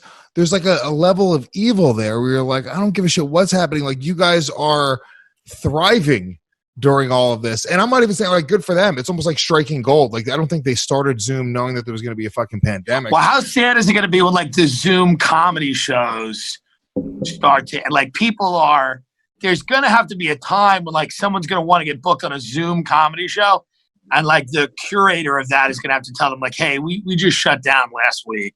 Yeah. We're sorry. We know you really enjoyed this time we had, but we're going to go back out to the real clubs now. Do you know that there are people... I feel like people are going to go back out after this, audiences, and realize that comedy sucks. I agree with you. They've had a break from this type of entertainment that sucked. It objectively was just not worth it. Yeah. And then you're going to go back out and be like, oh, this sucks. Why were we fucking doing this? It's like, it's going to be the same thing as people cutting their own hair. How many people figured out in the last week that, like, oh, you can just do this. You can just cut your own hair. I just realized my hair grows to a certain point, then it just stops growing. I don't ever really have to get a haircut. I get the same thing. It's like kind of like Irish pompadour thing where it's like We'll do fucking like a year and a half of growth in 2 months, and then it stops. And that's it. And then you just look like that. Yeah, and like it's that fine. Until you're 65 years old, and then it's mostly translucent. And that's fine. I'm not a model. This is fine. But I don't know. The thing is, comedy clubs, like, it is concentrated, right? Like, I shaved the sides, but it's the... Yeah. It kind of stops exactly where it needs to stop. It's perfect. Right there. I haven't had a haircut since fucking January. Irish guys need something to like do. They got to go like this because they're always like mad and angry. Their lives suck. So it's kind of like that. In the natural habitat, this would be pasted under your face with whiskey. Nick, by the way, you look just hotter when you do that with your hair right there. You turn into a fucking just checking your pocket watch in a pub somewhere. Whiskey in the blood of your wife, just matting your hair to your face. Yeah, comedy clubs, you're not going to be able to. And look, podcasts are fucking great. Movies are great, but with the comedy clubs going missing for a minute, you do realize, dude, there's nothing like that, right? You go see a comic for an hour, just sit there. It's fucking, you just laugh your dick off. There's so many things like that. There's nothing like that. There's nothing like it. Hold on. There's 5 fucking podcasts, Nick, that are that funny. You're on 2 of them. What are we talking about? It's not if you listen to all those fucking podcasts that are out there. Most how of them many people doing hours should be doing hours? No, hold on. Let's get real. Most people that are doing an hour, let me say this. Most people that are doing an hour are fucking killing for an hour. Even comics that suck can go up and kill for an hour. The people that are sitting in that audience, most of the time, 99% of the time, I'd say on the road, they walk out going like, yeah, it was worth the $25. That was a great night out. I had fun with my friends. I laughed. I can't sit here and go like, oh, fucking stand-up comedy sucks. I was sort of feeling that way for a minute, but now that it's sort of been gone. Not all of it, but a lot of it does. You know, I would think that I'm like tainted. I guess we lost him. I would think, sorry. I would That's think the other thing with Zoom. I got a call. When you get a call, I guess I should do it on my Mac. But when you get a call, it's like, fuck, see? You get a call and then you're like, but now I'm back. Chris Gethard's calling you. Yeah, fuck him. What? Oh, can we talk about that for a minute? What happened with Chris Gethard? You know what it is, man? It's just, I'm going to talk about it on my show too, but like, it's just like, there's just a group of comics in New York that aren't funny. Yeah. And they just hate people that are fun. It's like, I'm sorry you're not funny. What do you want me to do? Mm-hmm. You know, that's not even Chris Gethard. It's one of his like unpaid interns. Chris Gethard died 3 weeks ago trying to put on a shirt by himself. Right. He just wrote this whole big thing on Reddit about how like he used to be friends with me and he used to think I was funny, and then Trump won and he realized I was Hitler. It's like, what? Okay. Why did he write that on Reddit? He did an AMA? Because we did an election night show with him, me and Ray Cum. And he didn't release it. And then he had to explain to his audience why he didn't release it. And he was like, we thought Hillary was going to win and Tim was going to be funny, but Trump won. And I told a bunch of rich white people to relax about it. And they proceeded to throw themselves on the floor and cry. There was a guy sitting next to me dressed like a banana crying. And I said to him, Tim, you're pissing off the banana. Right. Banana's having depression. Right. So... so then he had to write this whole thing on Reddit recently about why he didn't release it. And he's like, I would have released it if it was just another party that won that I didn't. I'm like, that's what happened though. Yeah. Another party won. Like, so here's what happened. He was going to release it because he was excited because he thought Hillary was going to win. Then when she didn't win, he was just bummed out. And he was like, well, I don't want to be on recording being a fucking pussy. We didn't want to release it for that reason. We shouldn't have announced that this is the last Basterd Radio. It should have just been the last one, and then me and Lewis could have publicly said that you said some really fucked up things about George Floyd. You were like, that George Floyd should have had a thicker neck. We can edit around all that. Yeah. Oh, shit, we can edit all around that. And you know what we should bring in Chris Gethard next week and say nothing. We should bring, but that's the thing with Chris Gethard. It's like, do you even want to edit that out? I mean, he's the one that's saying all this shit publicly. That's the thing. This is what I don't like, is that woke people have this past to just throw people under the fucking bus, and then it's like, you're supposed to have the fucking decorum to not respond to it. Well, it's reverse bullying. If you think I'm a bad guy, then I'll be a bad guy. You're a bitch. Yeah, it's like you write. Yeah, go on, Lewis. They go and they talk shit, and then they say shit about you publicly. They tweet at you. They say your name, and then you go and say something back, and you're like, fuck you, bitch. Yeah. And then they're like, "Oh my God, they're attacking me. Their fans are attacking me. They're harassing me, and they brought my friend the banana into it for no reason.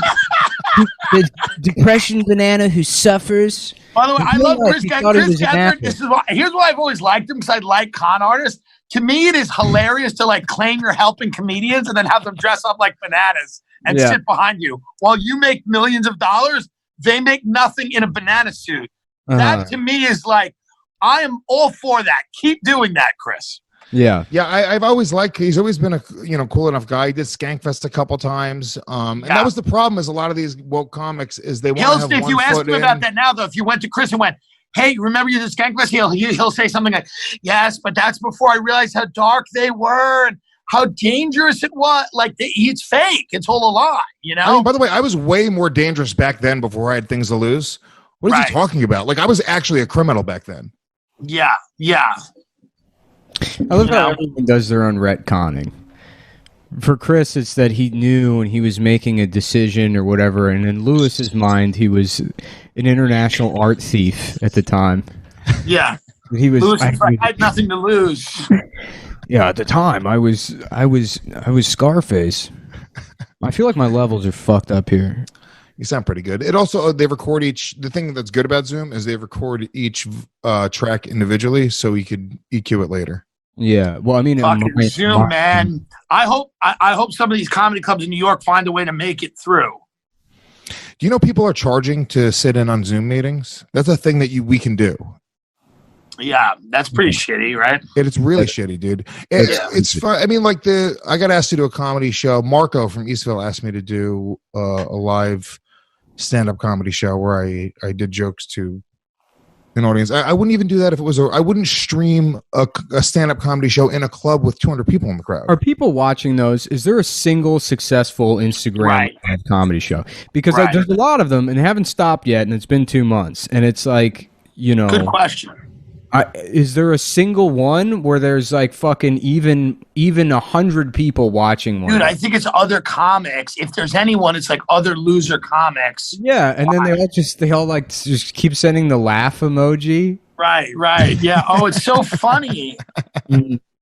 It's so funny. To jokes that they've heard in person a million times. Yeah. It's crazy to me, and like I just think that it's overall been bad for comedy to do that. Dude, I refused to do it. I said no because I'm like, number one, I think it's not showing. My comedy's not great with an audience there, so I'm not going to sit here and fucking try to make nobody laugh. But think about how bad the jokes are going to sound with no laugh track there. Mm-hmm. It's gonna sound like a bad open mic where every joke ends with like, so that's a thing. So that happened. Right. There's energy to it. It's just fucking. Yeah, can't do it. But I mean, I saw they were doing comedy shows in a parking lot somewhere. Somebody took my idea where you guys trashed me for it. So I probably spent a good 20 minutes trashing me for the drive-through comedy club idea that I had. It's exploding all over the place. No. Bert fucking Kreischer's talking about doing it. I saw some other people doing it in the back of a pickup truck. And here you guys are. No, I'm sure it was great. I'm sure it was better than fucking Zoom comedy shows. Here's the thing. This whole idea that this is all better than nothing is not true. Yeah.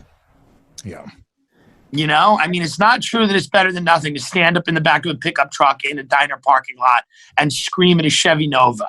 That is not better than not doing anything. Right. And it's also doing nothing isn't the alternative. It's finding something else to do with your life to derive meaning out of. Right. I think what's going to happen is it's you're not doing nothing. You're being a father. You know what I mean? You have other things that you could be doing instead of screaming at people from the bed of a fucking pickup. Yeah, but I'm not being paid to be a father. I'm at being a father, I'm spending money. I'm fucking bleeding cash on this kid. We've got to figure out a way to get the cash coming back in. You got to put him to work, man. You got to get him out there. Yeah. Got to get him to work, dude. You got to send him on auditions. This kid's got to start working. He wants to stream. He sees me streaming on Twitch. This is all he wants to do because he watches Twitch streamers. Interesting. What Twitch streamers does he watch? He watches this guy. named Brian Saviano, who's not even a known Twitch streamer. Yeah. He's like, he has no views. This guy's got no fucking views, no Instagram following, no Twitter following. But whatever it is, he worked out a deal with Amazon. So they play his Twitch streams, like these squeaky clean, family friendly Twitch streams on Amazon. So it's like an Amazon show that he just plays these old school video games. And nobody gives a fuck except for my son. And I've challenged this guy to a game of Fortnite 1v1, and he's accepted. So I'm gonna make my kids sit down and watch me beat him in Fortnite. What if he beats you? I told him I'd give him my son. Yeah, that's fair. We're putting James on the line. Yeah. Hong Kong rules. I love it. Yeah. Hong Kong rules. Old China rules. Yeah. I mean, kids are growing up. It's not even like back in the day where it's like they're watching actors and baseball players and professional wrestlers, and that's what they want to do. Now it's like it's been whittled down to TikTok dancers and fucking video game streamers. Yeah, so it's like the people dreams miming. Yeah. It's fucking crazy. Like the dream, like, but when we like the whole Generation Me thing where it's like, oh yeah, everyone just wants to be a fucking rock star. It's like, goddamn, a rock star is so much more respectable than a TikTok star. Well, what's even funnier too with the streaming is like you don't even have to be good at the game. Right. You don't have to be, you don't have to be like one of the best guys in the world. I think it's like, I mean, I don't know anything about it. I've never watched a Twitch stream in my life, but from what I understand, it's not like that PewDiePie guy is like the best at video games. No, I think you got to be pretty good though. He's pretty good, probably, right? I would imagine he's pretty good. You got to be good, or you got to be a fucking smoking hot chick. I don't know. I think he's just, I mean, probably better than most people, but it's like, I mean, aren't there ranking? People aren't like, oh, let's look it up. Let somebody look it up. Go look up PewDiePie's ranking. Go look up the ranking of PewDiePie. I don't even know Can what. Can you imagine being a hot chick and not being able to at least figure that out? That what you can just get on camera and you don't got to even play with your pussy or do anything crazy. You can. What do you think about Call Her Daddy, Lewis? I wanted to know what you think about the Call Her Daddy drama because you're in the podcast world. And it's big drama. You know what happened? I've heard of Call Her Daddy, and they broke up, right? They got into a fight. Yeah. No. Barstool had them. They were making. I don't know. They signed a contract with Barstool. They didn't like it. The show blew up. Barstool's like, listen, you blew up with our marketing. Blah blah blah blah blah. They were making 100% true, by the way. Yeah, no, of course. 100% true. There's these bitches would not be anything without the fact that Barstool were behind them. From the very beginning, who? Call Her Daddy. It's like the biggest podcast in America other than Rogan.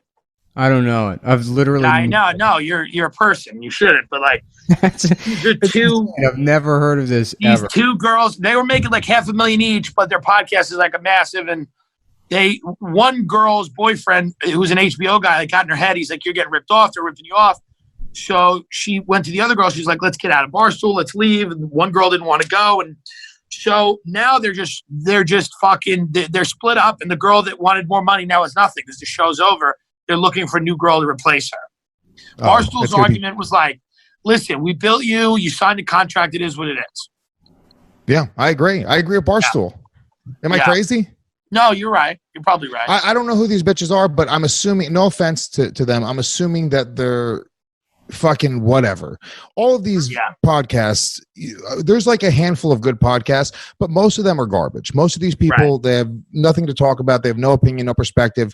And I think that there's a whole thing in LA, in that whole world of, I'm not even just saying LA, but these big podcasts that aren't good, where you're listening to it, you're like, what the fuck is going on here? They're not even having a conversation. How is anybody listening to this and liking this? I think it's all marketing. I think they pay for PR companies. I think they pay for clicks. I think it's all fucking click farm shit. Whatever it is, it doesn't make sense. Right? Right. So, yeah, I don't know. Barstool Sports is a massive fucking brand. Yeah. You know, I think they, you know, if they fucking gave them a contract, they're making $500,000 each. That's that. Let the contract expire and then go elsewhere. The guy that owns Barstool looks like Shelbyville Mark Zuckerberg. He does. He does. El Presidente. He does look like that. The nerd version, and then that's like the regular guy. Yeah. But then they both made websites.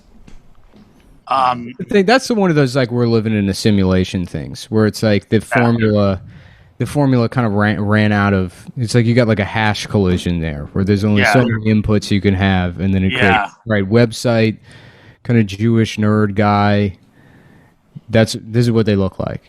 You know? You got Zuckerberg and that guy at the same time. Yeah, but he's also like the jock version of that. There's a Jewish, there's a cool, there's a kind of thing. Yeah, it's like there's a cool Jew. Like he listened to Dave Matthews Band, he got pussy. Like Zuckerberg wasn't getting pussy. You remember in the Shelbyville episode, there's Millhouse, and then there's the Shelbyville version of Millhouse that's cooler than Millhouse, but they bond both being named Millhouse. I got it. Right. Yeah. What did Trump do today?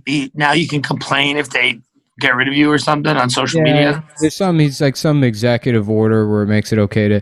I hope he just fucking like deletes Twitter. How funny would that be? Hilarious. Because it's what Twitter. All Twitter is like a world where tattletales it's their playground.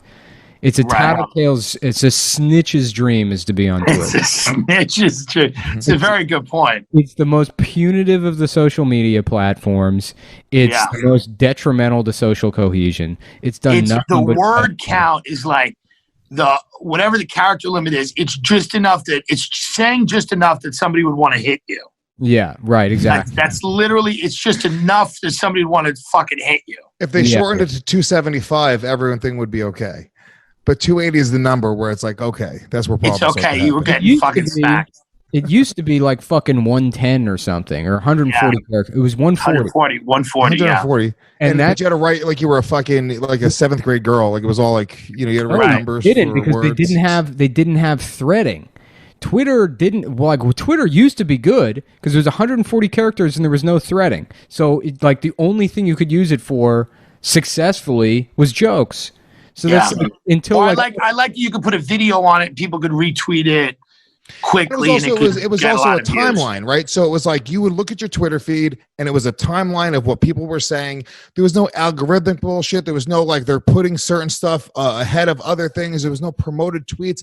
It all became a thing where it's like, I don't even know, like, is this what I want to see or is this what they want me to see or is this what they think they want me to see? I should be able to click a button and just say, hey, these are all my friends, and it's what they're tweeting in order, in time. Why is that an issue? Yeah, well, they want to curate things, they want to sell you shit. I like it because it's the least censored. I mean, I don't like it, but it's the least censored of any one. Like, you could put the most shit on Twitter and get away with it. In terms of like nudity and shit, but if you in terms of like, if somebody reports you for saying anything, you can't call something gay. If somebody you can, but if 3 people report you for it, they're going to remove your tweet. And if you get a few of those, you're going to get fucking suspended. Is that true? I don't know because I put out wild videos and they don't on Instagram. I've been taken down. I've never been taken down on Twitter. Yeah, didn't that guy come out today and on every fucking platform? Yeah. Yeah, Nick's constantly suspended from social media platforms. And I also like how Nick will decide for 2 years at a time that he's like, you know what, I'm done with Twitter, fuck him. And then 2 years later, he just comes back one day. I haven't. I got permanently fucking banned. I took 2 years off for a very long time, and then I forgot what happened. You didn't even do anything bad this time, right? What did you even do? It was like a retarded woman who got upset at you. She said you were being an ableist. I forget. I said in January. I said I hope everyone in America gets coronavirus and dies. Yeah. And then you sent me the photo of the woman that reported you. She like has no skin on her face. Yeah, right. She was like a paraplegic with no face. I'm like, what is happening? Those women always have names like Belando. Dude, you had the best name ever of a social justice warrior. I don't know if you remember saying it. You were like, my name was Dawn Beth Custard. Oh, yeah. Yeah, just like a fat woman struck dumb by a thunderclap. Dawn Beth is my favorite fat woman name. I don't know if anyone's actually named Dawn Beth in the world, but just imagining a woman named Dawn Beth beginning to complain about something. She's angry. If there's a Dawn Beth out there, she's angry. She's furious. The only thing she's excited about is medieval history and the events that you can. She's never made an organic friend in her life. They've only to meet up groups or some sort of technological intervention. Yeah, doesn't understand organic social chemistry. Right. She longs for time when she would be respected. Right. It's the Middle Ages. She thinks would have been her time. Right, because of her broad back, she could carry extra meat on her. Yeah. From the open fields. Yeah, when handsome women were respected. Right. What about you could do like an alt-right social media platform, Nick, like Gab? I don't know. I just don't care. I mean, like I don't care enough either. There's not enough people on those sites for it to matter. Well, that's the problem with it. It's like, as soon as they include. In 2011, I didn't have Facebook. I didn't have Twitter. I didn't have I mean, I had a Twitter, but I didn't really use Twitter. I made one in 2009, and then I was off Facebook at the time. And I didn't have even text messaging. Like if somebody I had a Google Voice number just in case somebody had to text me, but everything I did just you had to call me for anything. You know, it's like, and then that continued until like 2014 or 15. I would have Twitter, but I would use it from like a desktop computer, but I was not like fucking on social media. I thought social media was stupid. I was always on the internet, but like IRC or like older versions of the internet, which was a much different thing. There was no tattling to be done. It was just a website to go look at. No, I mean like, you know, in chat rooms and forums and shit. But anyway, you're doing forums? Yeah, okay. But the point is that I didn't want I started tweeting more because I was like told you had to if you wanted to have a fucking career. Like when I was like meeting with fucking agents and managers. Well, you started getting a major following on Twitter. I remember back in the day, like before anybody in New York was getting like a following, way before CumTown, Legion of Skanks, you were like crushing it on Twitter. I remember you had like 30,000 Twitter followers, 25. That was a lot back then for like a young comic. That was already late in the game, dude. I got on Twitter in 2009, but I started tweeting in like 2011, 2012, really. And then I didn't move to New York until 2014. And so, like, you know, there was just years where, I mean, why I had a following on Twitter, which was, compared to the amount of tweets that I had, was not that big. I think you had a bunch of really funny tweets that famous people retweeted. Well, there was a bit of that, but mostly it was like because I just used Twitter as a chat room. That's when Twitter got fun, is like 2012, when I just used it like, okay, well, I'm going to make friends on here. And you then could just say stupid shit, and you were like, I'm not going to get suspended, or nobody's going to ruin my career because I'm saying silly things to my friends. How I know all those Chapo guys is because we became friends on Twitter, and then friends in real life. But it was just like, yeah, let's just fucking use this website. And then it was more that like sort of communities were elevated rather than individual people after like 2012, and like, you know, that like I rode that wave up because there was an older iteration of Twitter. Like if you want to break it down into like generations from like 2010 to maybe 2012, where it was just like individual joke writers that would blow up and then they would be absorbed into the industry. Like, well, that was almost the only way to blow up on Twitter back then, was to write funny stuff, and then more famous people will retweet you, and then you get followers through that. There was almost no other way to do it. There's all that fave star bullshit. Rob Delaney or Megan Amram like come to mind. People that kind of blew up in that. Michelle Wolf, I would say I watched Michelle Wolf blow up through Twitter. That was like her main way of getting. I mean, she could stand up to everything, all that other shit, but Twitter's what got her a job at Seth Meyers. Like, it was getting people jobs. Yeah, well, that's what sort of TikTok is doing now for people. Honestly, TikTok's just getting hot, young, dumb women jobs. More for me than anything is moving to New York. I mean, it's like it wasn't. You can't say none of this shit would have happened if I wasn't in New York and network people in New York. I mean, I know you guys. Where did I meet you, Dick? Do you remember where we met? Here. We met here. But I'm saying, like, where? Like, I don't remember. Like, what was it? I don't remember meeting either one of you. It's so I remember meeting you, Tim. Me and you did Cabin or something together at one point, and I think me and you. Yeah. And so I was about to say Lewis never did Cabin. Yeah. Where did we meet? The first night I met Rebecca Trent, I fucking hated her. I was hammered. I just stopped smoking weed, and I was talking to Nate Bargatze outside. And she was just so cocky. She said something, and she's like, "Who are you?" And I went, "Who the fuck are you?" And then I called her a fat bitch or something. It was crazy. And then we just didn't like each other or speak for like 2 years. Mm-hmm. Yeah. I met Tim on YKWd. Oh, interesting. Yeah, there was that night. Bobby's podcast. We had kind of known each other, but then me and you had one night where we hung out and did blow in the bathroom at the old stand. Oh, me and you? Yeah. Yeah, we didn't even speak. We just did blow and stared at the wall. Yeah, we just kind of like took turns going back and forth doing blow, and I was like, "Oh yeah, no, I guess we're friends. I guess we're friends now. I guess we're friends." That's where the stand should have staged. It's a place for people to do blow and make friends. Doggy, if the stand was the old stand, it wouldn't even matter. They could afford this whole thing. It wouldn't be a big deal. Dude, it would have been great. They would have still had shows probably. No one would have cared. The only guys I kind of really knew before moving to New York were Metzger and Soder and Mike Lawrence and Ari. And then they kind of helped me out a bit. Ari less so, because Ari I kind of started hanging out with at Moon Tower when I first moved to New York. But like Kurt I knew, and Soder I knew, and other than that, you know, it's funny when those guys go and become writers like Mike Lawrence and them, they kind of disappear. Like I haven't seen him in like I was close with Lawrence. I considered Lawrence a close friend for a while. I like Lawrence, but that was more of a function of him like grinding. You know, I mean, that guy was doing open needlessly doing open mics. You know, for like after already having success, going out every night and doing like 15 spots, and then it's like, you know, he's married and he wants to just move to LA and have a job and not be a fucking 20-year-old, you know, on the train till 3 a.m. every morning. It's so funny because you hear stories about Mike Lawrence sitting in the back of comedy clubs with Dan St. Germain and bullying open mic comedians. Like in this bizarro world, like Dan St. Germain and Mike Lawrence can bully people. Yeah.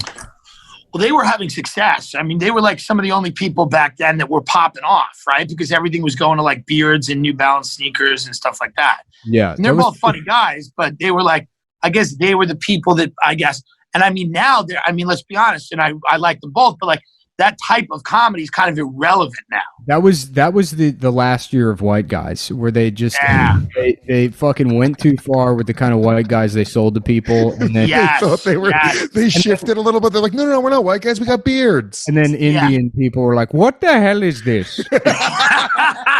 I mean, it was already bad, but now we have to do it too. It is no good now. If this is going to be this shit, then we are also going to make shit. Yeah, right. That's a great point. I will not fucking just work at 7-Eleven my whole life to come home and turn on TV and it is this fucking asshole talking about how he drink beer. Yeah, so he gets up, he said, I drink beer, I'm fat. Yeah, I'm so fat from drinking beer. That is not fucking comedy. It's not even a joke. It's not. I can look at you and I know you're a piece of shit. I don't need to hear you tell Conan O'Brien that you're a piece of shit. Yeah. What's the punchline? Dude, Conan O'Brien was responsible for that type of comedy solely for 2 years. Well, it was just like, and that was every act. Everybody would go on Conan and they'd be like, oh, well, I'm a mess, you know? And it's like, great. Well, it's really, it's so funny. It's because like you want to say people are influential in comedy, which is like, you know, true. And it's a credit to their ability and their uniqueness and their identity as a comedian. But the more apt word is fault rather than influence. And I would say it's Kyle Kinane's fault that so many people like were doing that. It's also Louis C.K.'s fault that there were so many comedians that just fucking like pantomimed his mannerisms without understanding any of the joke writing or like the process that went into that. Because you could really fucking skate by for a couple of years from like 2010 to 13 maybe. You know, it was like, just like, guess we'll have a beer. Just all that shit. There was like people had entire acts about Pabst Blue Ribbon. Yeah. And just like everything was a bucket for like a reference. It had proven that they went to a liberal arts college in Maine. Yeah. And it was like, and the weird thing is like they grew that beard to hide their white guilt and they hid behind it and they just were trying to be like under the radar. And then something happened recently where it's like, it's on. White guys, I mean, God bless you guys. Tim, it speaks to how talented you are because being a fucking white guy in today's society and trying to fucking come up, it is a tough sell. Well, ironically, it's like there's still room for the bad guys because there were so many people that tried to like angle the safe white guy, you know, market or whatever that if you just if you continued to be a bad guy, there were no bad guys left. Yep. And eventually people will come back to like what is funny. But it just might take a while, The entertainment industry never had any fucking soul or heart or morality anyway. None of it. So and the people that pretended to were obviously pretending to. So that's what fucking sucks. But if you just continued to be a piece of shit, and who's going to come back around? when they start staffing everything, they're like, we're doing all black women on this one, and let's get one piece of shit to balance piece of it out. garbage. You know, they're never, the one white guy that makes it into the writer's room is never going to be the one that's like, you guys are right about everything. Let's center your experiences. It's and dude, the alternative scene when we started was like, you want to talk about racism? I mean, it was all white lineups and all white audiences in like Brooklyn. Yeah. You go do a show in like Flatbush, Still Brooklyn. what it is. It's still what comedy scenes are in Brooklyn. When you go to a comedy show in Brooklyn now, it's still a bunch of white people performing to a bunch of white people talking about how evil white people are. It's fucking sickening. Mullen had the best joke about that. He goes, the comedy lineups, it'll be like Abube Famubale, Shinzo Yurito, and then Jessica Cohen. Like it was always like, and then just one Jewish girl at the end. It was like, and Sarah Golden Schwartz. But the thing is, you used to make a good point, Nick, because it's like, if you're just a piece of shit, just be a piece of shit. That's why I lead you to Skanks. We don't really get in much trouble because we've never pretended to be anything but the pieces of shit that we are. But as soon as you pretend to be a good person, then they can say, look, everyone has some shit. Look at Jimmy Fallon. Lewis is like, we don't get in a lot of trouble. They've had national like scandals. Like it's like press. You've had national, but we don't get in a lot of trouble. It's I know it doesn't affect. As soon as we get a fucking article written about us, people start to do a little bit of research, just a second, and they go, oh yeah, these guys are they're dirty comedians. That's what they do. They're not pretending to be woke assholes who are trying to help society. Jimmy Fallon, this whole thing is fucking hilarious to me. Yeah. That they're trying, I mean, are they even trying to cancel Jimmy Fallon? I almost feel like half these aren't even real. Like it was the Robert Downey Jr. one. Dude, what was amazing is Jimmy Fallon goes, thank you for holding me accountable. That's the grossest thing. Yeah. Thank you for holding me accountable. As he sits in his desk and blows another line of coke up his nose. Thank you for holding me accountable. It's like, dude, shut the fuck up. Yeah. Yeah. It really is. I mean, it's fucking sickening because it's like, that's what people don't like is like a lack of integrity more than anything. It's not the racism that pisses people off. It's like the apology is so much worse than doing the fucking thing. So much worse. I mean, what you should say is like, yeah, I mean, literally, I thought it was funny at the time, and if I were to apologize now after extracting all this success from it, it would only be to fucking sell out anybody who's done something similar that didn't grab the golden ring. So I should shut up. I should. Why can't somebody just say that? Like, what an intelligent response. That's the only response, right? And if somebody would just say that once. Justin Trudeau Trudeau straight up did that. He was like, look, I used to love costumes. I don't know what to fucking tell you. I love costumes. It's like, I understand it's wrong now. I'm sorry if I hurt your feelings, but it's like, I didn't know. So that's that. It's just also like with the whole Jimmy Fallon thing. It's like, I don't know, he's putting on a costume to portray Chris Rock. Also his friend, a person who I don't think he was on SNL at the time, but an SNL alum, like, who probably thought it was fucking hilarious. Yeah. It's just, it's very funny. It's like nobody cares on the fucking, quote unquote right. Nobody cares in the middle. No moderates care. I don't even think anyone really on the left cares. It's like 20 people on Twitter. No one even cares on the left. Yeah. It's probably 50 people. He's got millions of people that watch his show, millions of people who adore him, and then 50 people on Twitter that don't even give a shit, that literally just want to be a part of a hashtag. Will make him bend the knee and apologize. Yeah. This is the problem with social media. Celebrities millionaires and celebrities should be fucking better than these fucking people, but they're not. They bend the knee to them, and it's fucking sad. There's a pandemic happening, and Minneapolis is fucking on fire right now. So anybody that even is like beginning to give a shit about Jimmy Fallon doing blackface is like crazy. They're not only crazy, but they're probably just like a very comfortable liberal piece of shit that has cynical. That is They're literally the fucking like limousine gated community liberals that fucking They're like, oh my god, I think all liberals are, which is not really young people. You understand? We the problem is with Twitter, right? It's a fucking face, and the person says what they say. And I think we look at ourselves and we go like, oh, there's a person like me talking to me this way. When you realize it's a 17-year-old kid, like all those people like Dina Hashem, to this day, she still gets little clown emojis. It's so funny to me that this rapper who I've never heard of, nobody's talked about before, after, or since. What's the guy's name? XXXTentacion. Yeah, this guy, right? It was such a fucking, if you go on her Instagram right now, if she posts a picture, there's probably 50 fucking kids that are posting clown emojis.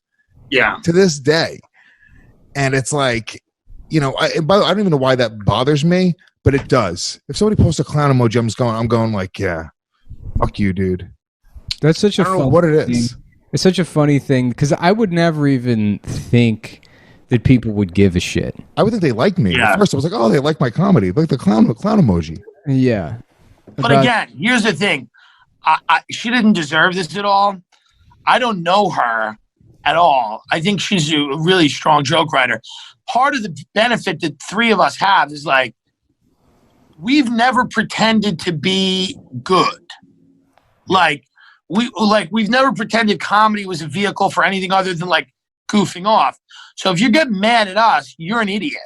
Like in the best case scenario, in the worst case scenario, fucking expelling some fucked up shit and getting through some evil shit in our fucking heads. I put a wig on and I have chest hair. If I say something that offends you, it's your fault. It's also like comedy is kind of dependent on finding things that may potentially be offensive.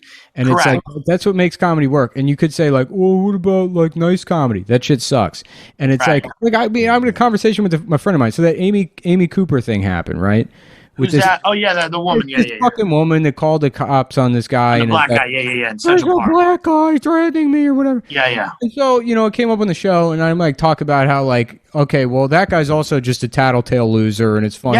Yes. It's funny that like all these tattletales are just at each other's throats. Yes. Like a friend of mine was like, well, I mean, like the rate, I'm like, he's my friend, so we'll like talk about it or whatever, about like what the issue is. But it's like it's hard for me not to be like, I don't actually give a shit. I mean, it's like if I was just having a conversation about this off mic, I'm not going to be like, actually, that guy, he did something, because I don't fucking care. I'm not looking for an angle, and we're not like public affairs commentators.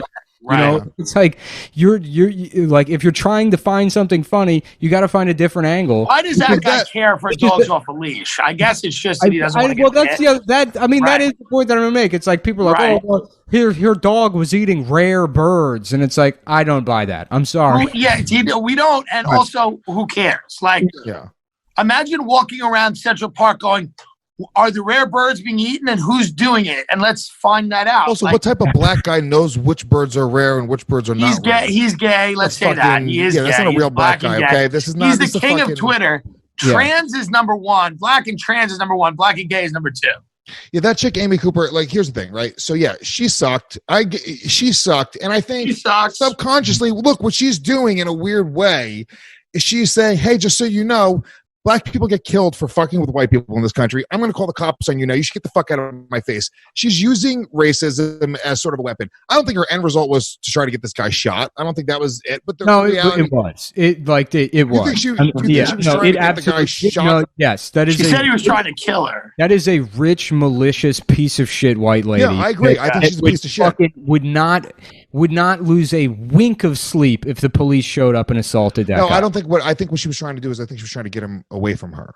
Because I think when I hear the cops are coming, I just fucking book in the opposite direction. I'm like, and she would not. And if the cops had showed up and he stood there and they fucking assaulted that guy, she would be vindicated. That is exactly what she fucking wanted. Maybe. Sure. Maybe she did. Fine. Right. Here's the thing. You'll never be happened. You'll never be in her head. No, of course. That's not what happened. Here's also what's true is if that had just been a normal fucking person that had their dog off the leash, and then this guy just started filming them and was like, you got to put your dog on the leash, and then for whatever reason it blew up on social media and that woman got fired, that guy wouldn't fucking care. He would not give a shit if he just fucking destroyed someone's life over being a stickler over dog walking rules. Being a snitch, being a bird snitch. Being a bird snitch in an empty fucking park. Why are you watching birds? Go home. Put your fucking ass back on and go home. Look at the birds on the internet. It's a do-rag, Nick. Right. Get your do-rag. Get your Bloods bandana around your mouth and go home. There's at least an argument for like the dog needs fucking exercise. Yeah. The dog does need to be walked. Yeah, I didn't even think about that angle though. Everyone involved in the story is just a bunch of fucking, the whole thing. To be honest with you, if you care about that entire story, how is it national news? I don't even know. I see certain comics, they're just like, Like they live in this thing. They're like living. It's also absurd because you have the backdrop of the fucking shit in Minneapolis going on right now, and that should contextualize it as like, yes, this is the bullshit version of like how to care about these social issues, and here's like the actual consequences of it. So is you there can, any like, dabble in this like easy fucking aesthetic gimme by getting this fucking woman fired, or you can like look at the actual, and then people get into think, well, you can be mad about two things at once, and I'm sure a lot of people are, but it's like, it is fucking just people are just looking to be mad about whatever they're looking to be mad about every single day, and they'll find those stories. If you're looking in the right place, you'll find every story, and you can spend your entire fucking regardless. I think that that whole thing that's happening in Minneapolis, we're talking about it on Skanks this week. I want to find the angle in which the cops are right. Can you guys give me help here? When I said earlier that you should always try and find a different angle, that's not what I. That's what I'm looking for. I feel like just to clarify, that was even talk about. I mean, boo hoo, the cops are evil. Fine, everyone has that angle. But is there an angle I can have where the cops was this guy actually resisting arrest? No. I mean, he wasn't, right? Because every video I've seen, this is it's like his blatant cold-blooded murder. And it's much worse because it's like even the Eric Garner video. It's like he was sort of resisting. Well, the Eric Garner video, it's like it does look like kind of like a freak accident. In this video, this guy fucking puts his knee on his he's handcuffed. He's handcuffed, and he puts his knee on his fucking carotid artery and leaves it there until he's unconscious, and then keeps his knee there for an additional 3 to 5 minutes. And then gets up afterwards. And people are fucking crazy. He's not resisting. Sickening. He's unconscious. There's blood coming out of his nose, and people are like, "You're killing him." There's a guy standing there that's like, he's like, I train adult karate. I'm a loser that takes adult karate, and what you're doing is like fucking cutting off blood flow to his fucking brain. You know that. You know exactly what you're doing. You know you can't fucking continue doing it. And the officer totally knows. He sat there and planned to just sit there and quietly, slowly murder this person in front of a bunch of people.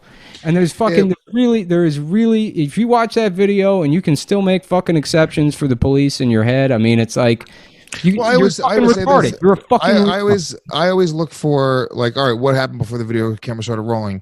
And then they have that tape. But I know, but I'm saying, hold on, Nick, I saw the tape before, and he's like walking in handcuffs, and he trips and falls, and then they all just get on top of him. Maybe I'm missing something here, but here's my problem, right? They don't get all on top of him. It's one fucking cop. Well, there's three at first that are on top of like holding him down, and then there's one guy standing above him. That is like cutting off the blood flow to his fucking head, while his dipshit fucking partner stands there trying to make sure that nobody gets off the sidewalk or whatever. Yeah. And it's like I don't. You can't fucking assume what's going on in the head of the other cop standing there trying to just keep people at bay. But he does not look comfortable, and it's like I don't know if he knows what's going on is fucking wrong and he won't do anything or what. But I mean, whatever. It's like I don't even know really where to go other than. And this is why I'm saying it's like it is important to find a different angle with these things. Well, it's not funny to just be like, yeah, this is fucked up. There's no comedic value to that. Yeah. I mean, well, that's the other thing is like when I talk about these things, I think it's almost like you look at like Kumia or some of these other guys, and it's like I watch them on social media, and now they're just talking about the riots and the amount of people that are being killed afterwards, and I'm like, in order for me to take your opinion really seriously on this issue, you have to at the very least go, that's really fucked up. You have to point at that and go, that shouldn't have happened. You can't just always sort of be on one side of it, right? So it's like, it's fucking hard to watch, dude. It's a really, really hard to watch video. Tough to watch. Yeah, and the Eric Garner thing, like, you watch that video, he was, at the time I even said this, he was resisting arrest, and I've been arrested a dozen times, dude. If cops have you fucking caught, just give up, put your hands up, figure it out in court. If you give these fucking cops, you're going to get, whatever the ratio, let's say 10% of cops are fucking real malicious dickheads who are going to be violent, right? Because I don't think it's the majority of them. I think it's a minority of them. You're going to cross one of them, and they're going to punch you in the fucking mouth.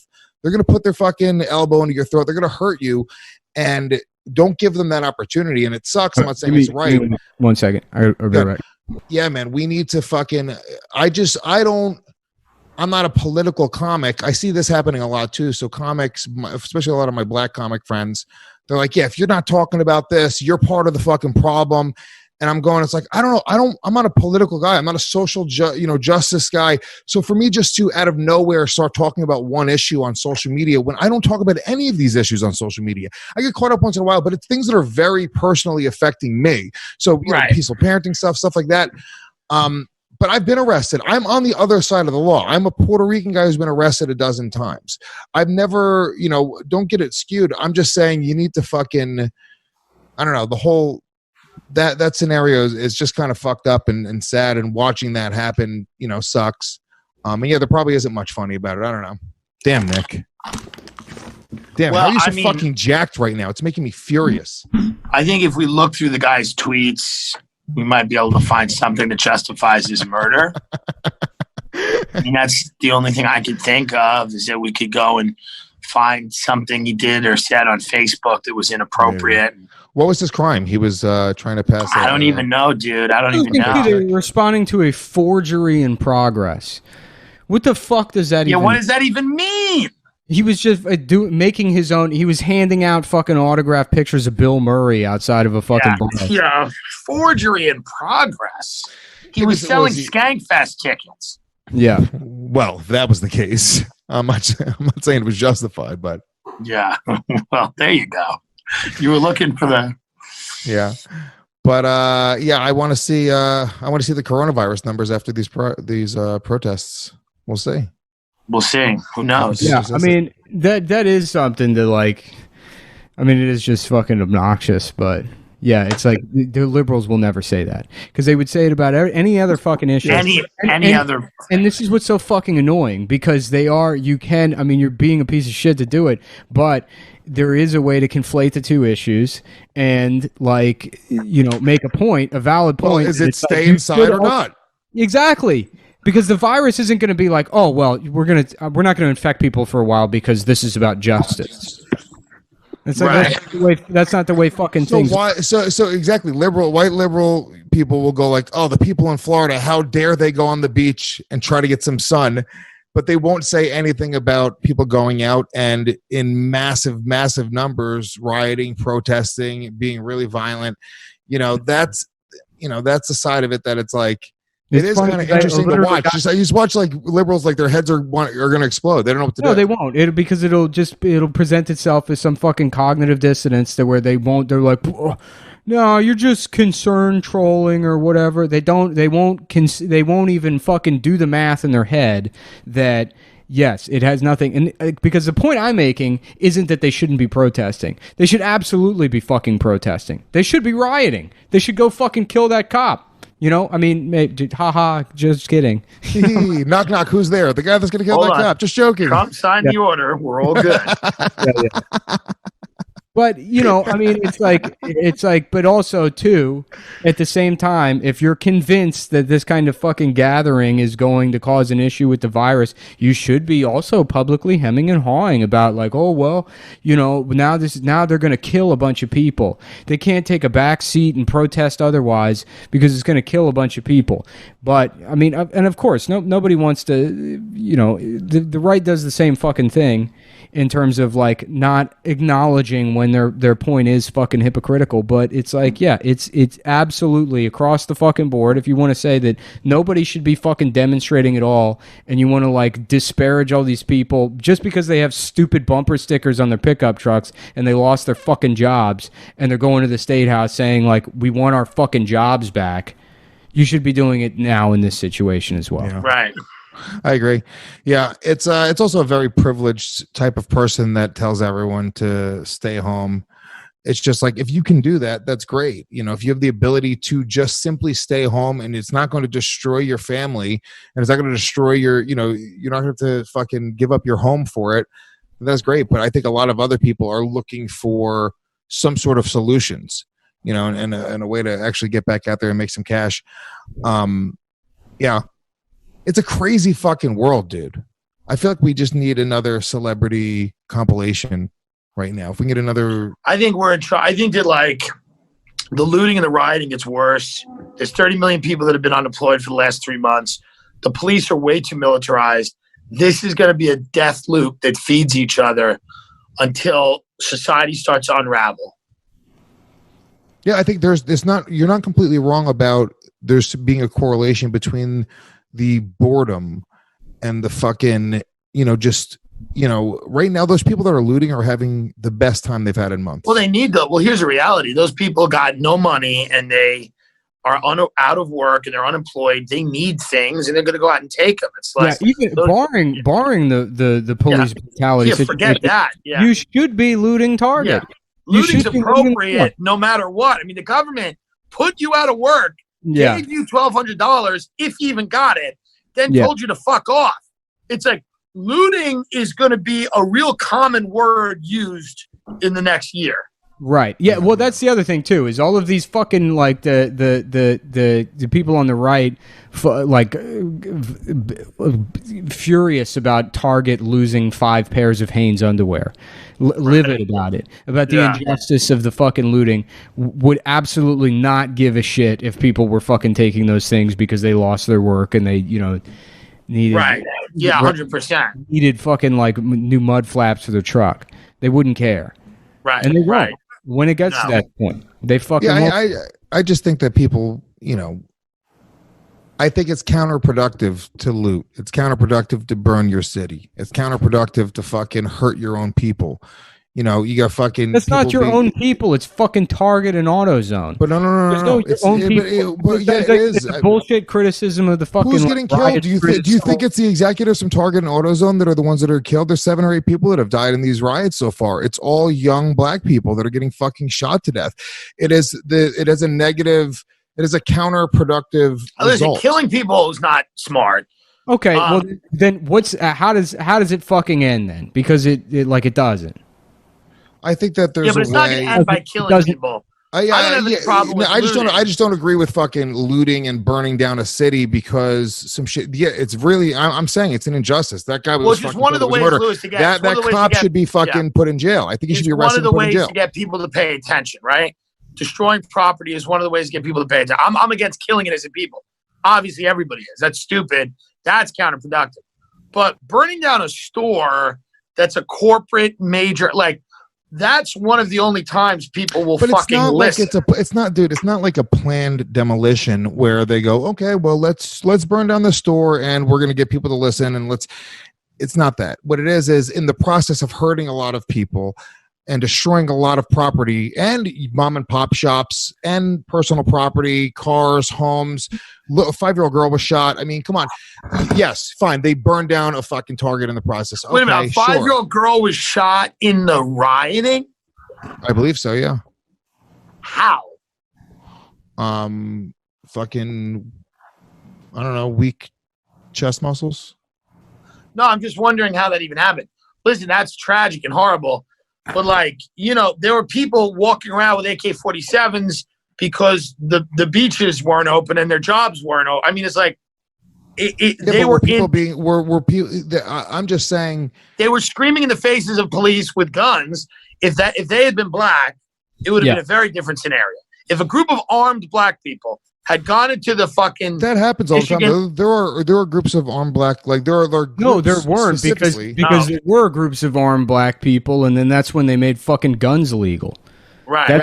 That's why we made guns illegal is because black people started demonstrating with firearms, and they're like, there's a bunch of pro gun black groups right now that exist, that do marches, that are straight up fucking militant looking and are super intimidating looking, that exist, and they're not being shot by police every single day. It's not, I don't think that that's just a completely fair comparison. I think that, yeah, dude, there's systematic issues, right? I grew up in fucking poverty and I have to fight my fucking instincts to be a criminal every single day of my life. It's not fair. It is what it is. Right. But I don't. So what do you think? Let's put it to you this way. If this happens, somebody gets murdered like this, the cops, what do they do? What does a community do when they don't have any money and they don't have the wherewithal?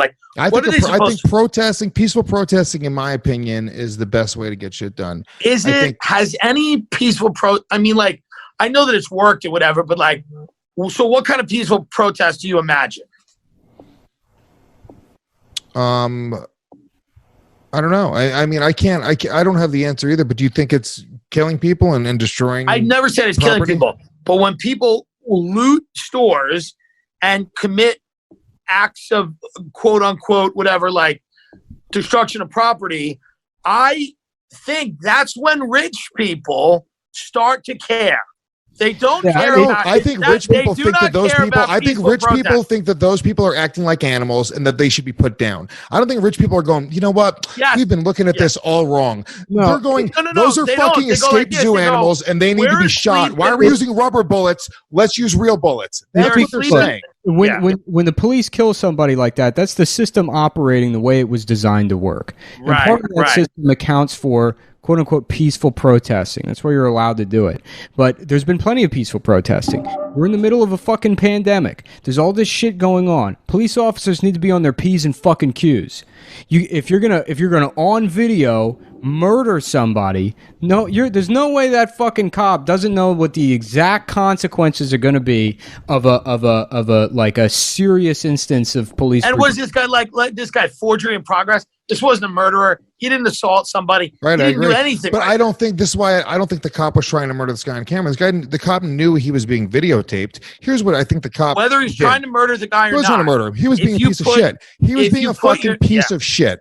I don't think that his intent was, let me kill this guy right now. He's Doesn't on matter. camera. Doesn't matter. Yeah. But It doesn't matter. Hold on. Let me say this. Let me say this. Into this guy's Nick fucking is neck saying this. until he Nick, goes unconscious. Hold on. That was clearly his intent, and he did it, and he kept his fucking leg there. Nick, I mean, Nick, it's like but you did say that before, which is the intent to murder this guy. So I don't think that the intent was to actually murder this guy. I mean, he knew exactly. I think this cop should be literally in prison. I'm saying this cop should be if my intention is to run you over with my fucking car and you die, you're not going to say, "Well, I didn't mean to kill him." That's not how fucking like involuntary manslaughter works. If you intend to do fucking, I didn't say involuntary manslaughter either. I'm just saying I don't think that his intention was to fucking murder the guy. I mean, it's like I don't think this is the first time that this cop has put his knee on the back of a absolutely person's not. neck. There were complaints about that fucking cop before. But here's the point, Nick. He's never murdered somebody before. So the point I'm making is, through the 20 years on the force of him putting his knee on the back of people's necks, he's just been a piece of shit. So I think that was sort of the intent. Now, I do think he should be put on trial. I do think he should go to jail. I think and you're right, dude. If this guy got fucking murdered and dragged out of his cop car, I wouldn't lose any fucking sleep over it. But let's get real. I don't think that the cop was just trying to kill this guy on camera and saying, fuck it, look at this, everyone. That's sort of a crazy. But that's a distinction that's meaningless and it doesn't matter, right? Yeah. Doesn't does. matter. Technically, I mean, in court it will matter. It does matter. I think it doesn't, Louis, because I'll tell you this. There's no part of the system that functions where somebody goes, hey, fuck you. The whole thing is they can do this and get away with it with impunity. That's the problem. And I don't think he will, though. And I think he will go to jail. If the system is so fucking fundamentally flawed that this guy can murder somebody with impunity on video, because it is murder. We're not talking about intention anymore. Forget intention. That was an act of, he murdered the guy. That he murdered him. So I think the cop should be suspended. If you can do that suspended for 2 months. Exactly. And everyone knows that's how it is. And that's how the system's set up to work. Without pay, though. 2 months with no pay. Well, come on, Tim. And the system deserves to break. And that means breaking at a fundamental level where every piece of the infrastructure breaks down. Now the city can't do fucking business. It's not going to be able to collect taxes. I think we need a concert. We need a concert. We need Gal Gadot to We need to highlight this with song and suspend him for 2 months without pay. And he should be able to go on a show and cry and talk about things that happened to him that were sad. He will. The cop will go to jail. The cop will undoubtedly go to jail. This couldn't be any more. I've never seen anything more clear. Will you cancel his gas digital subscription? Because we know he's a member. I'm going to give him a show. What are you talking about? If he can record from his cell somehow, we're going to get fucking the I Can't Breathe hour with Officer. Dude, it's a perfect gas digital show to have a cop who's murdered a black guy and then also a black racist on together. That's the it's Godfrey and this cop. It's Godfrey and this cop. Oh shit. Yeah, dude. I think the cop will go to jail, rightfully so. I just don't. I'm not of the thought, whatever. I just think of it as a father, right? I'm not. That's not how I would tell my son to go and handle anything he disagrees with. It's not how I would handle anything I disagree with. I wouldn't. Well, I tell you what. Here's what needs to happen: is places like fucking Target need to be burned to the ground. Places like Walmart need to be burned to the ground, because it's not going to be peaceful protests as it changes this. It's going to be the weight of giant fucking institutions stepping on the neck of the city and saying, make sure this doesn't fucking happen again. We've invested billions of dollars into your city with these businesses. Make sure this doesn't happen again. Rein in your fucking officers so this doesn't happen again. It's absolutely necessary. I don't think that my problem is I think that you are looking at it wrong. I don't think they're going to go rein in your officers. I think they're going to go make sure that these people don't do this again. And I think that has a worse effect. I think that what's happening out there, it's not like the city of Minneapolis is going, you know what, this really made us think. They are fucking out there fighting. Of course they're not. It's a war. It's a war on the streets right now. I mean, it's just like it's not going to do that. But if it's like the only way change happens is from the top down. The only fucking thing you have as a resource at a certain point is to have the system break. Listen, that cop should apologize and get a chance to be forgiven by Obama. Yeah. Do you understand Obama and that? Gal Gadot need to do a duet. What if that guy and Obama had like a butter burger, like one of those famous, Midwestern, and like they went to a bar and they hashed it out, and Obama was like, he's a good guy. He's not a bad guy. And the cop says, I didn't mean it. And then that's what we need. Trump should give posthumously George Floyd all of Chris Kyle's medals. Yes. And I think that'll give him the Congressional Medal of Honor. I agree with you, Lewis. I don't like targets being burned. I think it would be a much better idea if we just let this cop sit down and apologize to Oprah and have her hug him, and they should cry together. Yeah. Let's put it this way. If a San Francisco police officer had done this to somebody, and then protesters immediately went to Google's headquarters and burned the fucking building down, I guarantee you Google's response would be leaning on the city to Google's responsible for probably 10% of the... It shouldn't have to happen for you to burn Google's headquarters down. It shouldn't have that, but I'm telling you, it's like if you talk about like rich people start to care, it's those are the kind of rich people you want to care. Yeah, rich people don't care about peaceful protests, Lewis. You just change the channel. They have to feel like unsafe. Minneapolis needs to feel like, oh, no one's going to do fucking business in our city anymore. Correct. Now we've destroyed our ability to collect revenue. We can never attract new. There's never going to be any new fucking headquarters. If you think that they're going to be rioting in a week, they won't be, and nothing is going to change. Hopefully the city learns you're talking about to happen. Not taking it very seriously how they train their officers and who they have on the force. For what you're talking about to happen, the citizens of Minneapolis would have to declare war on corporations, the police. It would have to be a fucking united front. No, they have to do what they already are doing, which is looting. Okay, well, when does that happen, Nick? We've seen people loot and destroy things before, and it's never completely changed the infrastructure, and we still have police brutality. We still have people getting killed every single day. So when has that happened before? When can you look at a time in which burning down stores and trying to strong-arm a city and the strong-arm their police force has made any sort of change? I've never seen that before. Yeah, I mean, you're not going to find an example of where this happened, where there was a case of recent police brutality where they burned down the cities and changed things. But if you look at the Watts riots, which were way more violent, there was absolutely an effort to reform police departments after that. The answer wasn't like, we're just going to beat up black people more than that. It started a serious fucking conversation about police brutality in America. It started and it's still a contentious issue, and a lot of people want to fucking argue with it. But you could even say that OJ probably fucking got away with it, specifically because of those riots. So I know he's your hero. OJ should go to Minnesota and sit down with this cop and forgive him. What if OJ forgave this cop? OJ and Gal Gadot should do a duet. How good would that be? I mean, this is a fitting way to end our last podcast. Is Lewis just defending the Minneapolis? I'm not defending anything. I'm kidding with you. I'm joking. I think that Lewis, your point isn't completely wrong, but it's wrong enough. Yeah, that's where you are usually. The flip side of that is like, to what extent have peaceful protests done anything?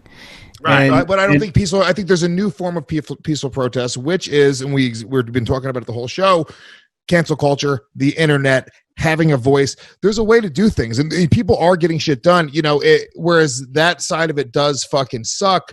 I do think that you do more with collectively organizing ideas with smart people that aren't trying to be violent, that aren't trying to hurt and trying to do counterproductive things, than you do with being extremely violent and going to the other extreme. Because I think you have people, because even somebody like me, I agree. I think this cop's a piece of shit and I think he should go to jail.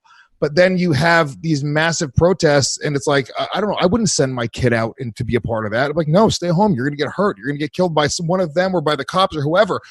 That's, in my opinion, I think it's a counterproductive way to handle things. So that's all I'll say. What needs to happen is this, is now fucking never again in a situation like that where there's a video, or I mean, there should be. There's just it's a shame that it had to get to the point where there's video, because we tried body cams and that didn't work. Well, it's crazy. What you're about to say, I agree with, but there's no fucking crazy. Accountability. Is that that cop should have been instantly? It's not fired. It's not suspended. Arrested. Instantly fucking charged with arrested and fucking charged immediately, and that would have prevented the fucking riots. It would have probably, I mean, then you could talk about what about this? Can I have just there as a has solution? to be what's that? What about any time somebody is killed by a cop in the line of duty, no matter what, that cop is arrested, booked, processed, and they put him on some sort of whether it's an official trial or some sort of review, and it comes at it from the perspective of you're being prosecuted for this, and they're looking at for what you could have been done wrong. And then because nobody trusts the internal system of the police. You need it to be in the courts. You cannot give the cops one kind of internal justice. And if you or me had done that, we would be in a court system. So a cop needs to be in the court system. But I find make it in the court system. Yeah. If somebody's killed by a cop, that cop has to go through the trial process. He's taken a man's life, whether they're paid to and given a badge, which is just a fucking piece of metal that's molded in a certain way, and it's not real. The cops, being a cop doesn't make you any more human than not being a cop, right? So if that was the case, if every single time a cop was put in cuffs, he killed somebody, he's put in cuffs, they put him in a cell. He has to go through that process. Number one, before they pull that trigger every single time, they're going to think like, fuck, I don't want to have to go through this. They're going to scrutinize me every single time. And it might just give people a little bit of pause, and it might make them consider their actions before they go through with something that's deadly. Well, that's exactly the fucking point, and that's why there's protests, because people are now at this point trained to just expect that this guy was just going to be able to murder this person with impunity. I mean, that is what you expect. How many people are protesting the murder? Can I just say at this point, fucking taking advantage? Can I just say at this point that the cops this shit? Yeah. That's the kind of bullshit that, like, they fucking did this all throughout Occupy. Is that it's like, whoa, how many people just want to smoke weed and fucking hang out in the park? It's like, but if my kid is fucking killed by a brick to the head by some motherfucker that's just trying to get a TV, that's not the point. I don't know. He sort of died in vain. He didn't really die for a cause. But that's a separate issue. It has nothing to do with these. You can't look at a thing where it's like, yeah, but what about the people that are doing something different at the same time? And it's What's so hard about this is that the cops are heroes, but the people who work at Target are also heroes. Yeah, that's why it's hard to come down on either side, because you're right. The Target workers are heroes and the police are heroes. So how we figure it out becomes difficult. Yeah. Look, there's no solution. We don't know. There's no answer on one. Well, the solution is what you just said. You just said a solution. Cops are charged immediately. Yeah, that's the solution. Immediately. Okay, so you agree with my solution? I was saying the exact same thing. Yeah, but I want a panini press too. Yeah. That's the other thing too. Is separate from gives a shit? I disagree with your assertion that it's wrong to fucking shoplift from Target right now. Yeah, fuck no, Target, by the way, I shoplift from Target currently. I'm saying Louis, it's wrong. You're a thief. Like, Louis, you take things and you're shitting on looters because you take things quietly by yourself. Yes. Yeah. If you're going to steal, do it quietly, peacefully steal. This is what I do. I don't fucking hit a security guard on the head with a fucking billy club first. Yeah. Well, he's not letting you fucking get Dracula on 4K Blu-ray. I mean, fuck it. He chose to die for that shit. He chose to die. I'm trying to watch Keanu do a British accent. Yeah. Man. It is what it is. We'll wrap up here in just a couple minutes. This has been the Basterd Radio. We did it. We got you through the quarantine. Now go back to work. Go back to work. We did it. It's over. The quarantine's over. Go out and protest. It's not over in New York, but no one cares about New York anymore. Nobody cares about Andrew Cuomo, the Meatball King. You've let the whole city be taken over by Italians. No one cares. He sucks.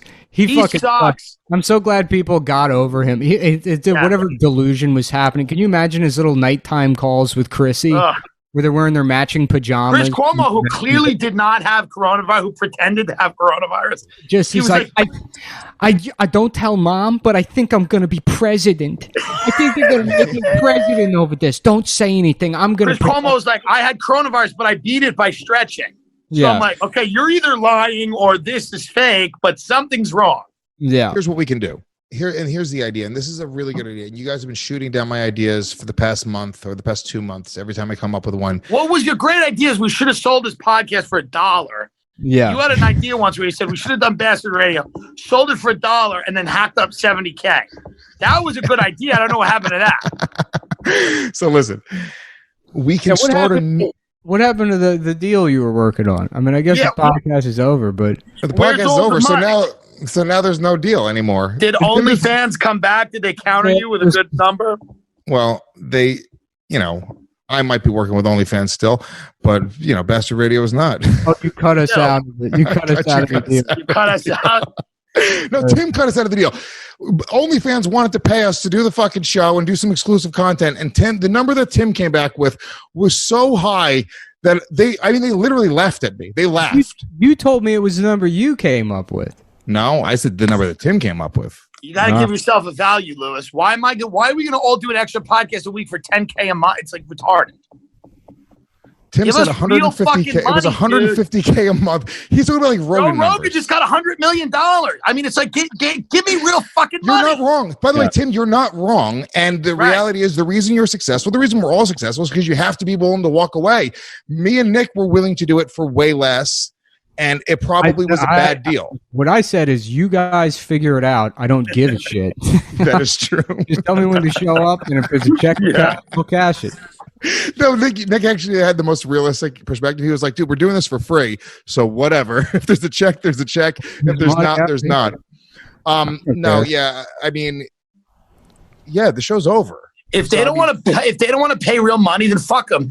Keep having people jerk off on your platform. If OnlyFans came back with the deal that you wanted, you'd still do the show? Because we can get the people to talk to if the fans tweet at OnlyFans and let them know that. And here's the reality: OnlyFans is getting into podcasting about 7 years too late.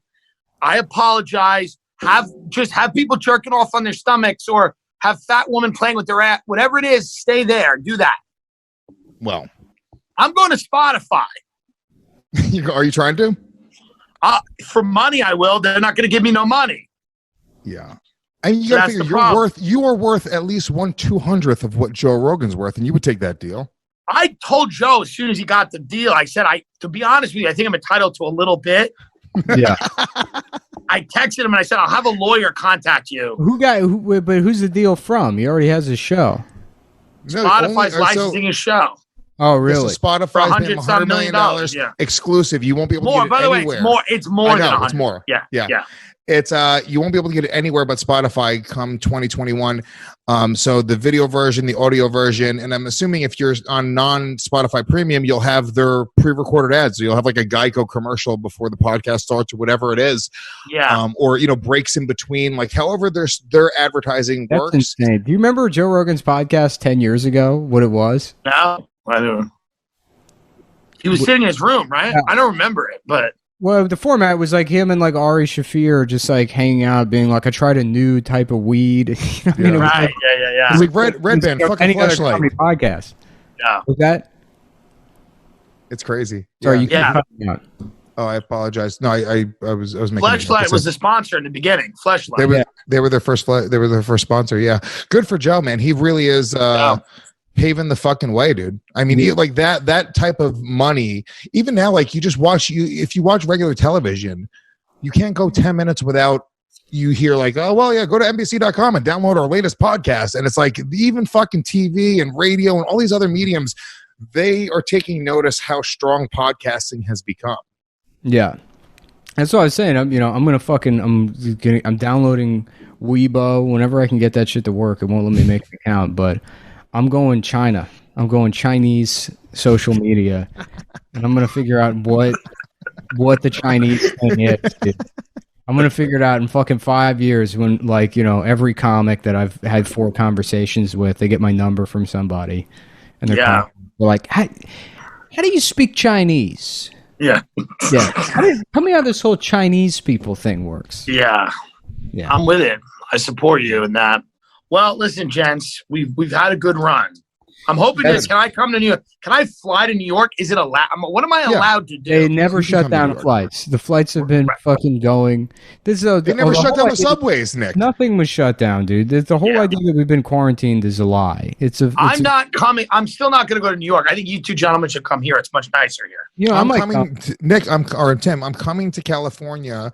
I'm doing that Phoenix gig on the 25th of June, which I'll be at. Please come out. Yeah, I'm unavailable. Whatever time you're coming, I'm not here. But the point is, no, I'm kidding. Come, dude, come. And I'm coming the week after with my son. We're gonna hang out. I want to fucking eat some good food, barbecue. Let's go to Michelle's let's do it. 100%. Is Gay Lagetza open? No, I don't think so. But you know, Gay Lagetza is the best Mexican in LA. It's the best. They do have takeout. I think Gay Lagetza, I'm hoping they do. I'm hoping Gay Lagetza has takeout. Yeah. I love you guys. Hopefully we'll do another one of these very soon. When we're love you guys too. You're the best. Sure we'll do it. The show's over. It's never mind. Hopefully we'll do it again. It's over. Hopefully we'll do it again. Hey, I'm hoping we do it again soon. Yeah. And by the way, Tim's message was, can I read us? Can we end it with your text to us? Read it. Yeah. Where is it? To rational text. Okay, hold on. You read it, Nick, because I don't have my phone on me. Should I get into beekeeping? Yes. Should I just fucking move out to West Virginia and have bees? Where would we move if we started a new New York for comedy? What city would it be? Because we need 20 comics, 20 good comics. We could start a brand new city. Easton, PA, Lehigh Valley. Yeah, it's like Austin and all those cities are too expensive already. Yeah, let's go. We'll move to Easton. Okay. Yeah. Jim Thorpe, PA is where we're going. Yeah. Tim said, "Hey, love you both, but today will be the last podcast for me. We're all going back out on the road. Quarantine is ending, at least out here. No more Zoom, no more bars, no more life in a cage." Yes, that's it. That was Sean Penn's line from the end of Dead Man Walking. But that's the way I feel. Am I wrong? I feel that by July, stand-up's back. People are going to be doing podcasts in person. Like, I think maybe you have now. It's finally gotten to you, and you now have the delusion that we were all like openly ridiculing like 2 or 3 weeks ago. Because eventually everybody breaks. You know, they're like, look at all these people that think this is going to end. Yeah. Well, it's going to end. I believe it's got to end. Bobby Kelly is doing like a club in Tampa or whatever, like this weekend. Yeah, I'm doing a club in Phoenix, but it's still only 30% capacity. I know, but it's like I think all of the Zooms have to stop. Yeah, I agree with you on that. That's what needs. We need we're getting to the final stage of acceptance where it's like we've been angry or in denial or whatever. Yes. So now the podcasts need to end. We need to just get our little collection of bees and start making honey. You figure something else out. No longer will feel obligated to have to comment on every dumb thing that fucking happens and have to have a fucking opinion about it. You can just make bees and speak Chinese. Right, but just before the end of the world happens, I want to perform for 35 people at the House of Comedy in Phoenix one more time. I'm gonna just be doing folk comedy shows around the Appalachian Mountains. You can see that me. Might be the future. You're sticking it out in New York? You're not gonna leave. There's nowhere to go. I think I'm gonna move to Westchester. Good point. I think I'm moving up to Westchester near Bobby.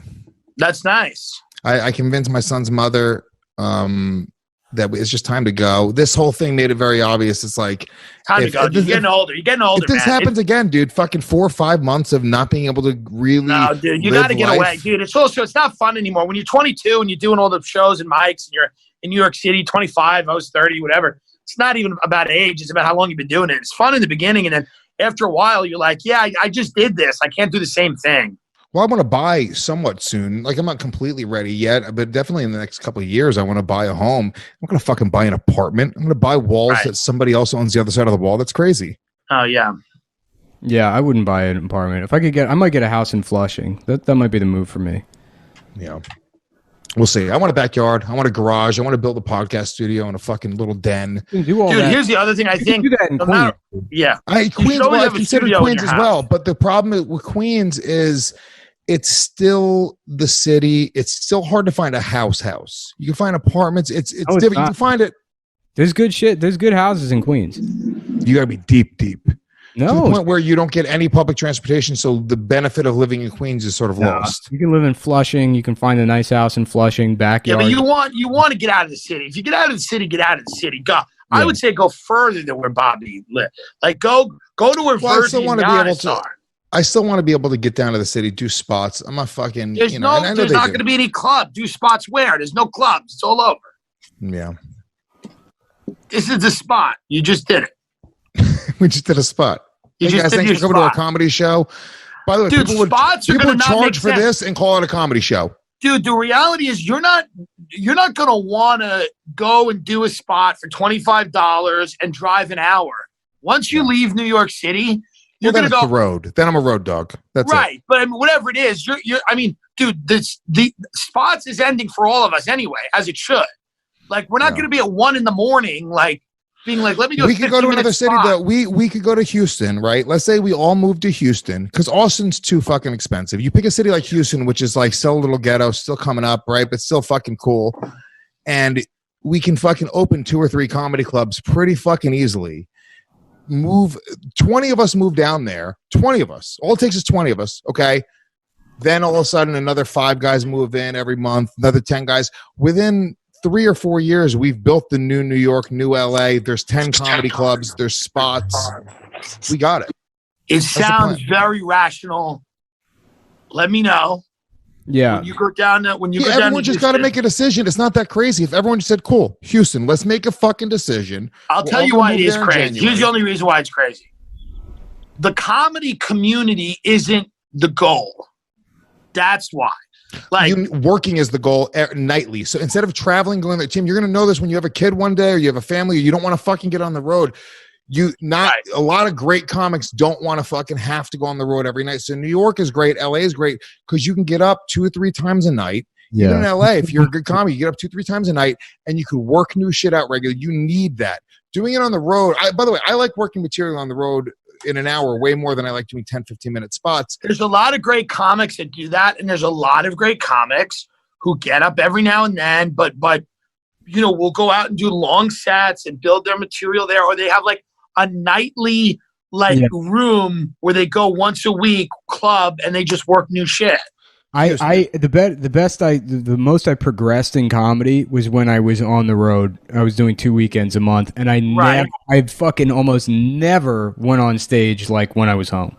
Yeah, dude. The problem with those guys, you're not going to develop anybody because the guys who can go on the road that can draw are far and few between. And I agree with you. In general, I agree with you, but I have no interest in developing anybody. Yeah, that they're going to develop or not. I'm just saying. Yeah, but if comedy falls apart in general, then you don't have. So we all have a vested interest. Comedy's not going to fall apart. Listen, those people are going to figure out ways to get up.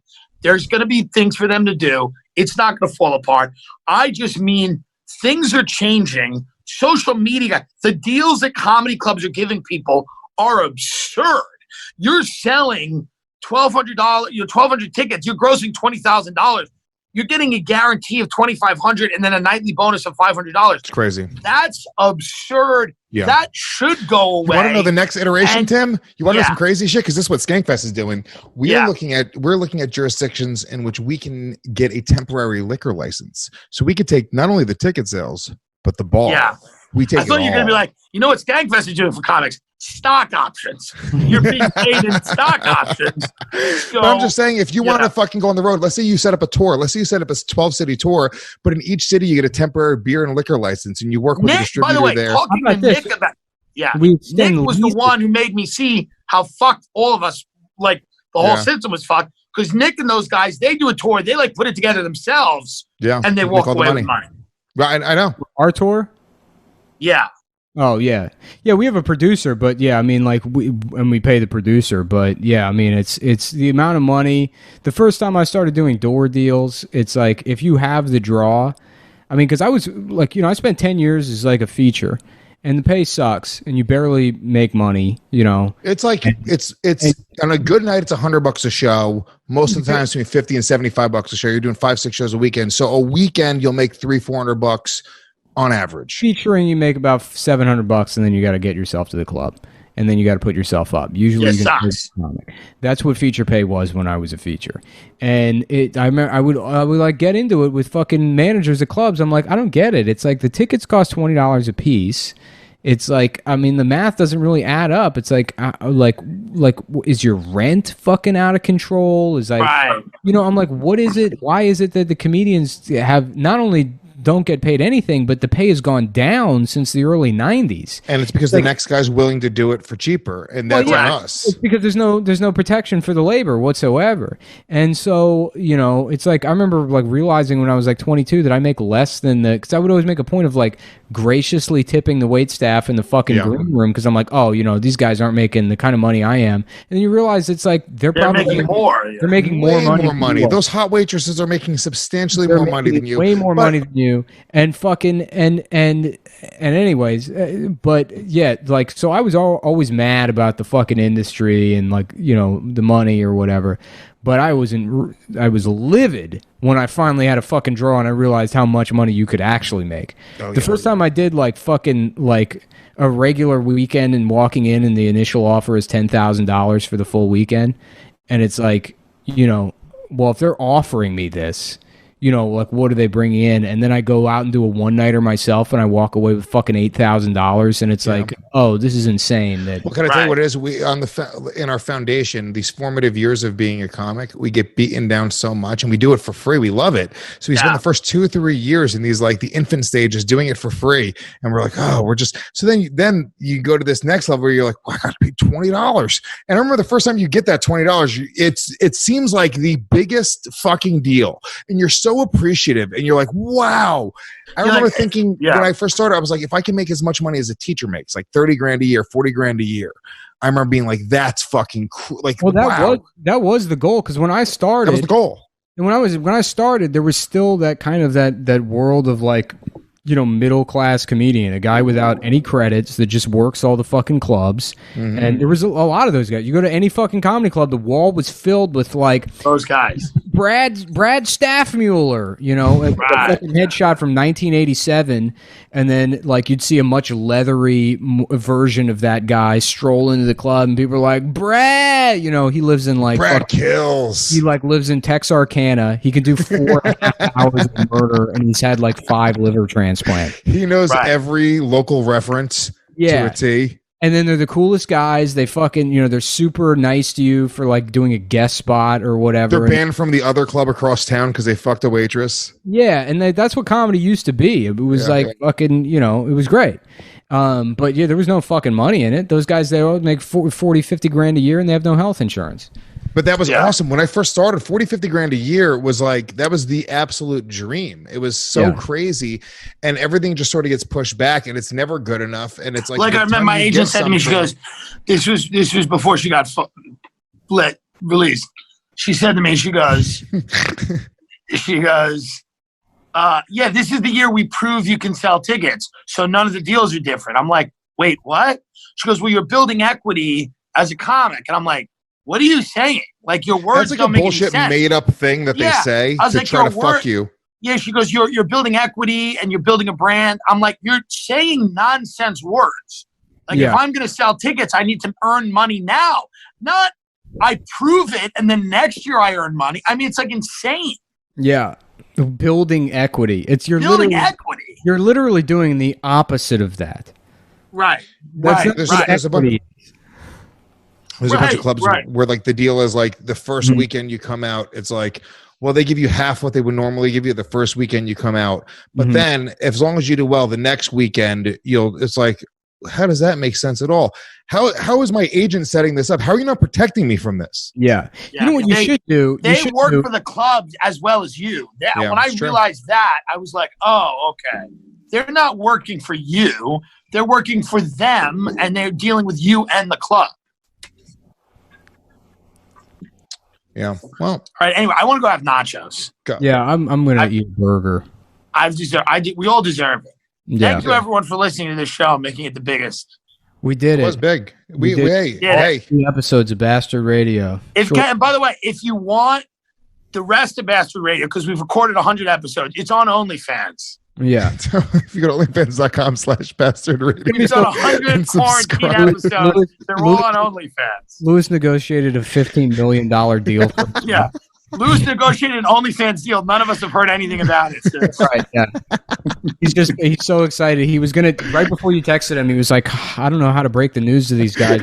Yeah. $15. Because it would really change my life, but I don't want to have to share it. And then you're like, I'm quitting. And he's like, no problem at all. See ya. Don't worry about it. But me and Nick's response, Nick was like, cool, I'm out too. I was like, no problem, baby boy. Yeah. Lewis is like, you've got all that OnlyFans cash. Yeah. Not that, baby. I got all that OnlyFans. Forgetting that this podcast even exists until it's like, you guys ready to go in an hour? I'm like, oh, right. Yeah. I mean, we were doing it for the right reason. We were doing it for the fucking joy of doing it, baby boy. And then money got thrown into the mix, and that's when everything went south. Yeah. No, everything went south when we realized we're gonna have to leave our houses at a certain point. Yeah. That's when everything went south. When you realized that you were going to leave your house, Nick was going to come back in 2 weeks. Yeah, but I was like, I got to leave my home and go to Arizona. I got to do what I was doing 4 months ago. There's Tim, no why don't you come and hang out? Tim, why don't you come and do a guest set on mine and Metzger's weekend? I'll try to get an extra night, and we'll give you some cash. Or I'll try to get an extra show that night. Let me know whenever that is. Let me know. I'll do it. Where is that? Phoenix, Arizona. Stand Up Live, August 25th, Thursday night. Can I do a guest spot? 100%. All right. What August? What? August 25th, Thursday night, Phoenix, Arizona. If you'll definitely do the show. We won't even guess, but I'll hit the club up. We'll try to just get an extra show that night. If they say no, we'll do another show at another venue. That's crazy. I gotta check my schedule, make sure I'm in town. But if I'm in town, I'll go. That'd be awesome, dude. Fuck it. I just want to get out there. I don't give a shit. I gotta get out there too, dude. That's what, all this Zoom shit. I'm like, it's time to get back to life. Yeah. I agree. Well, look, guys, you guys are the fucking best. Two of the most talented people I know. Tim's already pressing his button. I want to compliment you. Thank you. No, give us a graduation speech first. I apologize. Fat finger. Tell us how talented you are. I apologize. Go support everyone's podcast. CumTown, the Tim Dillon Show. Obviously, Legion of Skanks and Real Ass Podcast. Believe you me. Buy the shirts. Buy the shirts. Cum.town. Buy the shirts. We're going to be out in a town near you soon enough. Thank you for listening. This has been it. What a history. Thank you. Go to onlyfans.com/Basterd Radio. Get the first 7 episodes free.